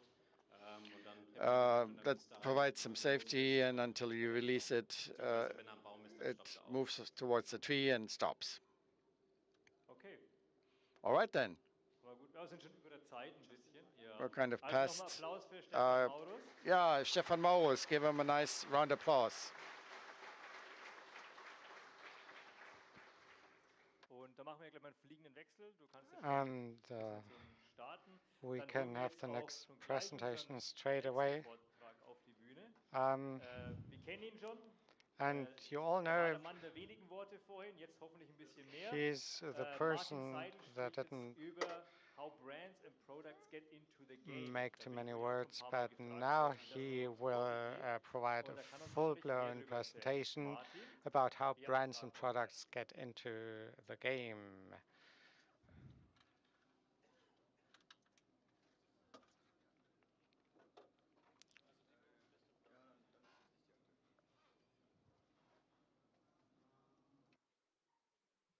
Mm.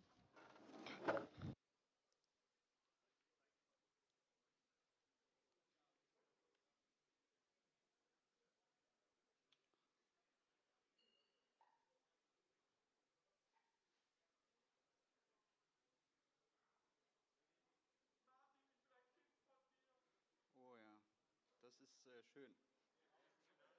Das ist hoffentlich die Finale, ja. Ja, ja, ich glaube schon.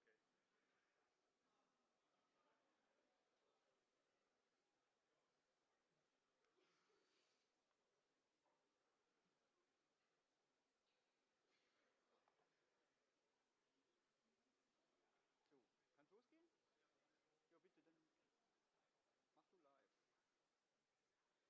Ja, bitte, dann mach du live. Genau. So, All right. man wird doch ein bisschen nervöser, wenn man hier oben steht, To aber get a ich bit will mal mein more Bestes geben. nervous Das when ist you're in doch ein front of interessanter this Vortrag huge wird. audience, but Genau. I'll make sure Also it'll von be meiner Seite auch interesting erst for nochmal ein you. herzliches So, Willkommen hier in Mannheim welcome auf to unserer Mannheim FarmCon 2020. and to our Die FarmCo Kollegen haben mich 22. gefragt, ob ich bereit wäre, die Präsentation The colleagues rund um asked me das whether I Thema would be willing Lizenzmanagement hier to heute give a zu presentation halten.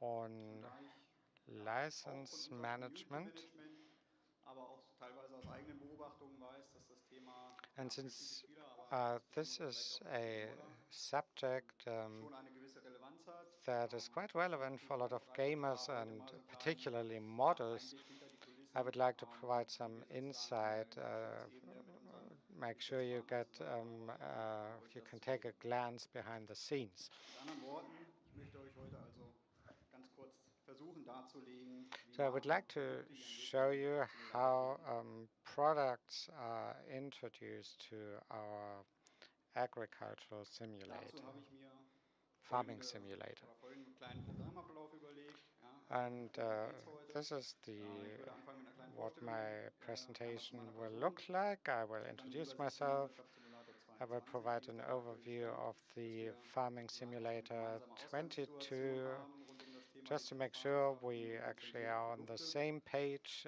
Dann stellt sich die Frage, was sind Then, of Lizenzen course, eigentlich? I should like to explain Führt kein what Weg dran vorbei, das wird einen kleinen licenses are in the Ausflug first in place. die Rechtswissenschaften machen. So we just actually Der wird have aber relativ to klein, also keine Angst. beef up, Dann stellt sich natürlich noch die Frage, read up a warum little bit gibt es on überhaupt our legal Lizenzprodukte? Ja, knowledge. warum kommen zum Beispiel nicht alle And Maschinen why do als we have gebrandete Maschinen licensed irgendwie mehr oder weniger products frei erfunden in the oder first abgewandelt place? Why can't von we Giants ohne just Lizenz actually use our own products in welchen that are Ländern? just vaguely based on Dann die wesentlich oder die some Kernfrage eben, real wie life werden products? Lizenzen und And Produkte von how Lizenzpartnern ausgewählt? do Ja, we welche kommen ins select Spiel, welche kommen nicht ins licenses and Spiel, welche kommen products vielleicht im from licensing Content-Update oder im partners? DLC? So Das that wollte ich heute means dann oder will ich auch which versuchen, noch ein products bisschen will drauf be einzugehen, um euch das integrated näher zu bringen. into the game. Dann stellt sich natürlich die Frage, welche Abteilungen sind And involviert. I also would like Ja, to und shed some da light haben wir natürlich die on Abteilungen, die bei uns the departments bei der Firma Giants involved involviert sind, at aber natürlich auch Abteilungen, die Giants bei den jeweiligen and Lizenzpartnern at involviert sind. our licensing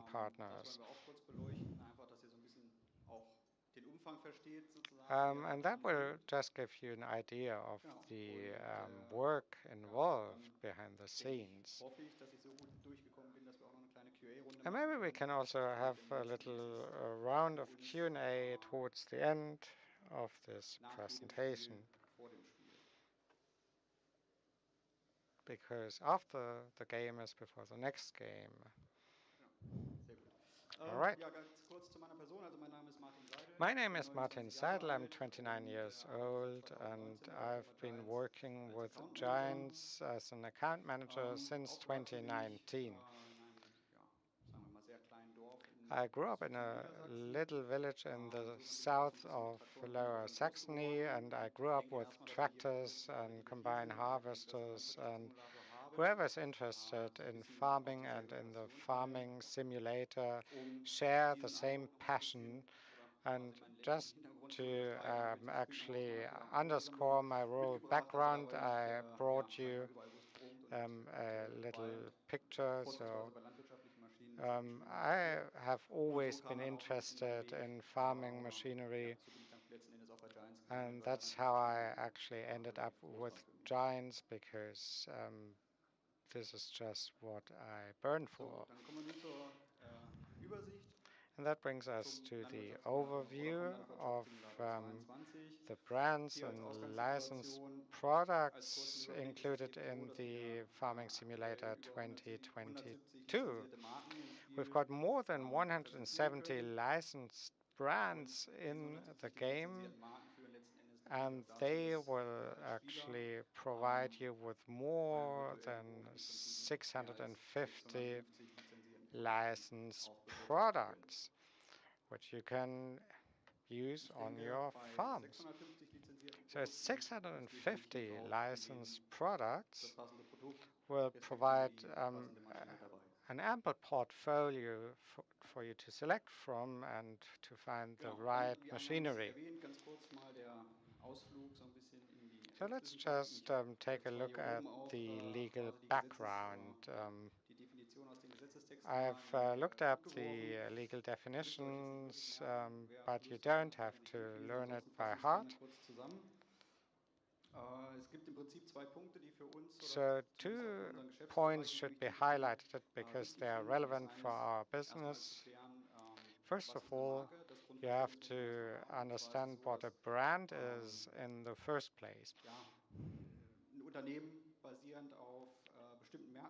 So a brand is based on certain features, and it can be protected as it will be actually entered into a brand and design register. So John Deere will have their products protected and will have their brand protected. If you take a Starfire A6000, this will also be a brand that is specifically protected. So this is the legal understanding which you need to understand how licenses are used. So a brand is entered into a register to protect it, and the brand owner will have an exclusive right of use to that brand. But they can obviously grant a license to other companies, thereby sharing the right of use with a company that will acquire that license. So you give them the right to use my own brand. So the licensor is the entity that will grant a license to the licensee, the company that will actually take out or receive that license.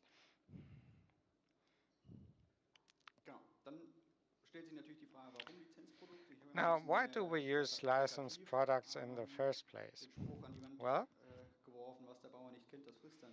if you can't teach an old dog new tricks, and if people know certain tractors or certain pieces of farming equipment, they want to use it in their games and on their farms. They don't want to use other types of equipment they don't know.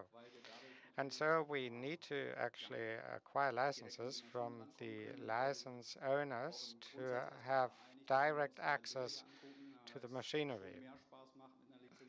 And it's more fun to actually drive around a licensed tractor that looks like a real John Deere tractor compared to a wooden tractor, which you might find somewhere in a playground.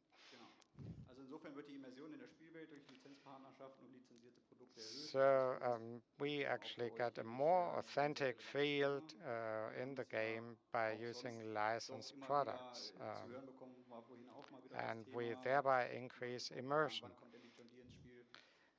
People kept asking us, when will you introduce John Deere products?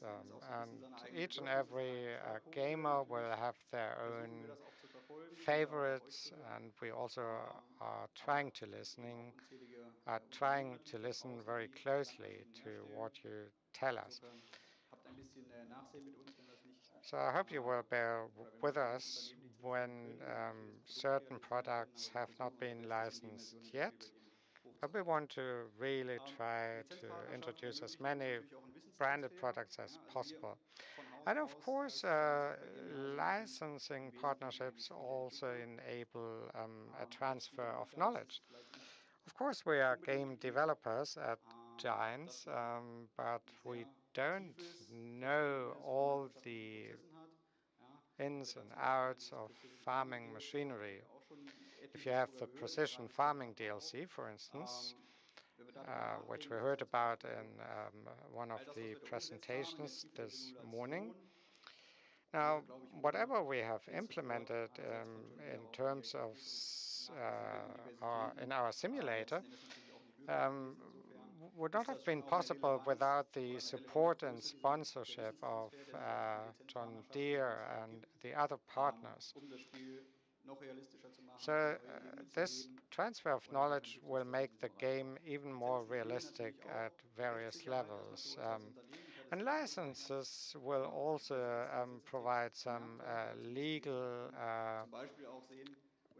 security. For instance, certain companies can protect certain color combinations like green and yellow for John Deere products. And if we just actually build a simulation tractor that has a lot of green and yellow, John Deere might sue us for using their corporate colors. So if their legal department feels that we should have actually obtained a license, we might get into trouble. So it's better to have a valid licensing agreement to be on the safe side.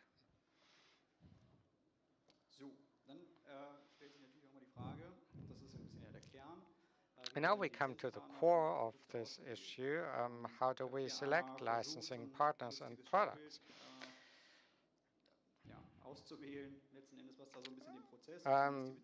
Well, this process is a bit like a tug of war. On the one hand, you've got the B2B partners that also include our licensing partners, and on the other side, you've got the community, our gamers, who are our final customers.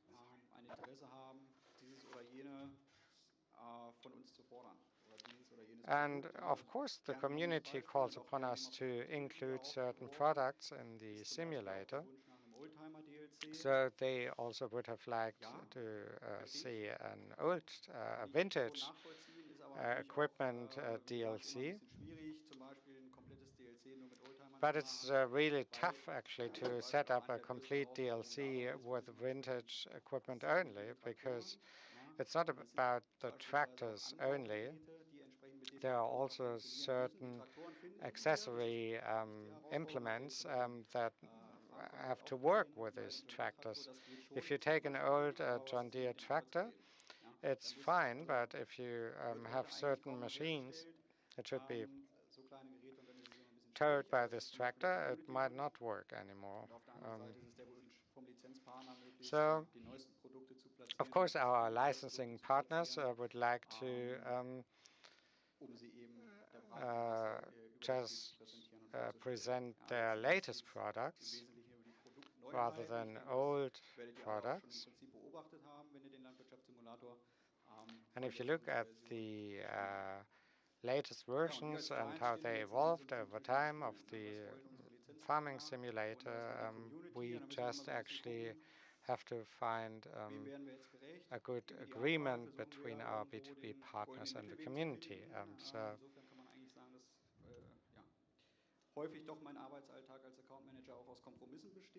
So account managers always have to be capable of finding compromises. And we also conduct market analyses by looking at trade journals and at the homepages of our sellers, by analyzing the market share and the presence of certain products. So this is our challenge, to include certain products that are particularly popular, say in the North American market or in the European or in the African or in the New Zealandian market and so on, Australian market.